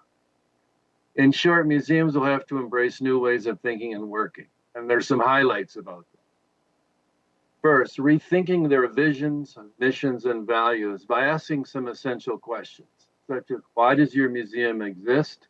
What changes are you trying to affect? What solutions will you generate? And what are your non-negotiable values? Asking these questions always provokes discussion about what issues are important in one's life, workplace, and community. Developing an advocacy policy will also be essential, wherein museums identify key civic and moral issues that they care about and can support. Museums must... Go ahead, Bob. Museums must also become reality-based by paying attention to what is really going on in the world beyond audience development, leisure entertainment, collections, and marketplace. Practicing intellectual activism will also be important, which means making existing knowledge more accessible, understandable, and useful to others. And we know that museums are storehouses of knowledge and do not need to create new knowledge to be effective. And last, the new museum will differ from its predecessors by honoring at least three obligations. First, being open to influence and impact from outside the museum, being responsive to citizens' interests and concerns, and being transparent about those two expectations.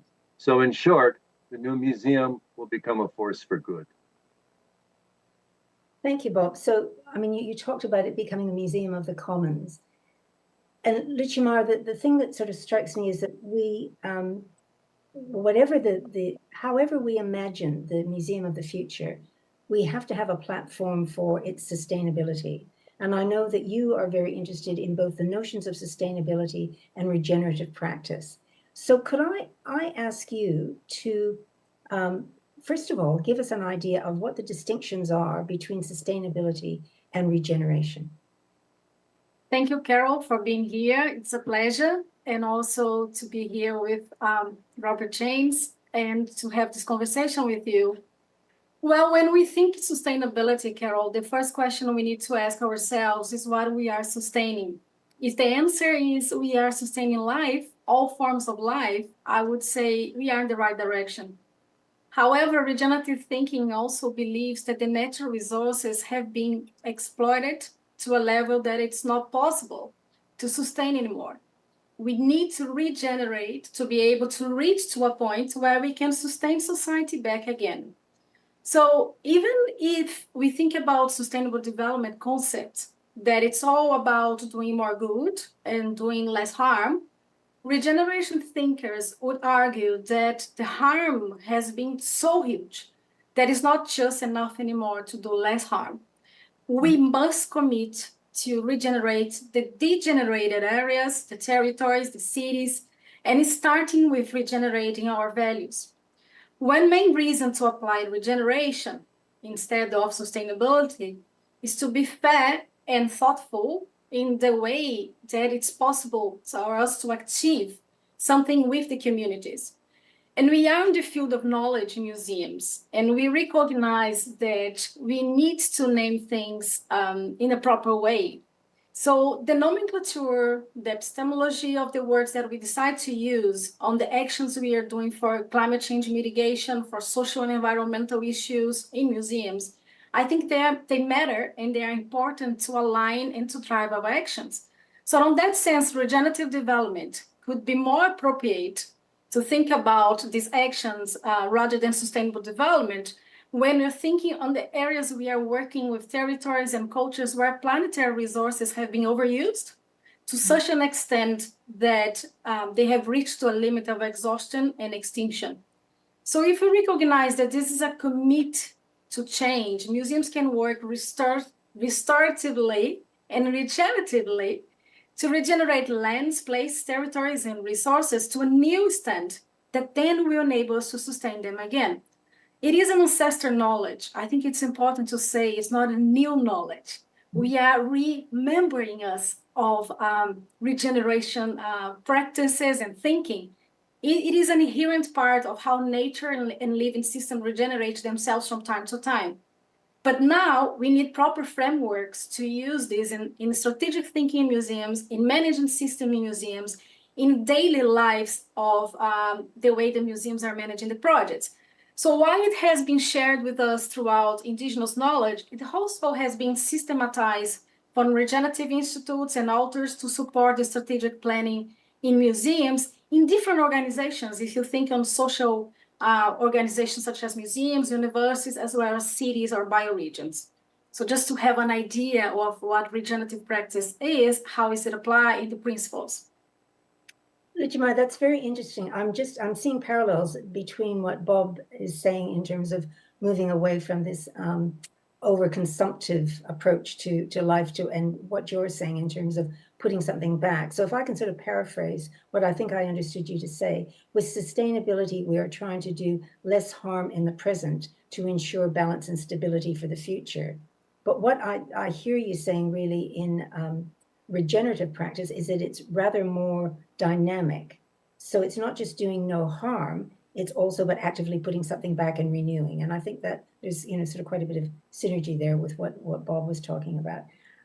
Can you give us some practical examples of how museums are practicing or implementing regeneration, both internal to the museum and in their work with communities? I think before I give the examples, I think it's important to say that sustainable development and sustainability is part of the equation. It's important. It's an evolutionary path for us to regenerate Earth. And I think it's important to say that sustainability perhaps is restricting the solution to decarbonization, renewable energy, waste management, and green buildings. And sustainable development has a critical issue of trying to maintain an economic growth where perhaps and sometimes is not possible, because regenerative thinking may imply sometimes on degrowth.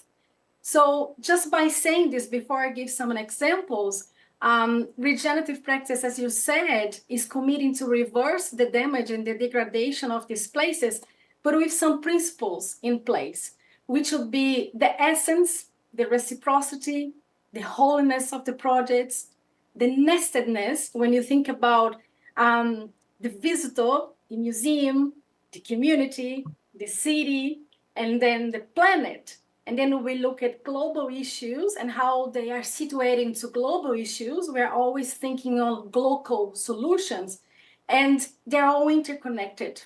So let's talk about three possibilities here. The Eco Museum Amazon, it's called Amazonia Eco Museum in Brazil. The collection is the living entities in nature, rivers, birds, and trees. The museum is instrumental to generating sustainable economic sources by regenerating the territory they are there. And there are safeguardians of these spaces. As you know, Amazon has been very threatened by the loss of biodiversity. And through the bioculture knowledge of the community, with full commitment with the equilibrium between humans and non-humans, they bring a notion of a local progress that is different and informs us globally how we could think about progress by producing a different way of regenerative tourism. So I would say the Eco Museum Amazon is a good example. Let's come now to the UK. The Manchester Museum repatriation of more than 170 objects to an Indigenous Australian community. They have done it in the fully understand of the need for care for sacred objects to regenerate the place where these objects belong, but the critical issue is how they did it. So they create a peer-to-peer long-term relationship for this to happen, creating mutual learning between Manchester and this Australian island throughout the knowledge of a global South perspective of a leading living cultures curator. So the dialogue continues, and the perspective for regenerative practice is also the idea that transformational narratives will happen in both territories now. And a final one is Tanzania. Tanzania is in Kenya, is an eco-museum park rooted in the story of Kenya, and is involved both in the restoration of an area that is degraded by a former quarry, but also it's built with the Kenyan representatives, both intellectual, academically, and climate change leaders, to reimagine the future, but based on the children. So the idea is to encourage the children's agency to reimagine their future, and in a coexistence between tourist visitors and local Kenya stories that are told by these children. So I would say that Tanzania, the Eco Museum Amazonia, or Manchester Museum, in different ways, they are having regenerative practices and regenerative initiatives.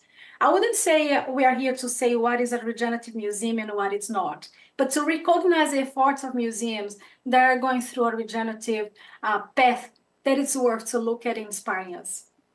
Thank you. Bob, how do you respond to what Lucimara has said about regenerative practices? Does that resonate with you?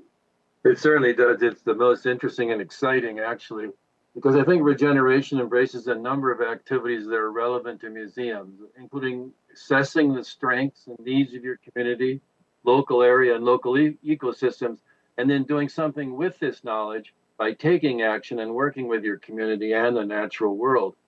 I think the idea of regeneration is critically important for museums, and an ecological metaphor is useful here, as ecology is really about the relationships between organisms and their environments, dependent, independent, and interdependent. Museums have built their survival and prosperity on being both dependent for their economic well-being and independent and insular, as exemplified by comments such as, you can't measure our performance because museums have special missions.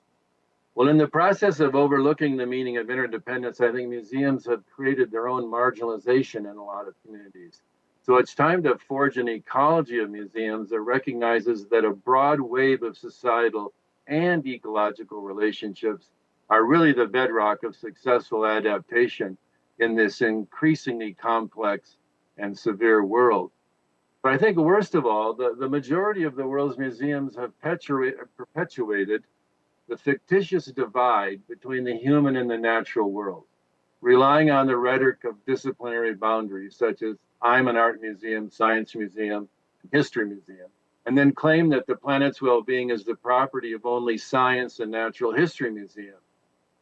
I think that all types of museums and galleries are equipped to acknowledge the intimate relationship between culture and nature, and that we must embrace regenerative practice and living, and it will follow on from that sort of recognition.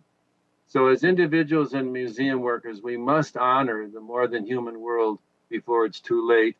And as Lucy Mara said, that knowledge, that honoring is embedded in traditional indigenous knowledge as well as local knowledge. You know, thank you, Bob. I think what I hear coming from both of you is emphasis, some synergies between what you're both saying. But one of the things that comes out time and time again through what you talked about, cultural commons, and what Lucimara was talking about, is the Museum of the Future is going to have to be more connected to communities. And so what will museums gain by this? And what role does the community have in the Museum of the Future? Can we start with you, Lucimara? Yes, Carol, I think regenerative thinking believes that the potential of a territory is defined by the story of a place. And who hold these stories are the people. It's the community who live there and are the custodians of this place. So here in the communities, involving them in decision-making, it's fundamental to discovering what is the essence of this museum. They can help to restore specific damage patterns of a place and perhaps unlock its full potential to thrive. In essence, we believe that communities can awaken museums to find the best way to care for places and enhance their capacity to heal places. And in these community voices can help museums to find perhaps their core contribution to regenerating the conditions of life where they have been destroyed, and create critical nodal interventions between the museum and its communities that will help this territory to find its way to continue regenerating itself. This is important. Life knows how to regenerate itself, but we have destroyed so much that we have to recap the story, relearn about the patterns, and then go back again so the territory can regenerate itself, and the community is the central source for that. We need to remember that many museums have consulted communities for co-curatorship, for decolonial practices, but how then we move into a next stage of engaging this community to make change? I would like to quote Leslie Loco. She was awarded this year the Royal Golden Medal for Architecture at RIBA, and she says decolonization and decarbonization are two sides of the same coin. And I think she goes specifically on the center of the fact that we cannot separate these two things. By decolonizing museums thinking and bringing the community voices into the heart of our programs and narratives, we can understand what can be done to change our complex environment and social issues altogether. And communities are in the forefront of climate injustice, especially in the Global South, but also in the Pacific Islands and other places, that we can help museums to redefine their role in supporting society to overcome that complex issues that involve both sides of this coin. Thank you. And Bob, your comments on communities and their role in the future of museums. Well, I believe that all of our assumptions about museums and their traditions must now be questioned and actually reimagined. Museums are to remain relevant and meaningful in the years ahead. And one of these assumptions has always been that the community is generally seen as being of lesser importance than the internal needs of the museum. And I fear the museums could lose their privileged position in society if they persist with this business as usual. So with this in mind, I want to address the question from a slightly different perspective. And that is, what will the community gain by the Museum of the Future? And what is the role of the museum in that relationship? Well, happily, museums are well equipped and ideally placed to fulfill their role, and in the process achieve their potential as essential community organization. For example, the museum sector is the largest self-organized franchise in the world. I think there's 95,000 museums at the latest count. And museums constitute an informal network of public storefronts. They're familiar and accessible to many, although not all, admittedly, but still unlike most organizations. Museums are also civil society spaces where challenging issues can be aired, they can be discussed and acted upon in a safe environment. Psychologists are now recommending that an important way to cope with climate anxiety, for example, is to seek safe places to explore your feelings with other concerned people and support groups. And of course, museums are those safe spaces. And I think they're uniquely qualified to do this because of their singular combination of historical consciousness, sense of place, long-term stewardship, knowledge base, public accessibility, and unprecedented public trust. And no other social institutions have a deeper sense of time. They also have a number of other really notable strengths. They're grounded in their communities and are expressions of locality. They bear witness by assembling evidence and knowledge and making things known. Their collections are seed banks of sustainable living practices that have guided our species for millennia, and museums are skilled at making learning fun and engaging. Most importantly, museums can serve as a bridge between nature and culture, as well as between the sciences and the humanities. And I think that these qualities and strengths must now be brought to bear on enhancing community and planetary well-being. And I think in the process, both museums and their communities will be the beneficiaries.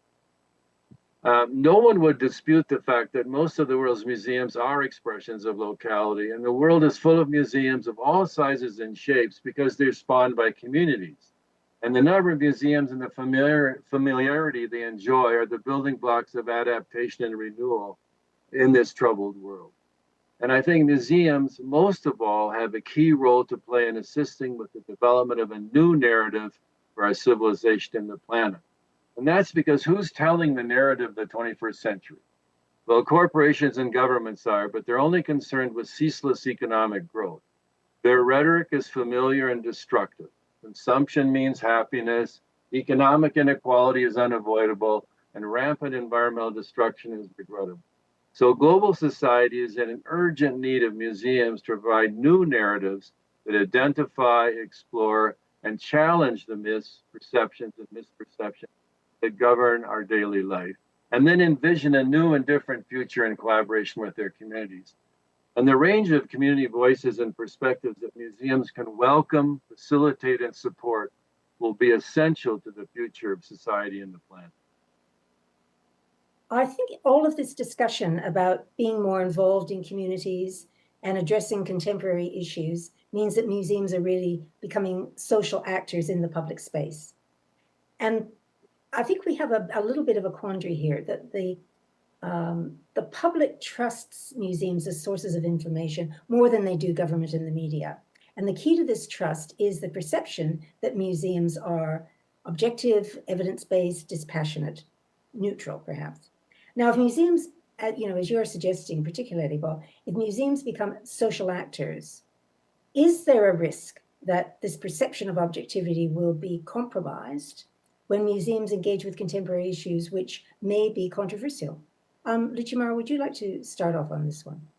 Well, if I may say, I think museums have never been neutral. I think they have been service of public or private agendas imposed on their narratives and actions. Maybe this has not been a common sense, but when you say about risking reputation and risking their trust, their public trust, what I think museums would be risking now is their future relevance by not being explicit about their standing position on climate and social collapse. As Robert James describes in his book, the notion of the social and climate collapse altogether. Their collections and objects should serve as a means for supporting society's interpretation of the present and readiness for the future, instead of focusing on collections conservation as its main priority. Controversial subjects are a demonstration of a society that is trying to understand many contemporary issues, shaking their beliefs and notions of certainty. It's a time for deep confusion and diversion. And museums need to enter in this society space to give their contributions to the dialogue and to provide a platform for the coexistence between the diverse positions to help and to happen safe spaces. But they need to happen. So society is requesting museums now to take a stand. People are looking for answers and for guidance.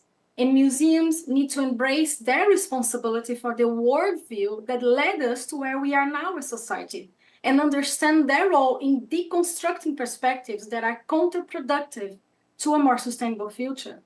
A lot of what we need to become as a regenerative society relies on institutions such as museums, universities, and others to reframe our collective beliefs and help us to create new habits, new ways of living that will make more sustainable futures possible again for all of us.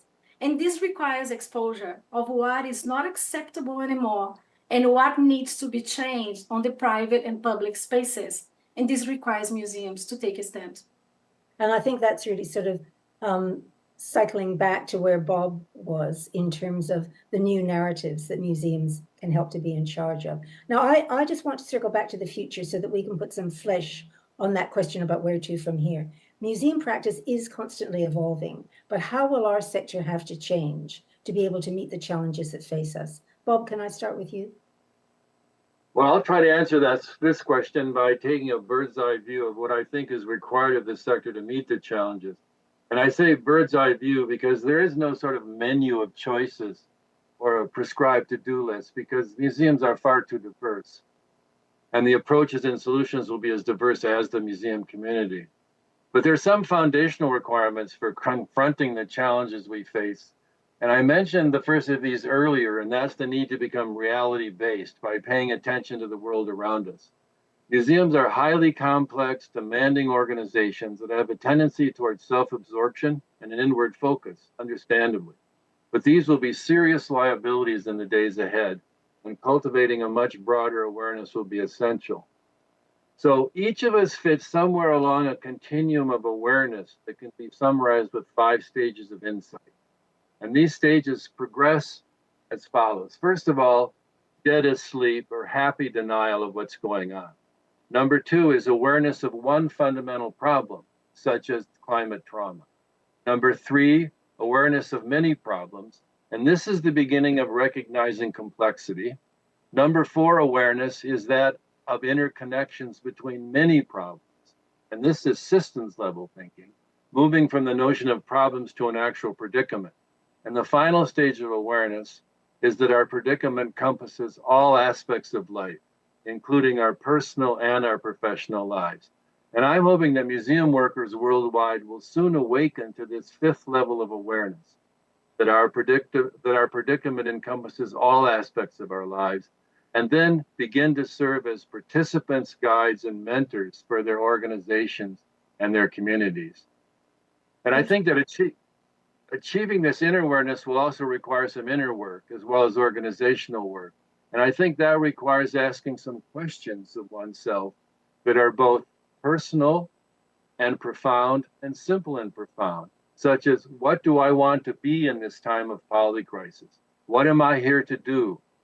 What can I learn from others? What story shall I tell? What legacy shall I leave? And I believe that museums can start these conversations, and it's essential to do so now. Thank you. Ruchimara? Can I just say, when we mention the idea of change, if we look at non-museum sector, many of them are going through this change now when they understand, which some authors are calling the 6th mass extinction, that it's coming. And we can reflect of the fact that there are some specifics and particularities about museums, but it is a transition mode to all institutions. So let's talk about museums now. The first thing I would say is to accept social and environmental collapse and allow the sense of urgency and emergency to reshift their priorities, to guide their programs and enhance their commitment to change. The second thing is to embrace the full sustainability concept, which includes social, cultural, economic, all together with environmental issues. They're not separate. Avoiding the perception that practice such as decolonization, repatriation, anti-racist practice in museums are separate from climate collapse. And this would allow museums to produce a more coherent response to the multiple crisis. Third, do not limit the climate response by reducing carbon footprint, green buildings, low energy operations. Maybe learn how to co-create climate mitigation adaptation with the communities, as we said before, as the museum can serve and find local solutions to global problems.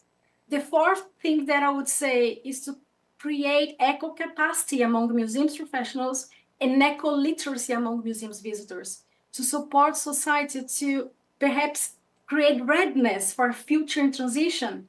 And as Robert James has said, this requires partnership with NGOs, civic organizations that have built expertise on these sides, on ecological and social work.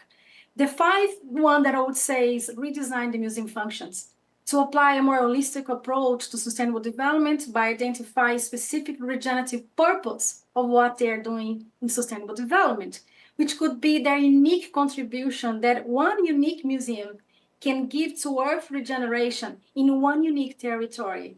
There's always something specific about each place, each collection, each typology that only your museum can give and to avoid generic solutions. And the final one, I would say, include the voice of nature. When you are designing new programs and you could mind nature, and when you're thinking about the museum's role of restoring life in places where you are located, let's say cities or communities or neighborhoods, or place the museum represent by their collections and narratives, which could be the countries for where the artifacts maybe have been taken or stolen, and find solutions to climate injustice, environmental racism at local level to help places to flourish and to thrive again, but by hearing the voice of nature and perhaps learn how to design as nature. Thank you. I've just taken so much from what the two of you have actually shared with us this afternoon. I would have to say that there are a number of concepts that actually sort of come to mind after hearing you speak, and one is interdependence, the recognition of interdependence between the human and the natural world, and the absolutely essentialness of integrating those two things. I mean, I think that is really very clear. And part of that is breaking down boundaries, so that we're breaking down boundaries between the natural world and the human world, but we're also breaking down boundaries between the institution of the museum and the communities which they serve. And in doing that, what I hear you saying is that the work of the future will become much more relevant because we will be more connected with the communities in which we are located and to which we have a responsibility. And that sort of ties us into the whole development of new narratives which are more based in reality, and which are, and this whole idea of the museum as serving the community and working side by side with the community. And I guess the final one is the whole notion, I would say, of values. You know, that somehow we keep coming back to what are the values, what are the principles that underpin this, revisiting them, reinterrogating them, re-asking, you know, why we are doing what we are doing and what, you know, what is the basis for that. So can I thank you both very, very much for your contributions. And I'd now like to open the conversation to the audience for questions to the two speakers and reflections on where to from here. Thank you very much.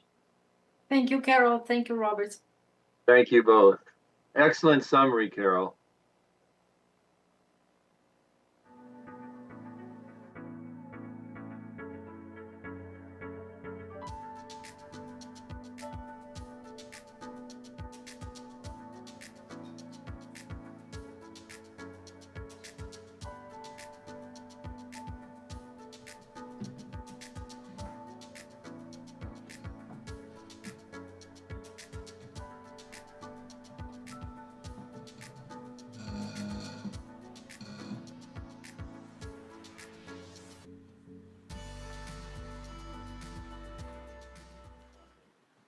Hi, Bob. It's very early in the morning for you, we know. What time is it there in Calgary? Sorry, we can't hear you, Bob. We can see you very clearly, but we can't hear you. Muted.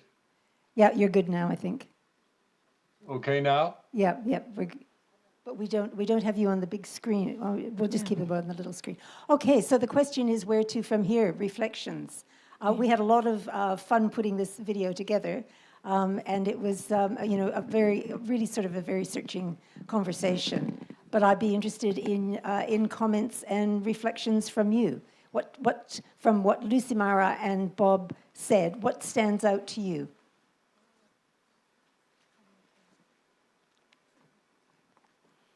Any comments? Any questions of either speaker?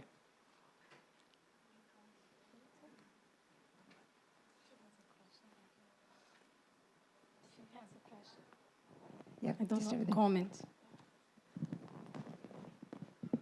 First of all, thank you very much for organizing this conference. I really got a lot out of it and on a subject that I have been interested, so I want to thank the organizers.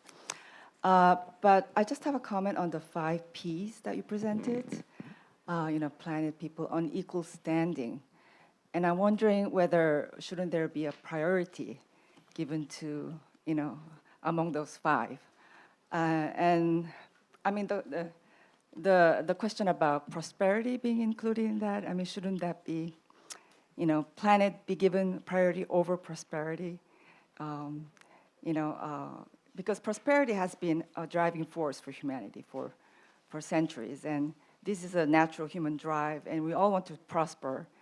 But we've never been as prosperous as today. We're enjoying, consuming so much food and consuming so much. We've never consumed so much products and goods as ever before. So I mean, should prosperity be a goal for us? Because if you put that as a goal, it could justify a lot of things, using more natural resources and so on and so on, build more buildings that put out carbon footprint. And I mean, that's not something that shouldn't be set as a goal, but because that's just a natural human instinct of capitalism.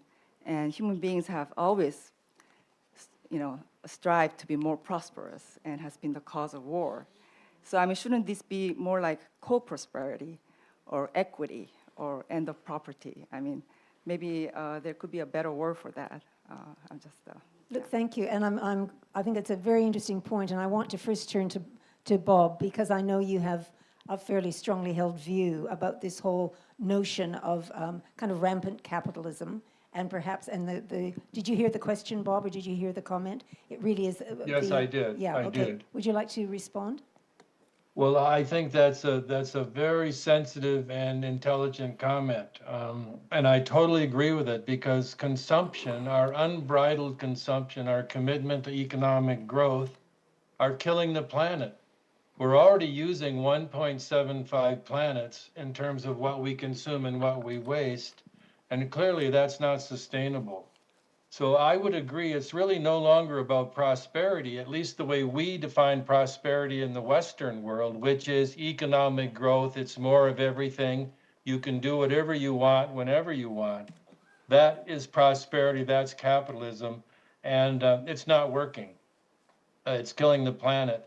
And I'm quite convinced, and a lot of other people are, that we're going to be entering fairly soon now a period of degrowth, a period of contraction, a period of reduction. In fact, some pundits are suggesting that the people who live in the global north are going to have to reduce their consumption anywhere from 40 to 80%. So I think this notion of rethinking what prosperity means is really important, and I appreciate the question. I think people are always questioning if we have to save the planet or the people. And I would say we have to save both, but the planet is saved because the planet will regenerate itself. The people will not. Because one of the things that we talk on regenerative thinking, it's about adaptive resilience. And I think your question is very important because as we recorded this presentation, I was doing my research project at the University of Leicester, which is called Regenerative Museums, and I now finished this and I brought it here. There's a lot of discussions about qualitative growth, and prosperity needs to be revised in terms of what does it mean. And by the time we do and look at how qualitative growth means for us, we may change the narratives in museums to then bring prosperity, planet, and people all together. And then we may reverse the problems of the planet and save the planet, but the focus is to save the people and the animals, because we're talking about saving lives. And I think you're quite clear and important, as you said, but the framework is for us to think how to get there. I wouldn't see this framework as just focusing on priorities, but just as a way of thinking of how we can then build proper actions to get this integrated. But I understand that for us, it's very important to save lives, all forms of lives. Could we just hear from Maureen and then come back to you, because I know you want to make another comment. Yeah. Okay, Maureen Rees, Chair of Sustain. Hello, Bob. Nice to see you. Looking well. Thank you, Maureen. Haven't seen you for a while. No, Nice to be here. Good.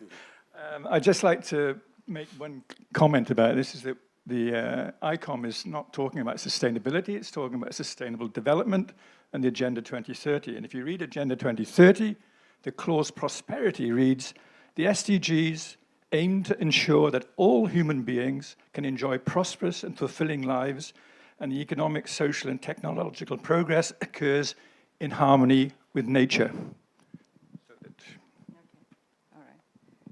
Because in my opinion, I think prosperity is a word that should be actually curtailed or tamed. I mean, we've been,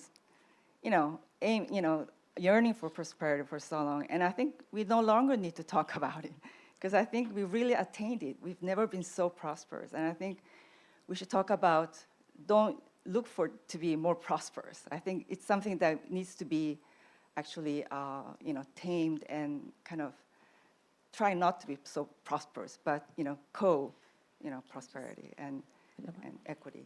Can I just add a point from the Global South perspective? So I'm from Brazil, and prosperity is not a standard for many people.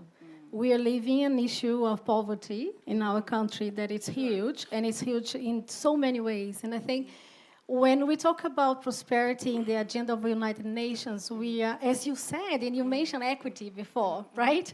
Maybe we're talking about equity, prosperity, equitable prosperity. Maybe something needs to be added there. You're quite right, because this planet is quite unequal. And prosperity, it's not close to so many lives in this planet yet. So maybe it's still an agenda, not from the Western perspective of some countries, but it's a big agenda for other places. I think it's also a question of definition. It is not necessarily, going back to what Maureen said, based on the notion of rampant capitalism. So I think part of it is a definitional thing. I think the other thing is that, and Ricardo, maybe you can correct me if I'm wrong, but I understand that in September this year, there's going to be a summit for the future at the UN, and that's actually looking post-2030. And it may also be that at this time, the Sustainable Development Goals are revised and revisited. So that may be a forum in which these sorts of conversations and definitions can be refined. Because I just find from the Korean perspective, we've achieved a prosperous nation, and now we are at a time where we can't stop anymore, and we're having a very hard time to just put a brake on it, and to change our mindset. It's very difficult. I cannot tell my students to not consume anymore and buy more, bags. Okay. Thank you very much for your comment. Have we got other questions or reflections or comments? Yes, at the back.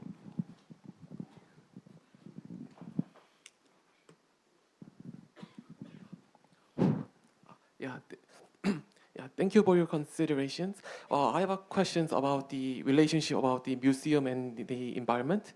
And if I remember it well, I heard the museum has a great responsibility in the environment, right?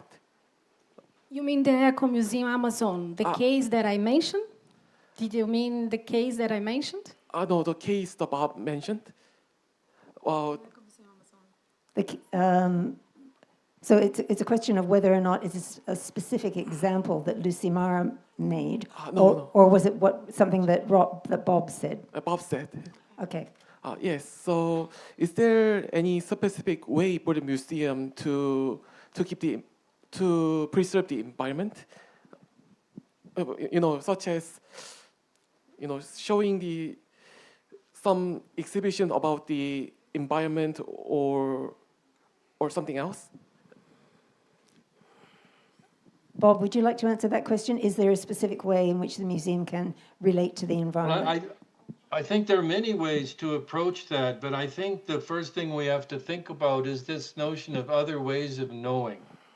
And that's going to lead to a consideration of things like social ecology. And social ecology really means that you can't separate the cultural world from the natural world.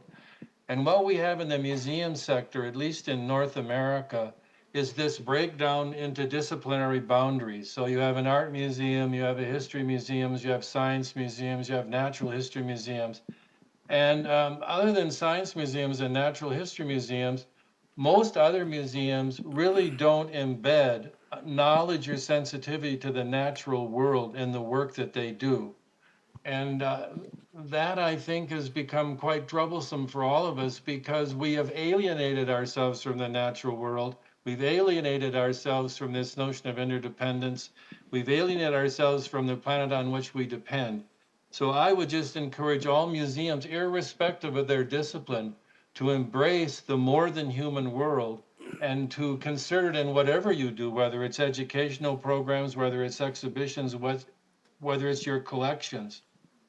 In real life, the social world is embedded in the natural world, and I think museums should begin to reflect that reality much more consistently and much more carefully and much more sensitively.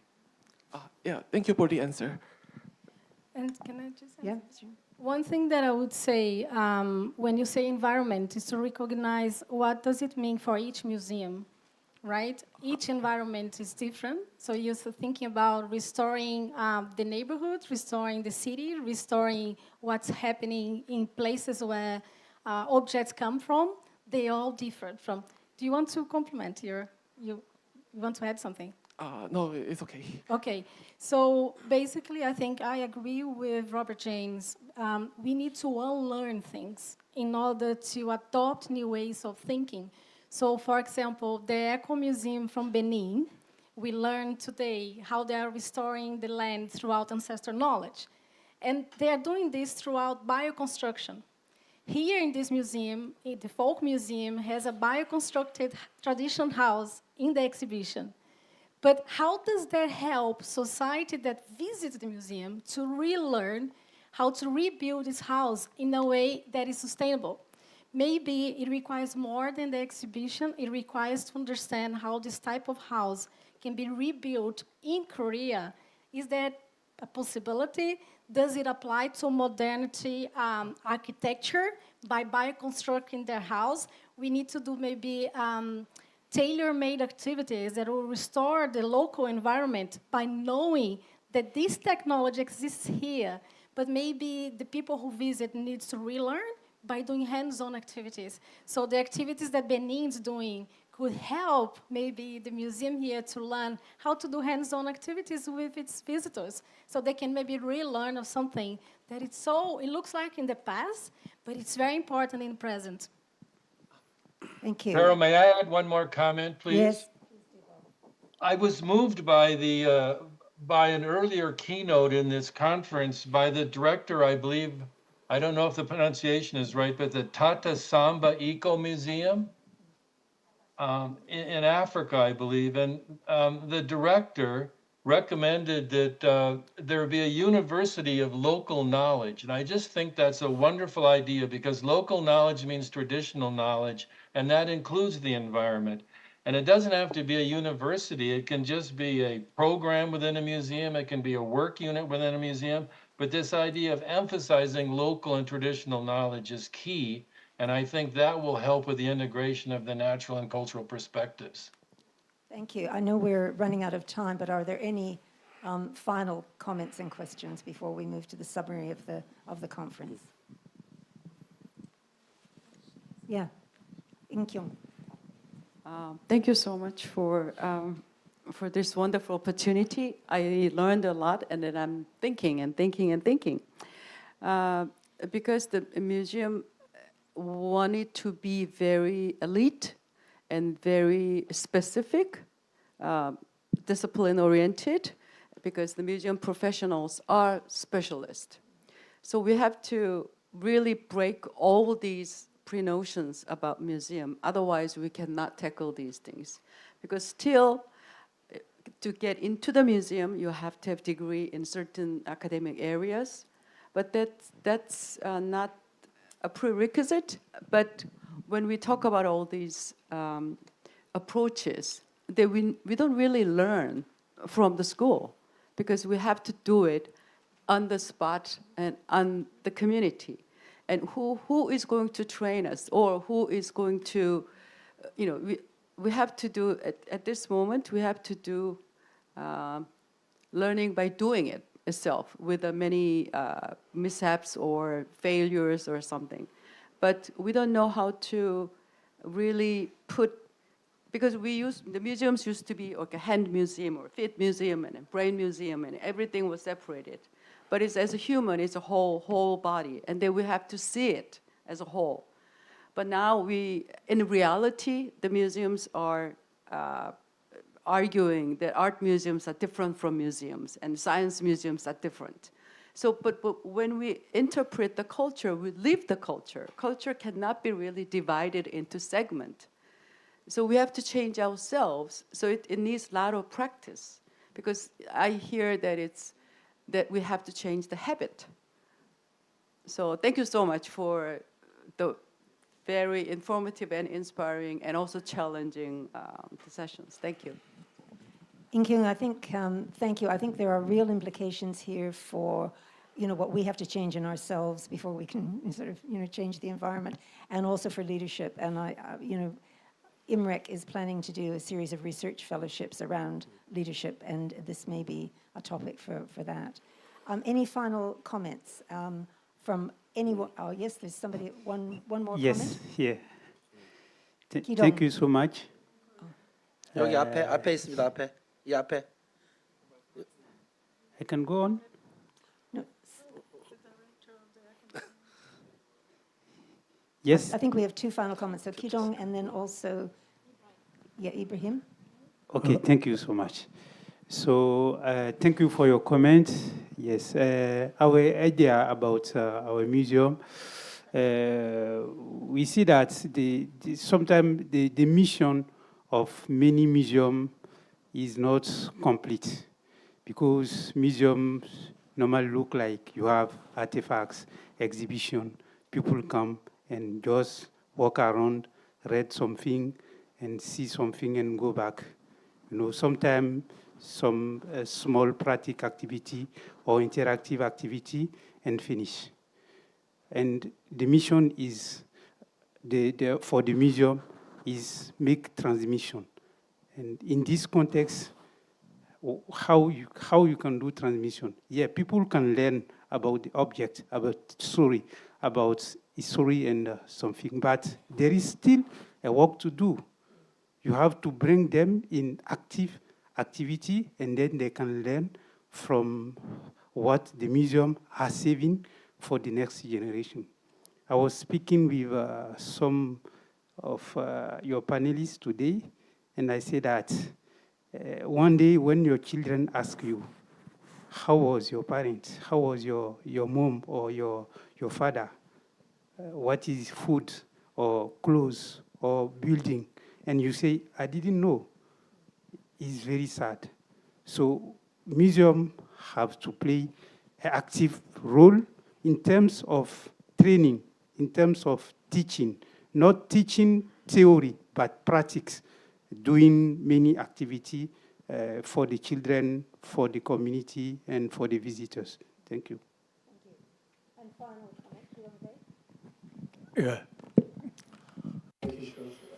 Thank you very much for these discussions and the leadership of Carol, and especially as a member of the Korean museum community. It's wonderful to have discussion in Seoul. Yeah. I have thinking the museum all over the world, there is a kind of a collective intelligence of humankind in the past here. In the museums, we have all the wisdoms of our ancestors, and also there are mistakes in the past, and some human knowledge about nature and the human society.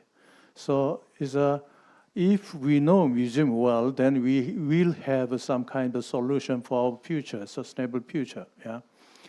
In modern days, UN you designed the SDG and proposed some kind of possible solutions for human future, which means we are very unstable unsustainable condition of the human being in the globe.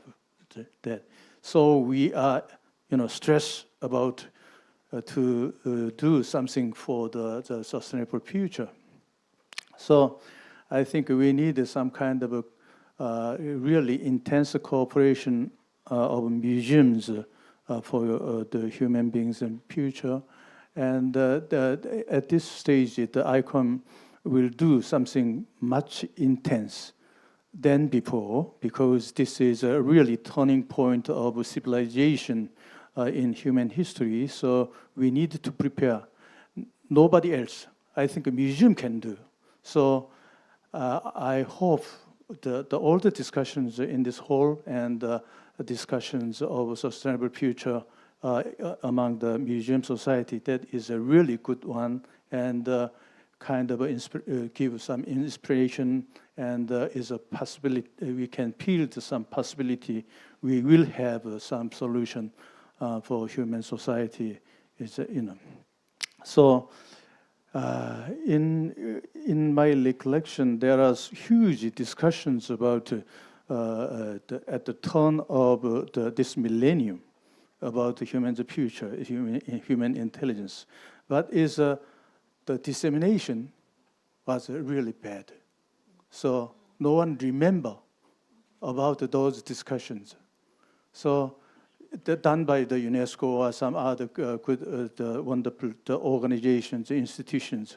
So in this case, I think ICOM will make some kind of, systems to disseminate this kind of the discussions to the intelligent people of the world, and they can reconsider the growth of economics in a society.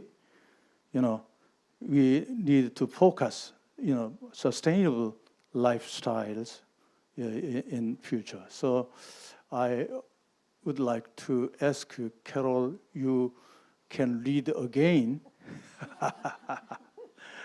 to extend our discussion in the future, and take place in many different places, and give some inspiration in the local intelligent people, intelligent society, to think about the sustainable future of mankind. Anyway, thank you very much. Yeah.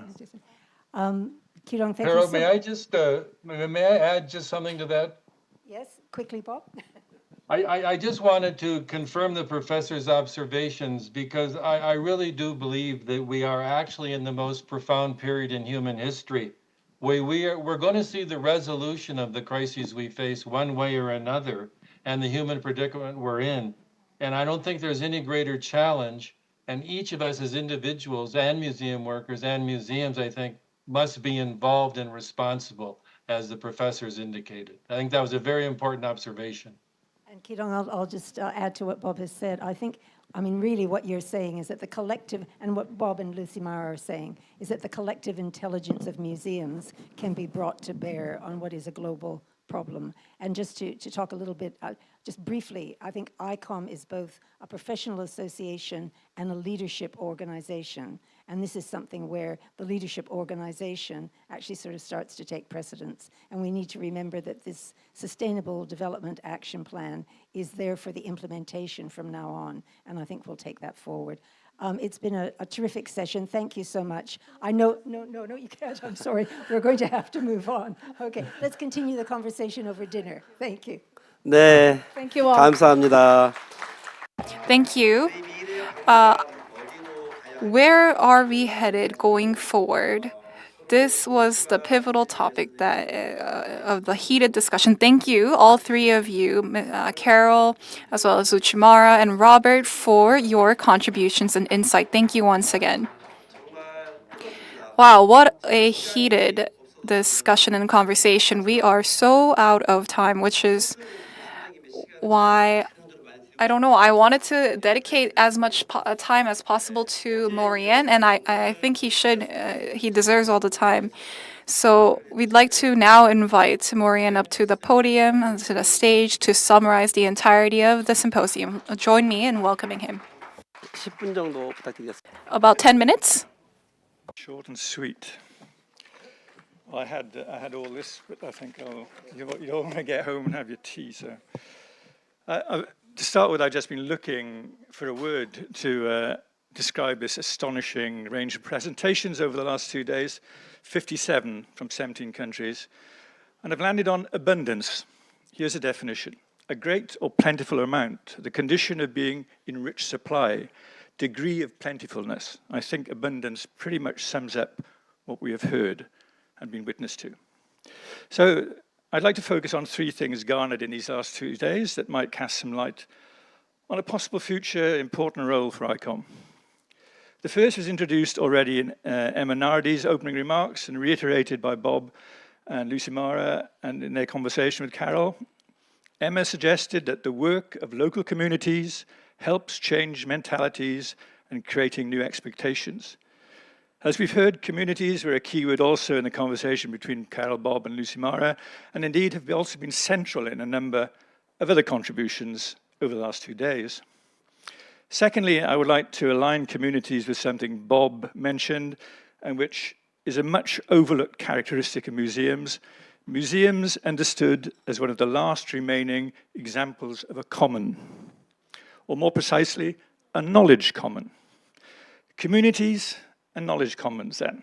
And to complete the frame for these closing remarks, and echoing Michaela Rother's contribution yesterday, the third theme is museum sector as a network of global knowledge commons. This conference, and with its abundance of presentations, is the latest example in a series of initiatives that show ICOM grappling with these challenges that stretch back to Agenda 2030 and the Paris Agreement from 2015. They include the creation of the working group, the Kyoto Resolution, International Museum Days connected to the SDGs, the importance of sustainability in the deliberations of DEFINE, the 2022-28 strategic plan, and the ongoing revision of the Code of Ethics, the Sustainability Action Plan, the creation of ICOM Sustain, and the latest addition to the list, the ICOM Sustainability Award. And not to forget the torrent of creative approaches and projects from the membership of ICOM, individual and institutional. So this is where we are today, and I'm sure you will all agree, and as our colleague from Busan Museum of Contemporary Art made very clear earlier, we cannot stand still. Things are moving too fast for that. We urgently need to become agents of systematic change, as Bob has been talking about, and if not through influencing our political leaders ourselves, how then? Museums are, of course, an immensely diverse group of institutions. Nonetheless, something connects them all: shared practices, an understanding of the management and dissemination of knowledge, and a notion of custodianship and the service to their communities. This providing a public good, resulting in an image developing of the museum sector as a series of nodes in a vast global network. Seeing as providing a public good, museums have also one of the characteristics of a commons, defined as a shared resource, prone, unfortunately, to social dilemmas. Elinor Ostrom, the first woman to win the Economic Nobel Prize through her research into a wide range of commons, such as forests, public services, and water systems, demonstrated that ordinary people are capable of creating rules and institutions that allow for the sustainable and equitable management of shared resources. Later in her career, Ostrom extended the concept of commons to include knowledge, construing it as a complex ecosystem shared by people. A knowledge commons is characterized by abundance. Yes, that word again. Exemplified by the plethora of sources and material now on the internet, including the many open source movements and commons-based ventures. However, the knowledge commons made possible by the digital revolution are also increasingly being enclosed. Access to knowledge is threatened by paywalls and corporate ownership. Importantly, where a commons is managed in a sustainable manner or not depends on how the social dilemmas that inevitably arise are managed. While there are no simple solutions and no panaceas, Ostrom writes, quote, building trust in one another and developing institutional rules that are well matched to the ecological systems are of central importance to solving social dilemmas. In this period, Öström also explored the relationship between local communities and the commons in response to the threat of climate change, arguing that many centered approaches, reminiscent of the view of museums mentioned earlier, understood as an immensely diverse group of institutions, when needed to deal with a seemingly intractable challenge. Among the main reasons for this call for a many-centered approach, she said, is a necessary central core of trust and reciprocity among those involved that is associated with successful levels of collective action. The core of trust and reciprocity must be fostered within communities. Of course, museums are acknowledged as being among the most trusted institutions, that we've heard Carol was saying. Public regard museums as highly trustworthy, ranking second in a recent survey in the US, and significantly more trustworthy than researchers and scientists, NGOs, news organizations, the government, corporations, business, and social media. The manifold social dilemmas involved in addressing the crisis of our time entail building trust in shared decision-making, but this is hard to do if the response remains solely on a global scale. I would suggest that museums as networks of diverse knowledge commons have a role to play here.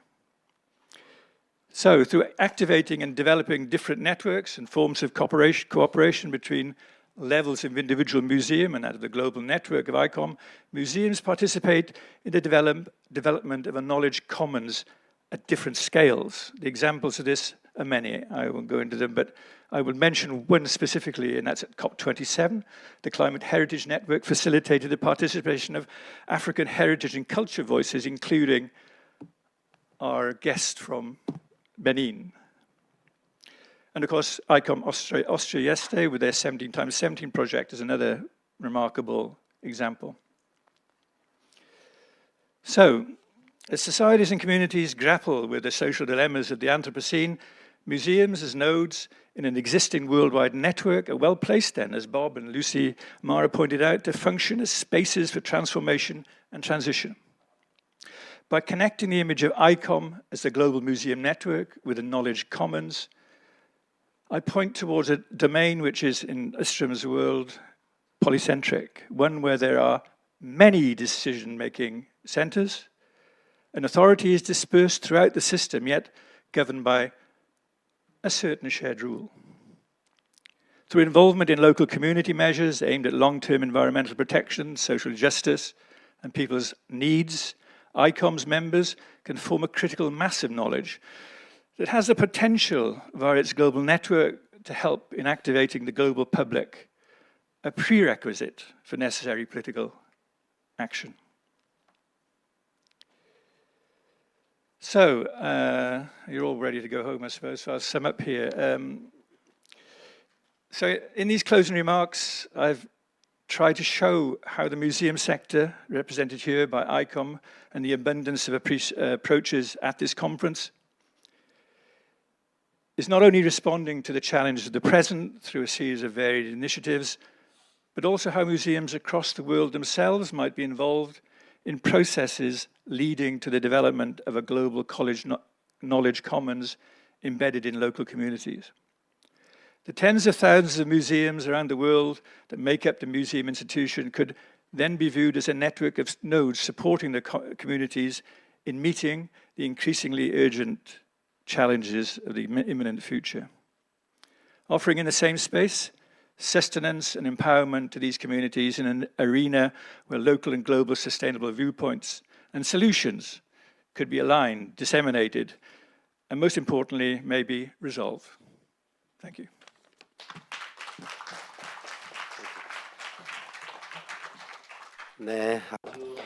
Wow, what a quick and efficient summary and interesting at the same time. Thank you, Maureen, once again for that great wrap-up. It's been a journey spanning over 3 days following the General Assembly and 2 days of the symposium brings us to the end of the grand journey over the past 3 days. I do hope that you learned a lot from the past 2 days and have a lot of action steps that you have devised for yourself. I do hope to see a similar event be organized next year as well by IMREC. And so now, with that, we'd like to wrap up museums and the Sustainable Development Goal towards 2030. There are so many people that came together to put together this symposium, but especially our chair, Carol Scott, as well as Ms. Kim Sun-jung of ICOM, as well as President Chang of the National Folk Museum of Korea. Thank you all. And we needed the help of so many people to do this, to make this happen. So I'd like to take a brief moment to express our gratitude to everybody, the unsung heroes behind this event. I'd like to thank the staffs of the National Folk Museum of Korea.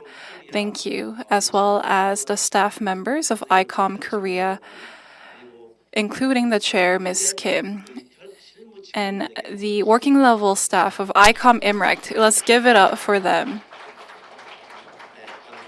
Thank you.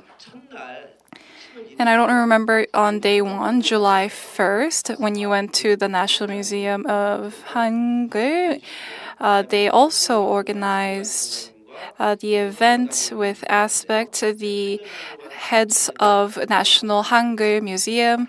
Thank you for that first day. Let's give it up for them. There's so many people to thank, needless to say, but we are also running short on time, so please forgive me if I haven't mentioned everybody. And we'd also like to thank our 2 interpreters for the great interpretation service over the course of the last 2 days. And our technical support, our technical team, the media team that made all this happen. Thank you so much. I almost forgot. Good thing I didn't. And with that, I'd like to end on that note. If I forgot anyone, please forgive me. Last but not least, thank you to all our great moderators, speakers. Let's give ourselves a round of applause, including the participants. And thank you, everybody. Thank you, everyone, for all your contribution. Please do remember to return your interpretation devices. And I do wish a peaceful journey, a safe trip back. Tomorrow is Friday. Definitely TGIF. So have a great weekend, everyone. And for our distinguished guests from abroad, oh, sorry, tomorrow's Thursday. Never mind. I lost track of time. I don't know. I think I want the weekend to start quicker than anything else. Tomorrow will be our tour day, and I will be joining you guys. We're going to be visiting Baeknamjung Museum as well as Yeonghun Museum. And with that, it'll bring us to the end of this journey. So thank you, everybody, once again. 그리고 이 발표자, 토론자 그리고 Our speakers, panelists, and ICOM staff, as well as the staff members of Hangul Museum, please meet us for dinner at 6:30. Remember to be there at 6:30. We'll walk over to